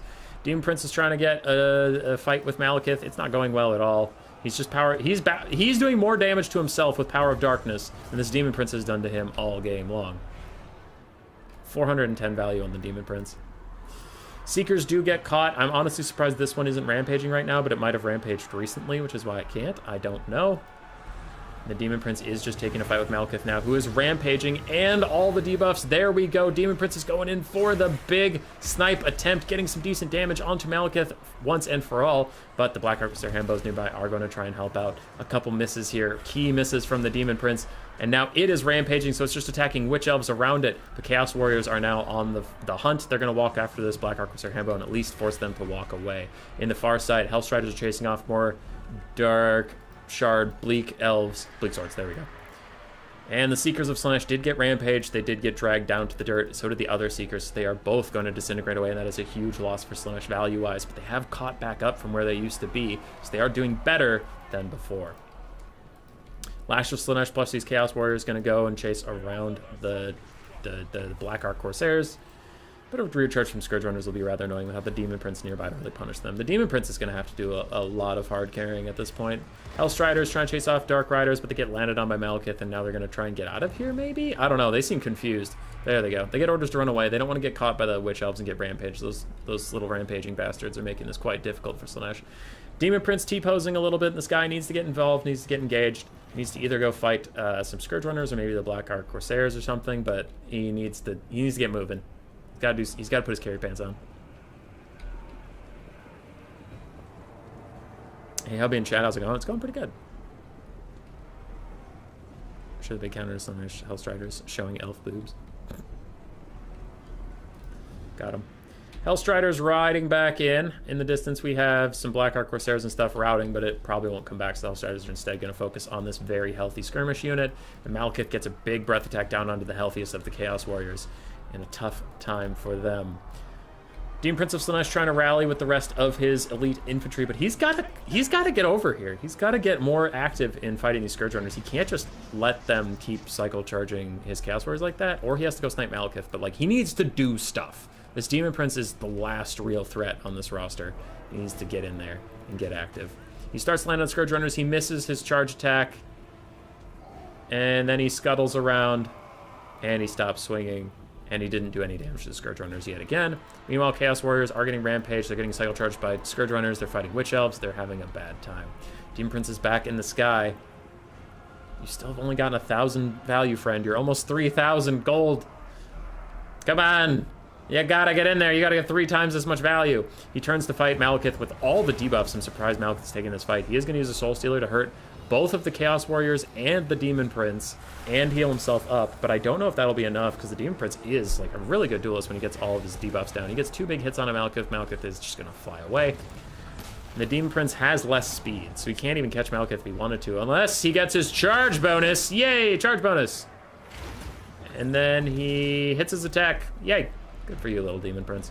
Slaanesh spikes down on the balance of power as Malekith heals up, and a whole bunch of Slaanesh units take big damage. Scourge Runner Chariot's still just going absolutely wild in the backfield. They don't have incredible damage values, but they've just been here. But it's looking dire. It's looking dire. Demon Prince of Slaanesh has to be careful where they land. They don't want to land near the rampaging Witch Elves. Super Perfect Musk is going to stop those Blackheart Corsair Handbows for a little bit, but then they fire backwards. Looks like the Demon Prince is going to peace out. 1,600 value, Malekith, 2,000.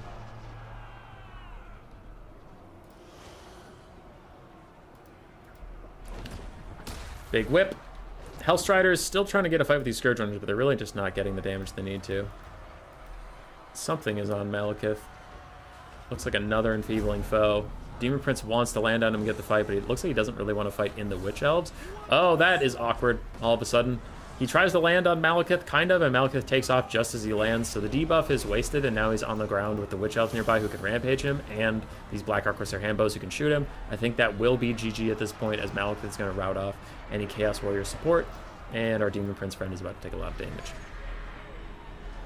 There's a full health Harpy in the background, just chilling.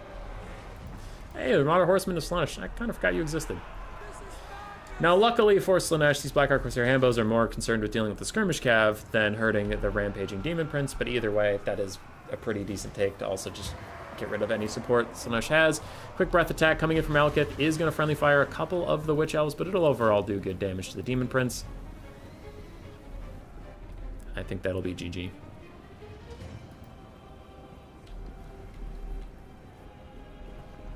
Lag spike, no matter who drops right now, I would 100% call it for the Dark Elves. So even if the game crashes, do not worry.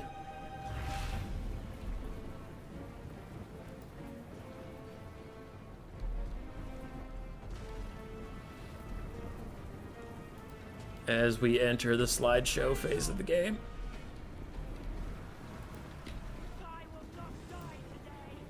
I don't know what is... Do you guys see that Malekith flag effect? Like, what is affecting him? Oh, it's being within range of these two, but they're not, like, showing on his unit card. So is Dark Elf Death by Snooze Stew considered a win or loss in Slaanesh Handbook? Probably a win. Yeah, probably a win.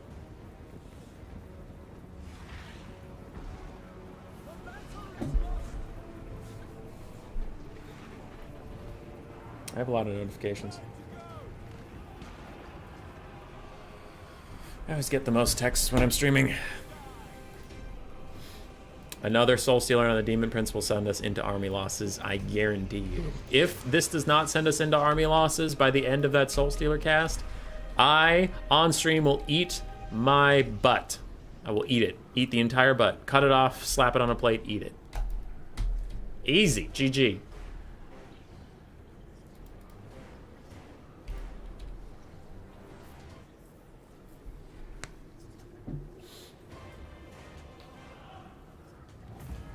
Done.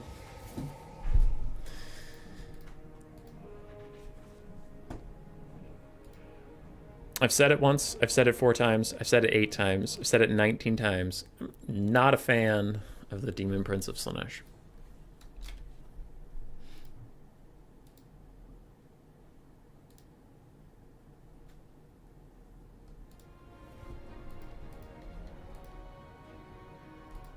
Alright. That took a bit. Demon Prince, 1800 value. Seekers really struggled. Chaos Warriors with Hell Scourges actually did pretty goddamn well. Hellstriders did fine. Bjorn played really well around them. And the Marauder Horsemen and Furies did okay. Other side, Malekith, 2500 value. Scourge Runners did quite well. Witch Elves did very nicely as a little like debuff support tool. The one Black Ark Corsair Handbow did very, very nicely. Dark Riders did fine. And Harpies were around. Putting this up because I don't know where they are in the build phases. We're in here. And I am really hungry because we've been streaming for almost 4 hours at this point, and it went over my lunchtime. So I'm going to grab a piece of bread. BRB.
I'm back.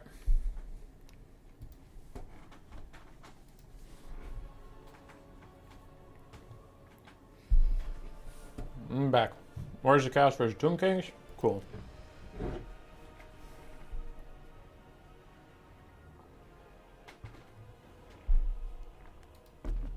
Alright, alright.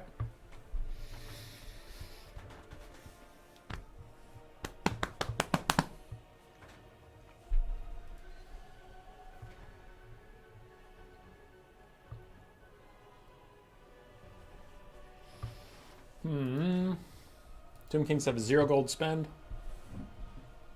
Behind the blocker. Where's the Chaos are juggling around some last funds?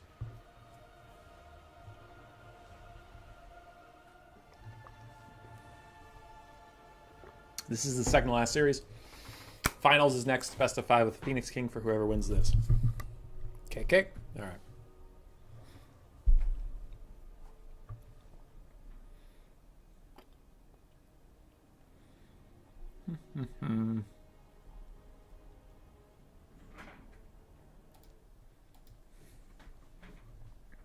How do y'all think our YouTube metrics are doing? Do you think we're doing well? 3,947 subscribers. We're getting close to 4,000. We're getting there. Eventually.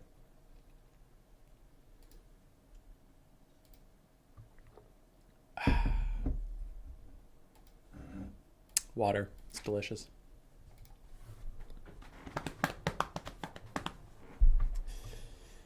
Where's the Chaos?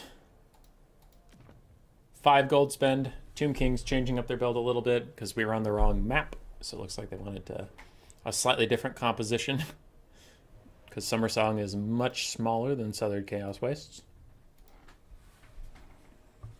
Which is fair.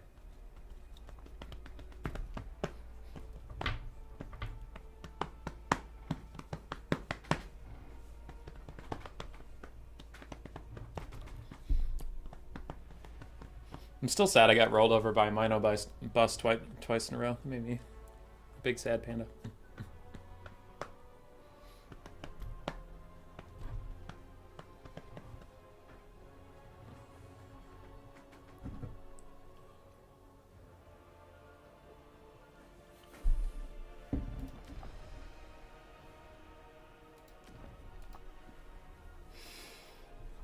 $20 gold left. I know how to get a 0 gold spend with this build. With only 20 gold, you can do it. You can do it, Bjorn. Get the 0 gold spend. Do it. Do it.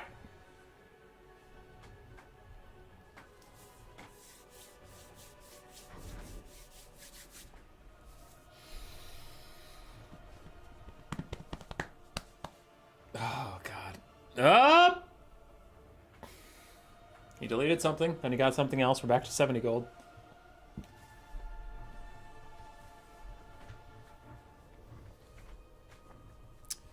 Okay. We do the builds a little faster, so we aren't in the lobby so long. There's a whole lot the best of 5 after this, and I'm not gonna be here for 2 hours. Well, people do picks and bans and pick other units and sit here for a long time looking at the exact same build they had an hour ago, and it's just going nowhere today.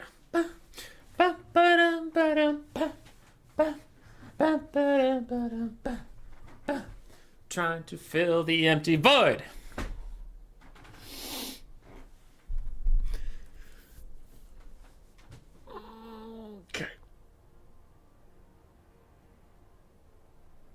What else is there to even talk about? I finished Vinland Saga Season 1. That was fine. It was kind of weird, but it was fine. If Cyrus is still there, you wanted me to watch that. It was, good. It was good. I will say Askeladd got a little weird, a little hard to understand towards the end. And not just, the literal end of that Season 1, but, the last 5 or 6 episodes, I kind of really didn't get what he was going for. And I never liked Thorfinn, the main character. I never came around. He was so fucking annoying all the time. Because it's an anime about Vikings, but pretty much the main character was just I don't know, very whiny. He's I just want to avenge my father! Kills 15 people, and he's why does anybody like killing? Kill. Someone has a problem. Here's my biggest issue with fucking Thorfinn, is someone has a problem, and he's oh, I think my brother is a jerk. Why don't you just kill him? Oh, I go to the marketplace and watermelons are too high a price. Why don't you just kill the watermelon salesman? oh, I want to go buy a horse, but I don't have any money. Why don't you just kill all horses and just walk? Why don't you just kill everybody? And then like the next scene, he's in a battlefield. He's killed a bunch of people. He's like, why does anybody like war? Killing sucks. Everything sucks. I'm like, all your advice to anybody is kill whatever the problem is, just kill it. And then you go and the next scene, I'm supposed to believe that you don't like killing. All you do is kill stuff. All you tell people to do is kill stuff. It's just what you do. So Thorfinn was really inconsistent all the time. He's like, this just sucks. And like, I hate Askeladd because he killed my dad. But now, Askeladd, I love you so much. You're like my favorite person, Askeladd. You're my buddy, but also I'm gonna kill you because you killed my dad, but also I love you. It's like, it's just, he's so inconsistent. I just fucking hated him. I just hated him. Whenever Thorfinn was on the screen, I just like had to hold my temples and go, ah, until he left. Askeladd was pretty dope. Like, I get his overall motivations. It was just sometimes episode to episode, I didn't fully know what he was going for. Have you tried the priest support build with a wider army? It seems to have success in Dom. And those cheap rats trade up for like 30 seconds or so. Are you talking about Plague Priest? He's pretty good. Watch The Legend of Vox Machina? I don't know what that is. Can you give me the short version? Can you call it the Wineland Saga? Yeah.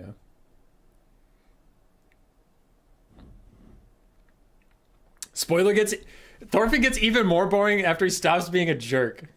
That's really funny. You're making me read. Goji, I get that. You have to admit, though, Goji, you have to admit, I was right about the first part of Thorfinn. I can understand the Askeladd part is contentious, but the first part about Thorfinn is fucking annoying and confusing. Where whenever the prince talks to him, he's like, just like, kill whatever your problems are, and you'll be so much better off. Or, why didn't you just kill that guy? Or like, God, we should all just kill people.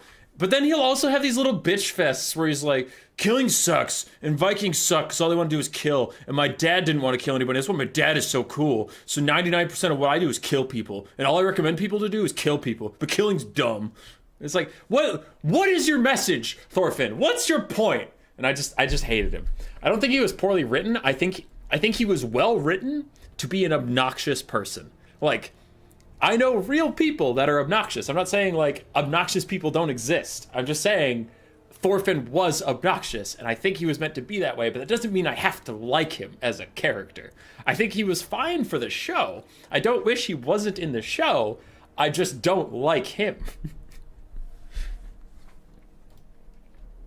It's an Amazon Prime animated show after D&D campaign. Short animated version of a series based on D&D campaign. Oh!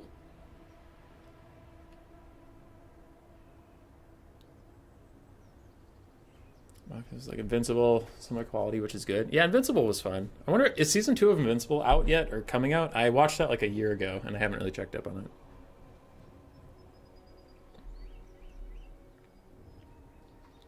Arcane is the best. Arcane was great. Arcane was awesome. Some aspects are so awesome, some emotions displayed are often weird, cringy, sometimes even borderline creepy. Yoni, that's a base take. I like it. That is very true. Sometimes I go and rewatch anime I used to like, and then when you know what's coming, you can focus more on the little interactions, and some of the little interactions are like, oh, that was really creepy and weird. But, yeah. Especially with isekai anime. I like isekai anime. Like, I like the concept of, like, oh, this person in real life got sucked into a video game, and now they're, like, trying to deal with all that stuff. It's like, okay, I'm down for this, but they almost always have to do some pretty degenerate stuff with it that I don't really enjoy. I don't know. And the big thing I can never get behind is, like, clearly, like, the kind of pedo stuff. And they're like, oh, but it's fine, because she's, like, this, like, person that looks like she's 8 years old is actually 1,500, and that's why she could be a romantic interest for the main character. I'm like, nope, shutting it down. She is not 1,000, you're full of shit. Absolutely not. Yeah. Wheel of Time, late 2023? Nice. Rand, I hate him for about half the books. He's the protagonist. Invincible Season 2, late 23. They dropped a teaser of it exactly yesterday. Ooh, I'll have to go watch that. Because my problem with Invincible is comparing it to animation quality. It's a lot worse than anime. Arcane, Cyberpunk. I did watch Cyberpunk before I started playing Cyberpunk, because now I'm trying to play it after all the bugs and stuff. I will say the show was really good, and it kind of, like, it's meant to be like a prequel to Cyberpunk, but its story was a little bit better and a little bit different. Because there's nothing really about cyberpsychosis in Cyberpunk, as far as I'm in. I'm only like halfway through the game, though, so it might be coming later. Yeah. Alright. Builds are mostly set up now, so I can talk about it. We have Chaos Warhounds with Poison, paired with Hellstriders of Slaanesh. On the other side, it looks like a similar pairing. Yes, it is. We have 4 Marauder Horsemasters. We have Sigvald the Magnificent. We have a Chaos Sorcerer of Tzeentch with pink and blue fire, and then a whole bunch of Marauders and Chaos Warriors across the front line. On the other side, for Bjorn and the Tomb Kings, we do have a Casket of Souls to try and deal with the Chaos Warriors that he knows are probably coming. Skeleton Spearmen across the back line, Skeleton Spearmen and Warriors across the front line. We have 3 Skeleton Horsemen with bows. Yes, 3 Skeleton Horse Archers, 4 Nahkara Horsemen, 2 Sepulchral Stalkers, neither which is the RR. We have a Light Caster on foot with just Net. And we have Arkin the Black with just Spirit Leech and then his items. And Bjorn, I've seen him play Tomb Kings, and he takes a lot of builds like this, where he'll just take a simple Net Caster and then a different caster for a lot of other stuff.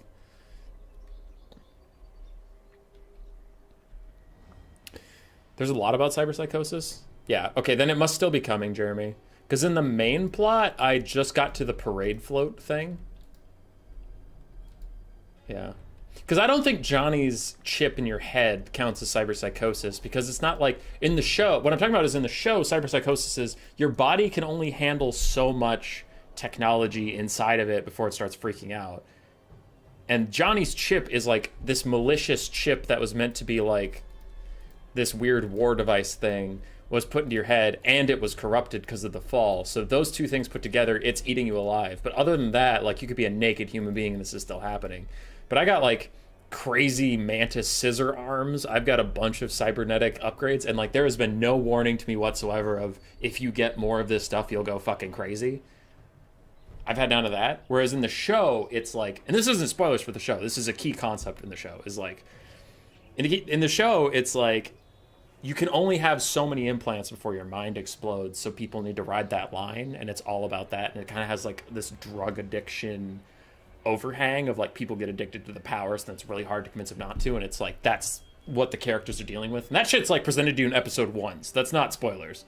But in the game, I haven't heard anything about that. I've heard about cyber psychos, but those are people that like you show up and they have some tragic backstory that made them go crazy, but as far as it's been presented to me, it hasn't, like, it's not like their technology made them go crazy. It's like there's one guy I just hung out with, he got hired by a corpo to kill this whole village, and he fucking did it, and then he found out it was like his home village or something, because they had him on like drugs, so he didn't recognize it, and then he went crazy, and I had to go hunt him down. But yeah, so that one was more like the corpos fucked him over rather than his machinery did damage to him.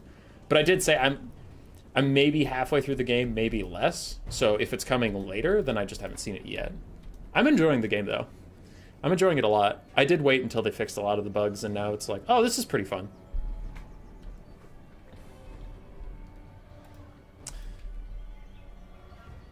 Castlevania was real good. Cyberpsychosis in the game are mostly related to mini bosses, and Johnny popping a beast's head obviously causes issues related to that. Yeah. Alright. I'll catch up with the rest of the chat later. We're off to the races. So Casket of Souls is firing in. Meanwhile, Tomb Kings are trying to skirmish a little bit. Chaos, pretty straightforward, wants to get into the melee fight. This stage of the game does not help them at all. They're going to get out skirmished, and they're going to get outshot by their artillery, so they just want to walk forward. They want to get in there and scrap. And minimize the damage in the meantime. This matchup in Warhammer 2 used to be pretty bad for Tomb Kings, because you just spam Chaos Warriors and push through the front line. There wasn't a lot they could do about it, which is why the Casket of Souls is here. In Game 3, it is a little more playable, but in general, the Chaos factions we've seen... Wow, Casket, are you serious? That was a terrible shot. Anyway, Chaos factions in general can use Chaos Warriors to excellent effect versus the Tomb Kings. We've actually been seeing a lot of Chaos Warriors today. And Marauders take a big charge from the Nekar Horsemen, doing a lot of damage onto them. And the Hellstriders and Skirmish Cav are playing really far back from Sir Groot. They just don't want to take any skirmish fire, but that also means they're not in range of the front line to counter-harass or anything like that. Quick little net in onto the Chaos Sorcerer of Tzeentch from the net caster. It looks like the Sparkle Stalkers are trying to move up and get in range, but the net's honestly going to wear off by the time they really get in range here. They're such a short-range unit. We'll see. Chaos has hit the front line. They're even trying to push past it in some regards. And The net is gone, and the Sparkle Stalkers just get their first volley off. They just get through the shields of Tzeentch. There's actually a little bit left. The Chaos Sorcerer is going to get away, so a little bit unfortunate there for the Tomb Kings. Now on the far side, Hellstriders and Dogs are trying to opt out of a fight with Netkar Horsemen because they are outnumbered 2-1, and there's Skirmish Fire coming in, and there's Spearmen nearby, so they really don't want to get caught out here, and they're just fine with that. Chaos has hit the front line. They are going to push through it, slowly but surely. Sparkle Stalkers have to fall back away from all this Skirmish Cav. Now the Casket of Souls gets exponentially less useful as the melee ensues. It'll start doing more friendly fire, which will in turn push the Chaos Warriors through the front line even faster. Not saying it's bad, just saying it is much better when there's no conflicting patterns. Arkin throws out a summon. I wonder what he's going to use it for. It looks like he's just chilling for now. It might have even been a misclick, honestly, as Sigvald has also hit the front line. Casket of Souls starts hitting some Chaos Warriors now that they got through their first skeleton problem. They need to find another one. On the far side, Hellstriders and Dogs just taking a fight against a bunch of Skirmish Cav and Netkar Warriors, but with Arkin's support and just being outnumbered, they are not having a good time of it. Where do those other Hellstriders go? They got caught yet again by his Netkar Horsemen. The Dogs rallied on the far side, but it looks like they're just trying to get away for now. It's not unexpected, though. Tomb Kings had a lot more money in mobile assets, and they had more money in single entities and that kind of thing. Where Chaos is shining is the front line, and you can see that is going quite well for them. They have chewed through an awful lot of Skeleton Warriors. They've killed 700 Tomb Kings while losing 300 of their own. Marauder Horsemasters do kite away from the Netkar Horsemen with 50 armor and bronze shield. They'll be against the skirmishing, but the Marauder Horsemen do need to keep moving. In the distance, these Hellstriders should probably just take the fight with the Netkar Horsemen for now. Yeah, there they go. Other Netkar Horsemen chasing off Dogs. But will it matter? Will it matter? Oh, I also haven't noticed the Chaos Sorcerer of Tzeentch doing very much. I just remembered he existed. Looks like he's throwing out 1, maybe 2 blue fires, but he needs to get more active. I think there's just a lot going on, so it's taxing the micro of both players. Because we're seeing some mistakes, but when battles get this spread out, it's really easy to find mistakes, because your screen can only cover so much of what's fucking happening. Spirit Leech onto a Chaos Warrior instead of Sigvald or the caster. Interesting. Blue fire cast at something. Looks like it is onto these Sparkle Stalkers. The Tzeentch did not favor that RNG. Half of it hit the tree line. And I think the blue fires should be focused onto Arkin. Really whittle him down. The Sparkle Stalkers will get taken up by infantry in their own right. Ooh, very nice play here from Sir Groot. Throws in some Skirmish Cav. Nice juicy bait for the Netkar Horseman, only for a rear charge of Hellstriders to take him down. Ushapti Summon is coming out, but if Slaanesh Warriors of Chaos is on top of this, they should be able to get the damage value they want and get out without the Ushaptis getting a whole lot to say. Marauder Horsemasters end up just taking the fight versus some Skirmish Cav and Netkar Warriors. They did get a bit cornered, so they wanted to go out fighting. Rather than that, and Sir Groots is going to pull away. So overall, nice play over here, forcing the Ushapti Summon far from home. Spider-Man far from home. Another net onto the Tzeentch caster right in front of the Sparkle Stalkers. They are getting through his shields just barely, but they'll have to reload, maybe get off a little bit of damage, and then he can run away. We will have to see, but I think that Tzeentch caster will be fine. Tomb Kings losing a lot of their infantry. You can see their model count is down to less than a third of what they started with, meaning they have a lot of high-value assets left, but, you know, nothing to protect them. Sparkle Stalker is getting a lot of good damage on his Chaos Sorcerer, and that's off. He's got to move. It looks like he doesn't have attack orders yet. There we go. Now he's moving. We'll see if those Stalkers can really get any more damage value on him. This side has been great for the Tomb Kings. They invested a lot over here, but they did get a lot, so good for them. But the far side and the frontline fight went in the way of Chaos. This Casket of Souls has been relatively uncontested. We do have Marauders back here, but Marauders are not the same quality as like Chaos Warriors or anything, so they really can't stop that Casket of Souls from firing. In the distance, we have some Hellstriders fighting Netkar Horsemen. I honestly don't know who's going to win that because Hellstriders are so wounded, but luckily for them, their backs are to open field, so if they route, they'll at least run correctly rather than right off the map. Sigvald's very healthy. Caster is going to get his shields back, but he did take a bit of a shellapping. We have some Chaos Warriors, though. The Casket of Souls and Spirit Leeches and stuff have done their due diligence. And the Ushapti have 7 seconds left on this Earth before they fade away. Tomb Kings are up on the balance of power. The damage values are just about even, just exactly next to each other. Without an Ushapti, that does make this a little bit harder. Spirit Leeches are now coming for Sigvald. The balance power for the Tomb Kings is also inflated by having 2 casters. The game kind of treats them as if they both have 90 winds of magic apiece, rather than sharing 80 or 90 or whatever it is. That is something that a lot of people have noticed, especially Lenore.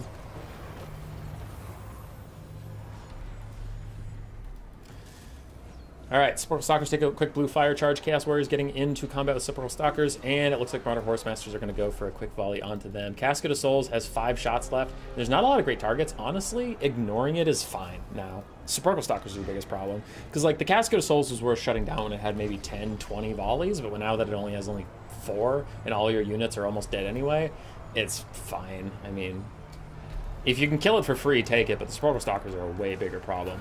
It looks like both players acknowledge that. Blue fire cast, it was an overcast, so it actually hurt the Sorcerer of Tzeentch, and it was on the Sepulchral Stalkers. I really don't like that they're being prioritized with the blue fires. The blue fires are great into Archon. Blue fires are not that good into multi-entity models. Yeah. Big shot from Casket of Souls. Nice dodge from the Marauder Horsemasters. And these 2 Marauder Horsemasters actually have a significant portion of ammo for where we are in the game. Otherwise, Hellstriders won on the far flanks against Neckar Horsemen, so they're coming in the late game. Really liking their position right now, and I think this is a dead even game. Balance of Power is starting to come back our way, but I think it was way overzealous. Another Spirit Leech onto Hellstriders is fine.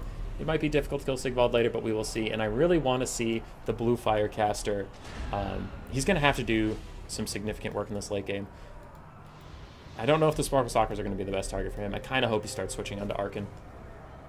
Especially because the Tomb Kings have got to have gone through the Realm of Souls by now, so Archon has no healing left, no passive healing. I can understand not blue firing him at the start of the game, because he's probably going to heal up from the Realm of Souls, but now, I think you have to target him.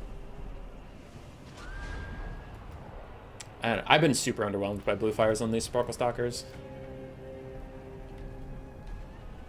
Caster walked up here, so he's got something he wants to do in this immediate area right now. I just don't know what it is. Sigvald is grinding through the forces. Casket of Souls has 1 shot left. There's another blue fire. It's onto a Sepulchral Stalker. And that was probably the best hit we've seen all game. It did do pretty decent damage, so good for them. Casket of Souls out of ammo. It's now a pretty insignificant piece. Balance of Power goes back to dead even. Sigvald is grinding through. And let's see if Archon even has enough Spirit Leeches in the tank to kill Siggy or anything like that. Hellstrider's getting pushed off by Neckar Horsemen. We still have one way over there that has been briefly forgotten. And everybody's just ignoring the Casket of Souls. They don't give a shit. Another Spirit Leech. This one onto Sigvald. I do think that is probably the right target. The last Skeleton Spearman is holding in there. Now, Tomb Kings have caught up. There was a pretty big disparity in model count. Now it has gotten a lot more even. But that's still, that being said, Tomb Kings started out with 300 more. And they are now down 100 models. They've lost a lot more models. There we go. Sparkle Stalkers, after a very nice blue fire, start crumbling. We'll see if they keep crumbling, that'll matter. Because again, the Realm of Souls is gone. Yeah, their leadership's tanking enough. They're going to actually take it out. So good job, Blue Fire. You did great for that one. Marauder Horsemasters getting charged by Neckar Horsemen. They either need to run away or they need to just take the charge, but they can't get caught out like that, and it looks like they won't. He'll run away, and Sigvald will try and break up these other guys. Meanwhile, Sparkle Stalkers give their lives to give their brethren 1 chance to fire on these Chaos Warriors. Sigvald's getting charged by Archon briefly. These Marauder Horsemen are just not getting away from the Neckar Horsemen. Other Marauder Horsemasters need to do stuff too. We're having some dropped orders issues. There we go. Hellstriders are coming back now. Chaos Sorcerer of Tzeentch is just trying to get into melee combat with these Sepulchral Stalkers, really keep them on edge. Marauder Horsemasters kiting away quite effectively from the Neckar Horsemen. They want to use all their ammo. They have 9 volleys left. That is for sure worth using. Another blue fire cast. Great damage on the Sparkle Stalkers for this point in the game. Real close to getting them down to crumbling, and they all turn and aim at Siggy. But yeah, the balance of power is massively buffed up by having 2 casters, even though they're both almost out of Winds of Magic. Because if you look around, there is no way that these are comparable. Now, Archon and the Sparkle Stalkers might be able to take out the Chaos Sorcerer of Tzeentch. It looks like he is going to path out of there and avoid that. But the crumbling has started for the Sparkle Stalkers, meaning they won't have much longer. Neckar Horsemen get a rear charge on the Marauder Horsemasters, but now with Hellstriders and other Marauder Horsemasters are going to get taken down. Balance of power finally swings in the favor of Chaos. The damage value is still just exactly the same, but I don't think it's going to be the same for very much longer as the Sparkle Stalkers are dead. We have a useless Light Caster because nets aren't important at this point. We have a useless Casket of Souls with no ammo. We have a 1/3 HP Skeleton Spearman and Archon. And Sigvald could kill everything on this map by himself, but he doesn't even have to because he has a blue fire caster.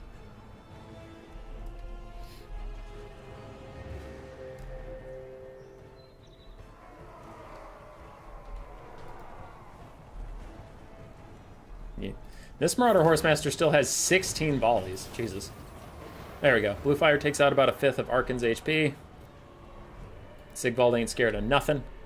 That is going to be GG for Sir Groot, and we're going to game 3.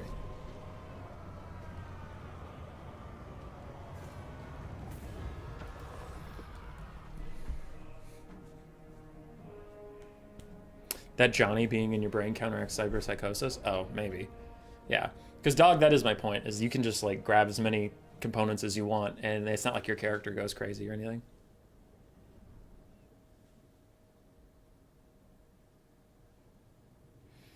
Casket successfully shot twice into friendly skeletons and just missed the Chaos Warriors.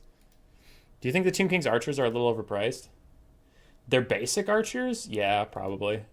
They're horse archers? Nah, the horse archers are pretty great. Basic archers? Nah. Sparkle Stalkers, again, being a little underwhelming for my taste. The Light Caster is a neat little tech piece just to net things down. Arkin did great.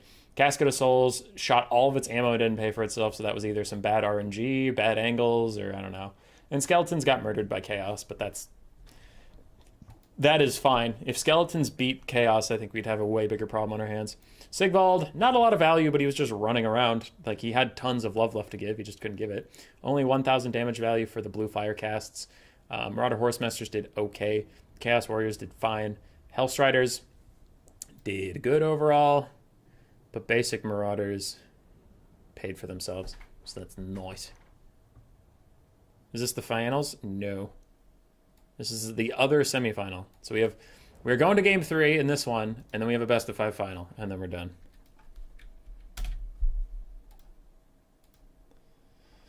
I have a ping. It's Vampire Coast versus Grand Cathay for game 3. Oh boy. Oh, good golly, Miss Molly.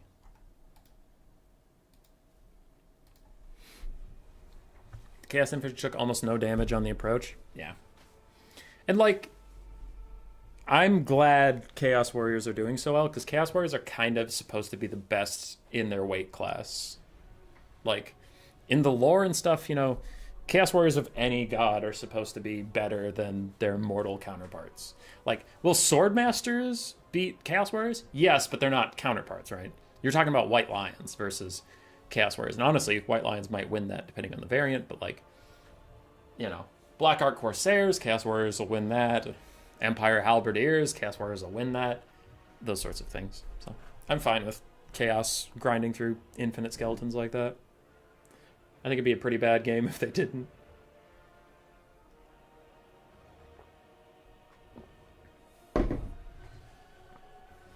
Oh. Oh. Meep, meep. I think Tomb Kings are in a decent spot right now. I kind of hope they don't get nerfed. Because they're good without being great.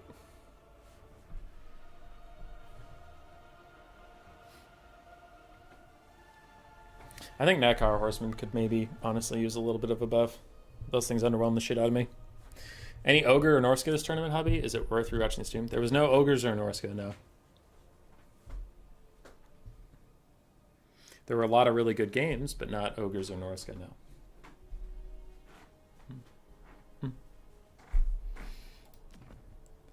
Behind the blocker, Bjorn is still on Tomb King, so he has not started on his build yet. This best of 3 lasts 1 hour. Yeah, it has been an hour since they started. We've spent a lot of time in the lobby. I will say, the pick and ban and the army building phase between these two has been way too long. And considering that Bjorn and Sabrus got stuck on each other for like an hour and a half, I don't know what's going on, but this is like, it's not my tournament, but this has got to speed the fuck up. Like, this is getting silly. We've played 2 games in an hour plus. And at this point, Bjorn hasn't even switched his faction yet. I don't know. I don't want to be a dick, but also, like, we do need to move. So the Grand Cathay build is, like, done.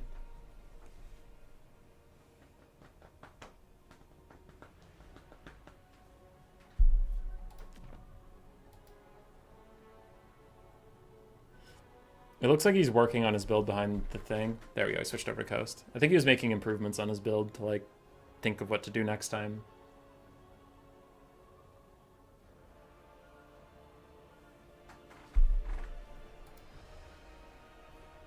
Yeah, Caradoc, I agree.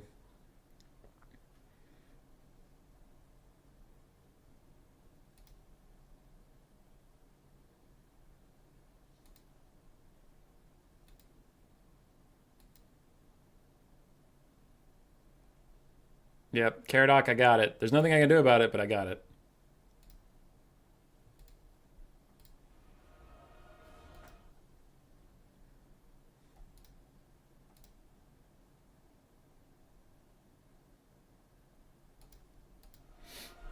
Alright. Bjorn loaded up a build. As soon as he flipped over to Coast, he has a build, so I have no idea if it's meant for Grand Cathay or if it was just the last build he played. Yeah.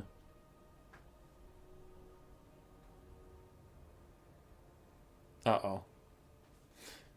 I'm already sus. I'm already scared for the Coast. I think the Coast lost. It's over. It's GG. It's done.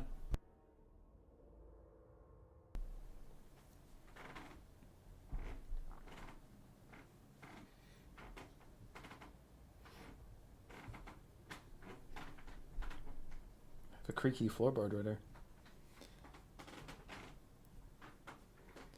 I just remember Warhammer World Cup 2021 streams are very long. Yeah.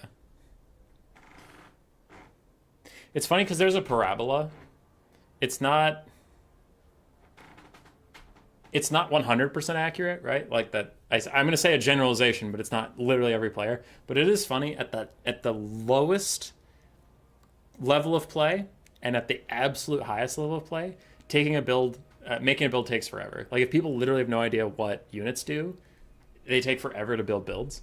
And at the highest level of play, when, like, people are really in their head about, like, oh, fuck, man, do I take an archer with light armor or a regular archer and then a chevron for my spearman? What do I do? And they sit there for, like, 5 minutes looking at that tiny, tiny thing that's not going to matter.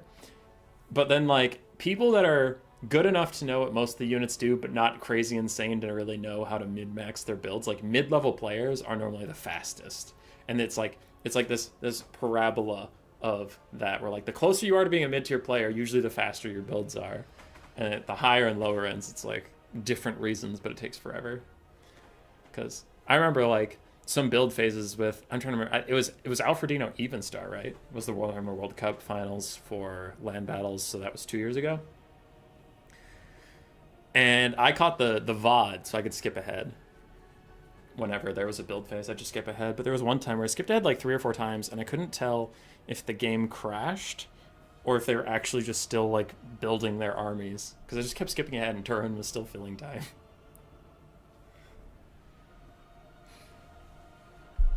You're dumb as fuck. Builds take so quick for you. Do you just take 3 feral mammoths? You just taking feral mammoths? Because they're trash. They're a trash unit. They're terrible. Please, God, don't take feral mammoths. Don't people have pre-builds? Some people do. Some people just raw dog it.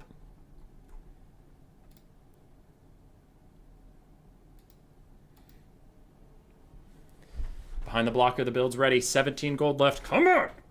Hit the lock-in button! You can do it! Yes, you can hit the lock-in button. It's okay. Don't even try to chevron anything. Don't you even try to chevron anything. You can't chevron a Necrofex Colossus ROR for 17 gold. So what's the point? You can't chevron Queen Bess for 17 gold. So what's the point? You can't put a chevron on our Airness Assault Pipe for 17 gold, so what's the point? Who even needs 17 gold? It's bullshit. It's bullshit is what it is. In this economy, 17 gold? Nothing.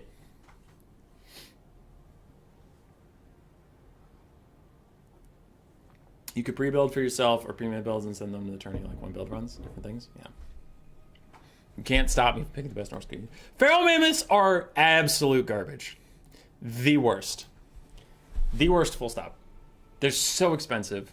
They get nothing for it. It's the Khorne meme, but a unit, where it's like, guys, the Feral Mammoth has armor piercing, so we have to give it self-rampage because of Feral, We have to give itself rampage. It has to be slow. It has to have a shitty charge animation. It has to have low splash damage, you guys. It has to. It has to have 30 armor. You guys, it has to have 30 armor. It has to be 1,400 gold. What would you rather have? Malice Darkblade or a single Feral Mammoth? You can't even, they're just too good. You have to make them more expensive. They have to be the tallest fucking unit in the game so basic archers could shoot them, but no missile resist. God forbid they have any missile resist. No, you can't do it. You can't do it. There's no healing on this whole roster for Feral Mammoths, so of course they have to be 1,400 gold. Of course they do. It's so bad.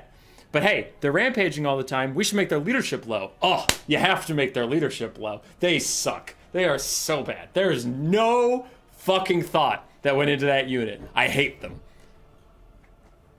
End of rant.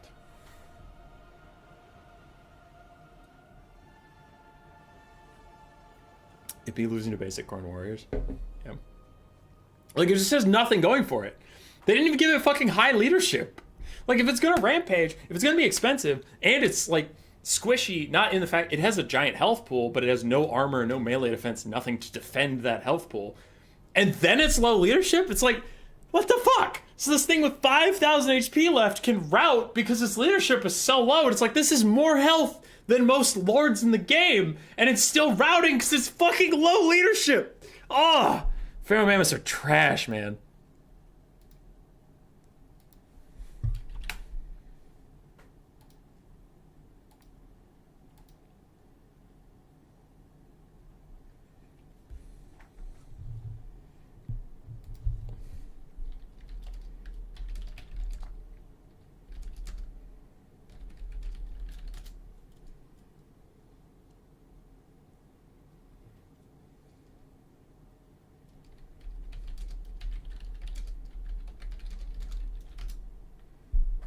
All right. We're good. We're in it.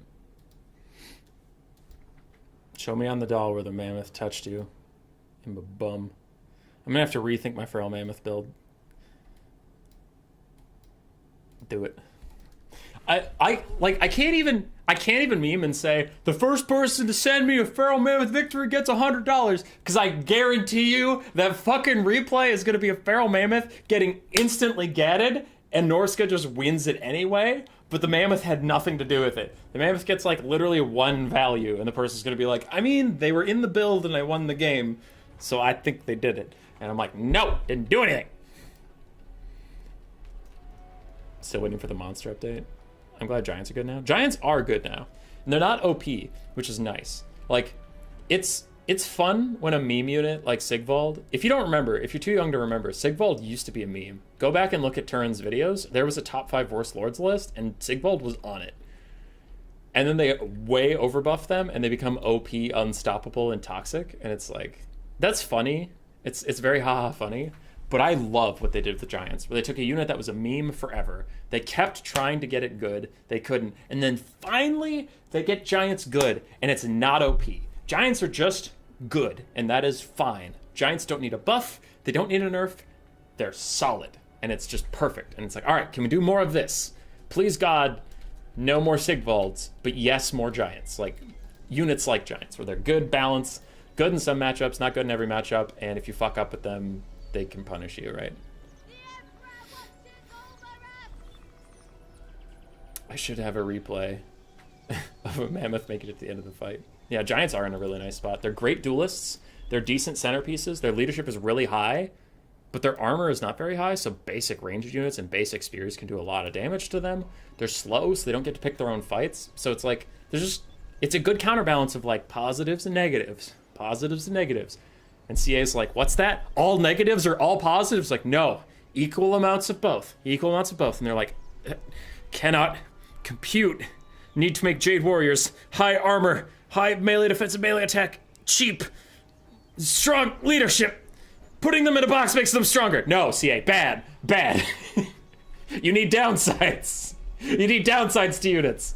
Hellstriders must give anti-large and cheap and physical resist, and ITP, and speed. No, CA, stop it. What is bad about this unit? If the answer is nothing, it's a bad unit. Anyway, I digress. We have Cathay. Don't get to see a lot of them in land battles. They're usually banned. Cathay is not the strongest faction in the world. Cathay has a lot of weaknesses. The problem with Cathay and why people ban them is because they are very, very strong at a very unfun playstyle. They can be beaten. That playstyle is usually a box because Cathay, and not even to throw shade at the Cathay player, it's how the game incentivizes you to play this faction. If you pair up ranged units right next to melee units in a small circle, you get big buffs in the harmonies of yin and yang, which is leadership, melee attack, melee defense for melee units, and leadership, speed, and reload skill for ranged units. And Jade Warriors are further incentivized to box because they get a buff for standing perfectly still. If they stand still, they get charge resistance and armor. So this whole faction is like, hey, stand still and stand close together. Okay, you're going to get a box. So it's like, it's just not a well-designed faction, and I do hope that they re-look at it in the future patches. But for now, this is what you get. Front line of Jade Warriors, back line of Peasant Spearmen, 2 Iron Hail Gunners, 2 Fire Rain Rockets. We do have a Dragon-Blooded Shugi Lord of Yin with Talons of Night, Ancestral Warriors, Cloak of Jet, and Scales of Celestial Court. We do have 2 Long Marauders, one of which is the Righteous Lances of Wei Jin, a very, very good unit with armor piercing and high melee values and Guardian, and ITP, though it is quite expensive, so be careful not to just YOLO it into a fight and lose it. 2 Peasant Horsemen for a bit of battlefield control. This is not honestly the build I would take versus Coast. I think you just need to spam Crossmen and Peasant Archers and Jade Lancers. Jade Lancers, the mid-tier cavalry, are very, very, very strong in this matchup. Incredibly strong. I discovered that by accident on a stream once, and ever since then, it has been complete gold. I love Jade Lancers in this matchup. They're so good. On the other side, for the Coast and Bjorn, we do have a cannon-heavy build. I think unless he changed it. Yeah, he changed it a little bit. Okay, he used to have 2 cannons, and I was like, ooh, GG. Because cannons suck. We have 2 mortars. We have a bunch of dogs. It looks like 3 dogs overall. 1 deck gunner. A couple zombie pirate mobs with handguns. Looks like 3 of them total. Zombie pistol mobs in the front line. And then double bombers in the back. We have 1 depth guard. 1 depth guard to sweep up some stuff. Zombie pirate polearms mobs. More polearms mobs around. And Count Noctilus on foot with his summons, and Wind of Death, which is hell yeah. Also, this build from Bjorn is like, give me one of everything. One of everything, coach. A deck gunner, a single depth guard, 2 bombers, some pistols, some handguns, some deck gunners, some dogs. A little bit of everything.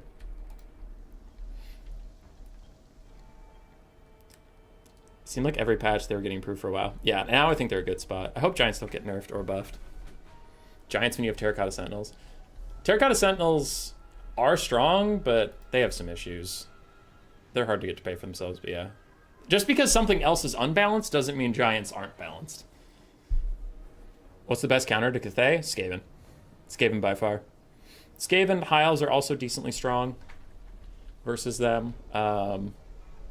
Ogres can do okay. Counts can do okay. Yeah. Empire does all right. You just need to be able to bust a box without going into melee with it. You need to outshoot them, which is quite possible.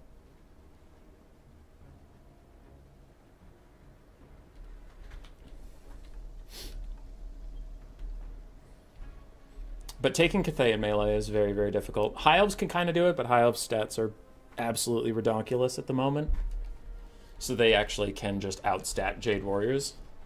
Not easily. It's a tough match. Like, you have to play well, but I've played High Elves into Grand Cathay 3 times for the ODM, the Ladies Quest tournament that Hanadans is running. I played High Elves into Cathay 3 times. I won it twice. I lost it once. So it's plenty doable with High Elves, but it's difficult. You can't really fuck up. I don't know. The really unpopular opinion I have for Grand Cathay is if Cathay gets nerfed, they're going to need buffs. And I know that sounds stupid, but the way that they are broken right now is extremely one note. And if you nerf it, they will actually be a garbage faction, is my hot take. If you nerf Harmony because it's a dumb, stupid mechanic that's just unfun, if you nerf it to a place where it's balanced, this roster is going to suck. Because Cathay really heavily relies right now on Talons of Night being OP and Harmony being OP. Without those things, this faction, what do they have?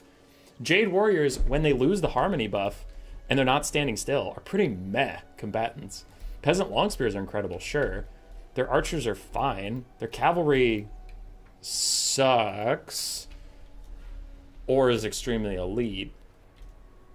They have just Terracotta Sentinels for monsters, and those are only okay in, like, blob builds, but they're not good in, like, rush. They don't have any good melee infantry, like, killing melee infantry, so they can't rush, they can shoot. But they're not the best shooters. They heavily rely on, like, the ridiculous interaction of harmony, and without it, they're not actually a very good faction, in my opinion. Can VC beat Cathay, or is it VC versus House situation? VC can beat Cathay. Yeah. It's kind of an even-ish matchup. I have a cheese build as Cathay that can do well into Vampire Counts, but it is very cheesy. Norska trying to beat Cathay? Yeah, Norska's going to have a terrible time versus Cathay.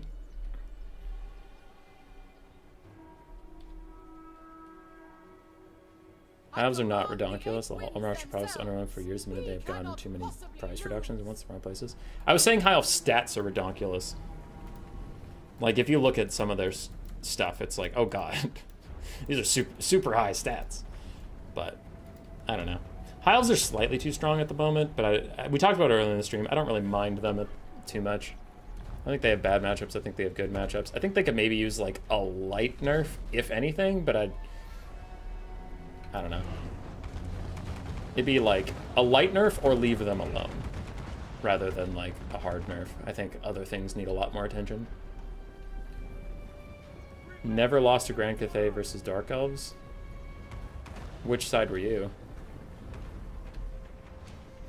Just you start deal with it. Not good. Yeah. Anyway. Firing rockets. Teeing off onto the mortars, but Noctilus runs up far enough to get one of his summons off, distracting this fire and rocket, pushing them away, and some peasant longspears will be pushed up to stop them. But the fire and rockets are doing really good damage right now. Maybe gonna finish off this mortar. Elves, their stats are good until you look at their HP cost and damage. You were Dark Elves? Yeah. I can imagine Dark Elves would do well in this, because Dragon Lords are pretty decent against Cathay, right? It's not Dark Elves versus Slaanesh? Hell yeah.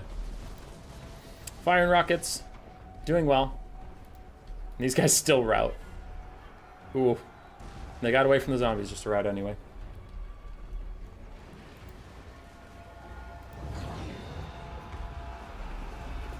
Ancestral Warrior Summon right on top of the Deck Gunners is probably going to instantly delete that unit. With the Frostbite, their speed is 16, because Ancestral Warriors have Frostbites, it's their Ethereal. The Deck Gunners are going to have a hard time getting away. Now, the Bombers do great damage, but this is a summon, so who really cares? It was really just the entire summon's purpose was to kill the Deck Gunner. Possible DLC. Yeah. Dragonblood Shugalord is taking a lot of damage.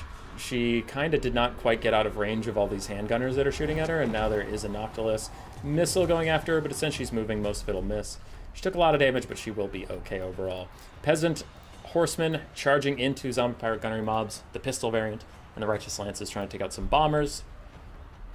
So dealing with that okay. For the triple mortars, one of the mortars is crumbling, though it's not dead just yet. The other two are fine.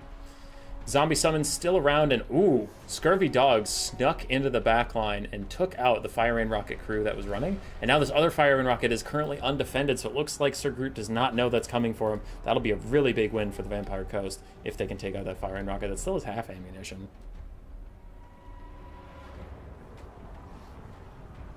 I think if healing gets nerfed, then High Elves will be fine.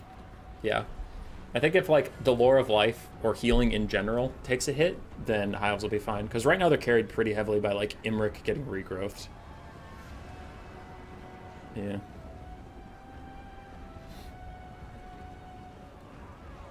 Why is this a slideshow? I don't know. These players don't have a great connection.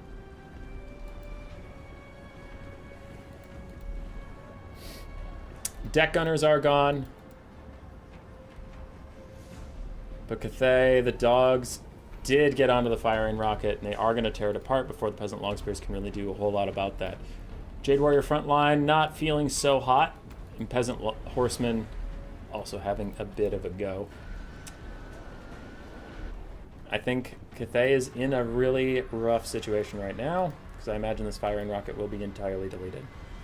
Poor Mortars never had a chance, true. Hubby, turn off the slow now? I'll try. I'll try my very best.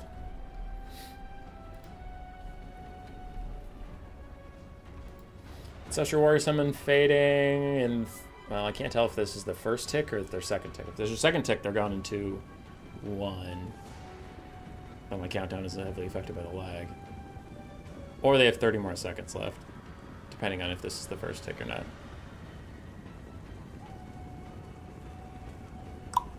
Should life magic get nerfed? High elves will be dead back down west. I don't think that high elves will be trash without life magic. They're in plenty of matchups right now without life magic. They take death magic in a good number of them. High magic too. And also, a nerf to life magic doesn't mean it's going to be worthless. It's just a nerf. Like, it depends on the degree of the nerf. If life magic is, like, still usable, then it'll be fine. Yeah, I think that's an overreaction for sure. And Imrik doesn't carry so much? We're not talking about Dom. Silly. In similar situation, Warhammer 2 Dark Elves, Marathi Double Manticore show versus Scourge Runners. Featuring Scourge Runners,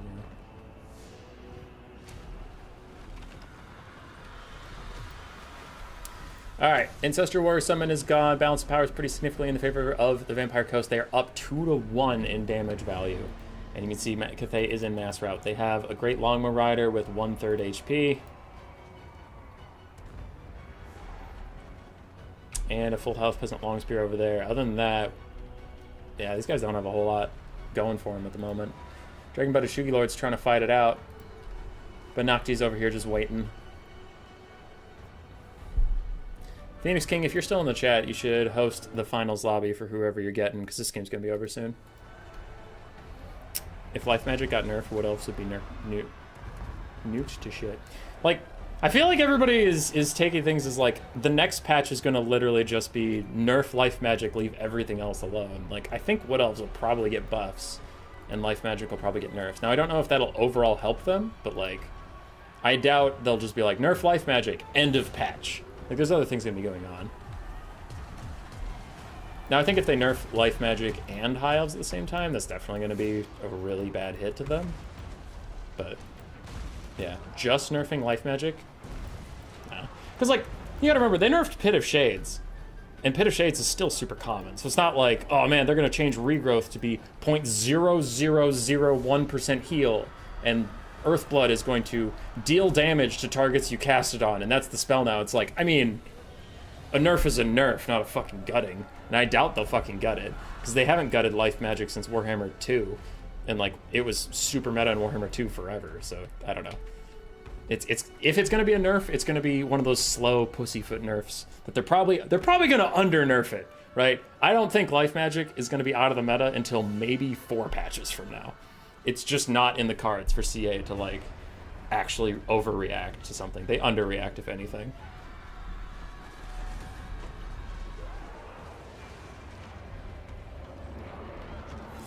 Life and Shadow was nerfed. Life has not been nerfed yet. They barely nerfed Dwellers, and Dwellers is still good. Life magic is still constantly spammed. Shadows was nerfed. Pendulum got fucked on, but Pit of Shades, even after the nerf, is really good. We need to nerf all healing, not only life magic. Yeah, for sure, Hanadins. I'm also used to Blizzard-style nerfs where they straight up delete something after buffing it last patch.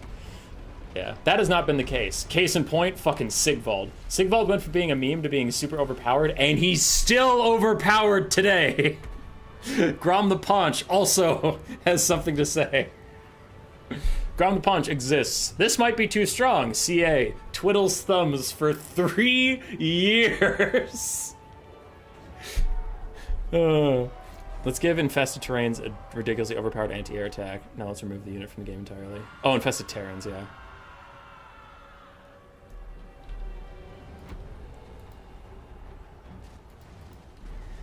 Alright, I think this is all but over. It has been a bit of a slideshow, but Cathay just does not have the gas in the tank at this point. Depth Guard about to finish off these Iron Hill Gunners. Without that, that is all the ranged assets left. to Cathay. They have some super wounded infantry off in the distance with no harmony buff, so it's just 24-36 melee stats. These guys, 20-24. These guys, without their harmony buff, they're not going to do a lot. Shugi Lord's almost dead, and she's not a great combat lord anyway. She's a fine one, but she's not great, and the Longmas are almost dead. Meanwhile, the undead, we have full health polearm zombies. We have an almost full health depth guard. Noctilus is full HP, and I just don't see how Cathay can win at this point.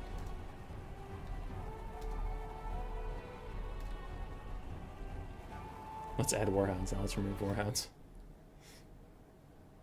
Elves are supposed to have low HP. What they need is more offensive power. I mean, the top of the meta right now is Dark Elves and High Elves. Like, I think they're doing fine. As far as the meta matchups go, Dark Elves and High Elves are very, very prevalent. Are they the most powerful factions in the game? No. But are they above half? Definitely. I don't think High Elves need more offensive power right now. Like, right now. Again, if you're talking about... If we're doing a trade, like a nerf in one area, then a buff in another, sure. But if you're just talking about a naked, right now, High Elves need more offensive power, I would disagree.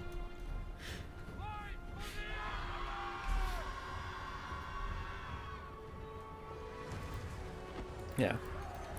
But in conjunction with a nerf, then it's like, okay, well, what nerf are we talking about? Where that's more complicated. But just talking about elves right now, buff them? Hard no. Hard disagree. Elves are fucking crushing it.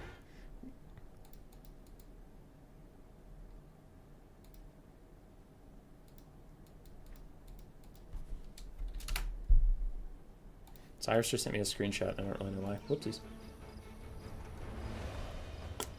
Alright, we're underneath the map now. There we go. Dragon Mode, Shuri Lord, routes, army losses, hits, and we are good to go. Bjorn will be advancing to the finals. And Sir Groot performed admirably. But the firing rockets getting snuck up on by dogs is a pretty huge loss.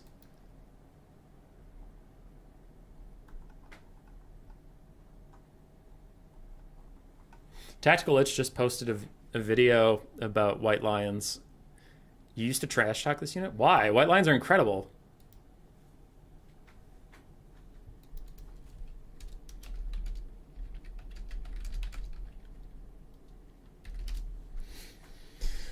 War Dancers should have remained 800 gold and better stats, not just cost. What happened to Thay? By the way, the discussion was more interesting in this game. Dogs shut down their ranged assets really quickly. The firing rockets got soloed out by, I think... You'll see what dog it is, depending on their thing. Yeah, 1,300 gold in this dog. So this dog killed both firing rockets, and then from there, Cathay was forced to walk out of their box, and they just didn't have the firepower to deal with anything. And they got pulled apart and killed.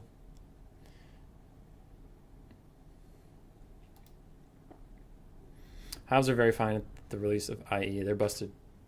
Now it's busted by a stupid buff. Elites need to be somewhat better across the board. I think, like, I would not be against any unit above a certain price point getting spell resist that scales with how much more expensive than, like, 1,000 you are. Because that is always the hardest thing about elite units. Is in melee, they can do fine, but it's never about melee, is it? It's about Pit of Shades or Burning Head or Pendulum Once Upon a Time or Blue Fire from the Side or Infernal Gateway or Final Transmutation or Heart of Winter, or like there's all these spells that can just delete any unit, which is kind of fine, but then you're gonna just get chaff over and over again because there's no reason to bring an expensive unit because it's just gonna fucking die. So I would be okay with, like, if you're above 1,000 gold, you get 20% spell resist. Above 1,200, you get 35. Because you still want spells to do okay. You just don't want spells to just delete, like, Swordmasters of Hoeth, Burning Head. Okay, that's 1,000 value. Gone. They're fucking dead. But on the other side, you don't want to give them more health because they already perform really well. I'm generalizing. Obviously, I'm sure someone will find an elite unit that sucks ass. That's fine. But, like, good elite units, like Chosen of Khorne with dual weapons, they kick ass in melee. Like, they already kick ass. They don't need more health.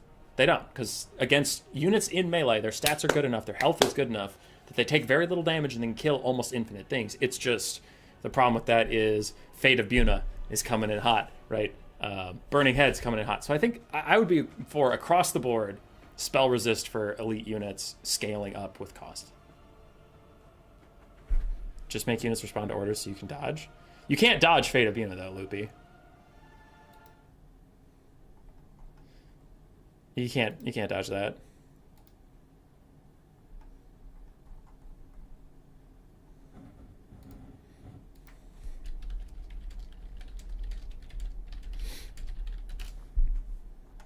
Like, let's see here. These guys are going to do the picks and bans. I'm going to just look at this real quick. Let's go High Elves, because High Elves have the best Winds of Magic recharge on their Lord. Archmage of Death with everything. Fate of Buna. Great Eagle. And then I'll do a whole bunch of mages. And they have their items. Great. Cool. And then, like, I don't know, High Elves. Imric. Where are you? Swordmasters. And then what are you going to use Buna on if all the good units have resist? Peasant Spears? But, like, resist doesn't make it worthless to do it. It just helps them a little bit to not get nuked. Like, I think that's why I was saying, like, 20% or 30%. I just don't want, like, a single Pit of Shades to kill an entire Swordmaster.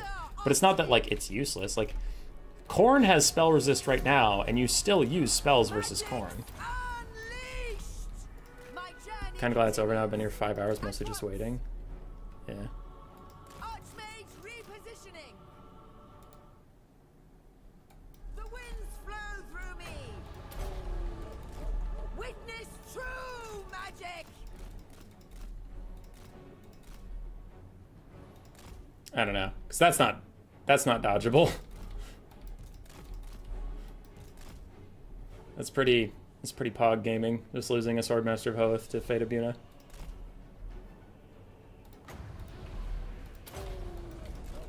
Yep.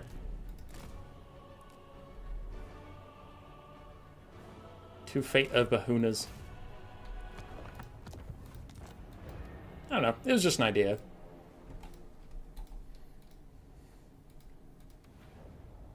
Everything trumps infantry, literally the only purpose, the rest of the assets has no other purpose.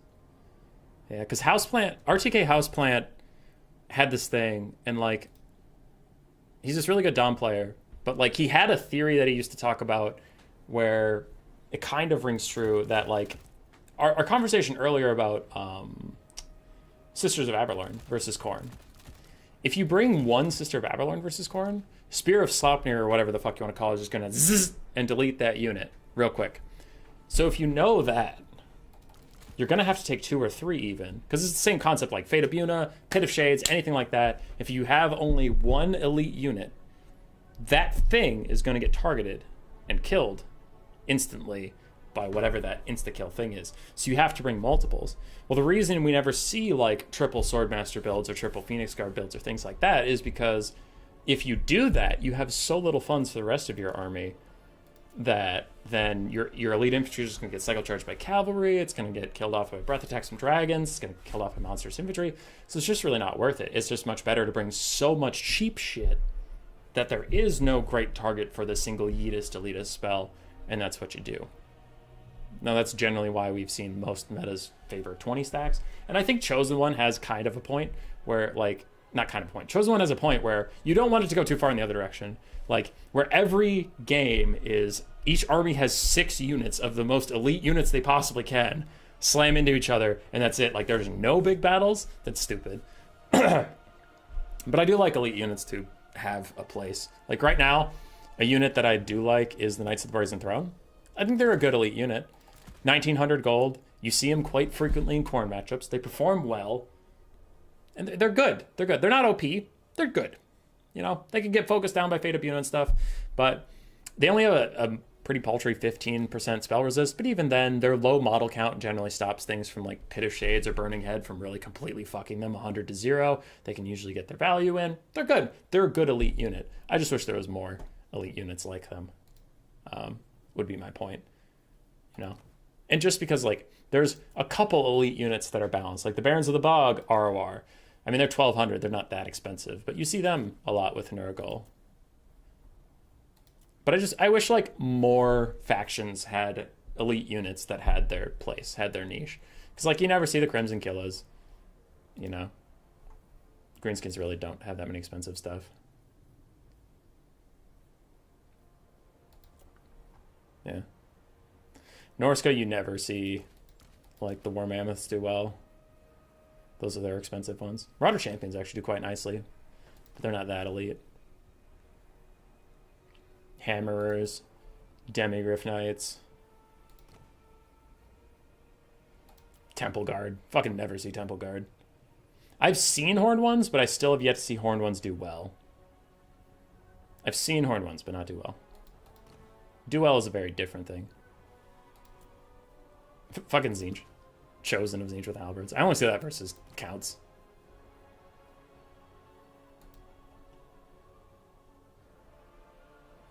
Then nerf Buna, no word for weird spell resist buffs to everything.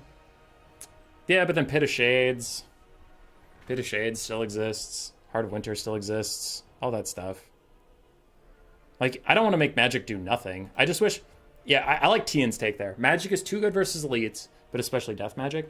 I wish Magic was a lot better at demolishing...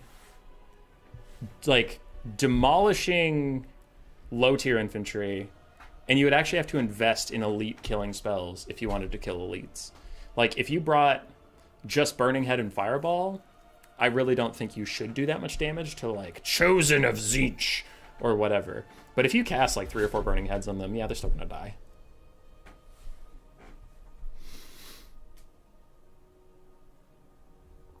The Whip / Chosen are good in quite a few matchups. Hellscorch Rework was really nice, gave elite units a pass without being impressive.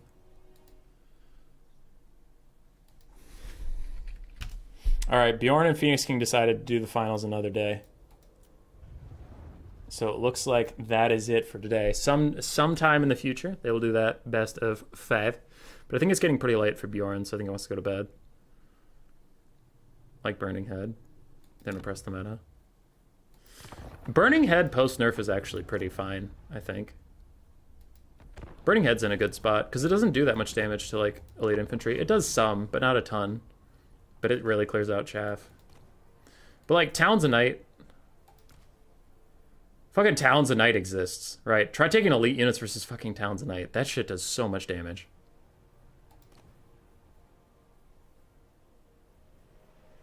I don't know. Yeah, definitely needs some work. We'll see what the next patch brings. I will say, after looking through these factions, I will say, though, we have been seeing more elite units than we have in the past. Like, the Sky Striders are very common. Stonehorn of Morn is very common. We were just on some stuff that's actually quite common. Like, the Barons of the Bog are super common for Nurgle. High Elves, the Dragon Prince's ROR is super common. So we are getting a little bit more elite stuff. Depth Guard are really common after their buffs. So I will say, that is positive. It's better than the game's been in a long time. Because, like, Warhammer 2, you just straight up never saw elite units. Like, it was just not a thing. And Warhammer 3, elite units are a bit better. I think they could use a little bit more love, but it's fine. Yeah. Let's wait till the next patch in half a year, Kappa. Let's go, dude. Okay. Goodbye, everybody. You all have a good night.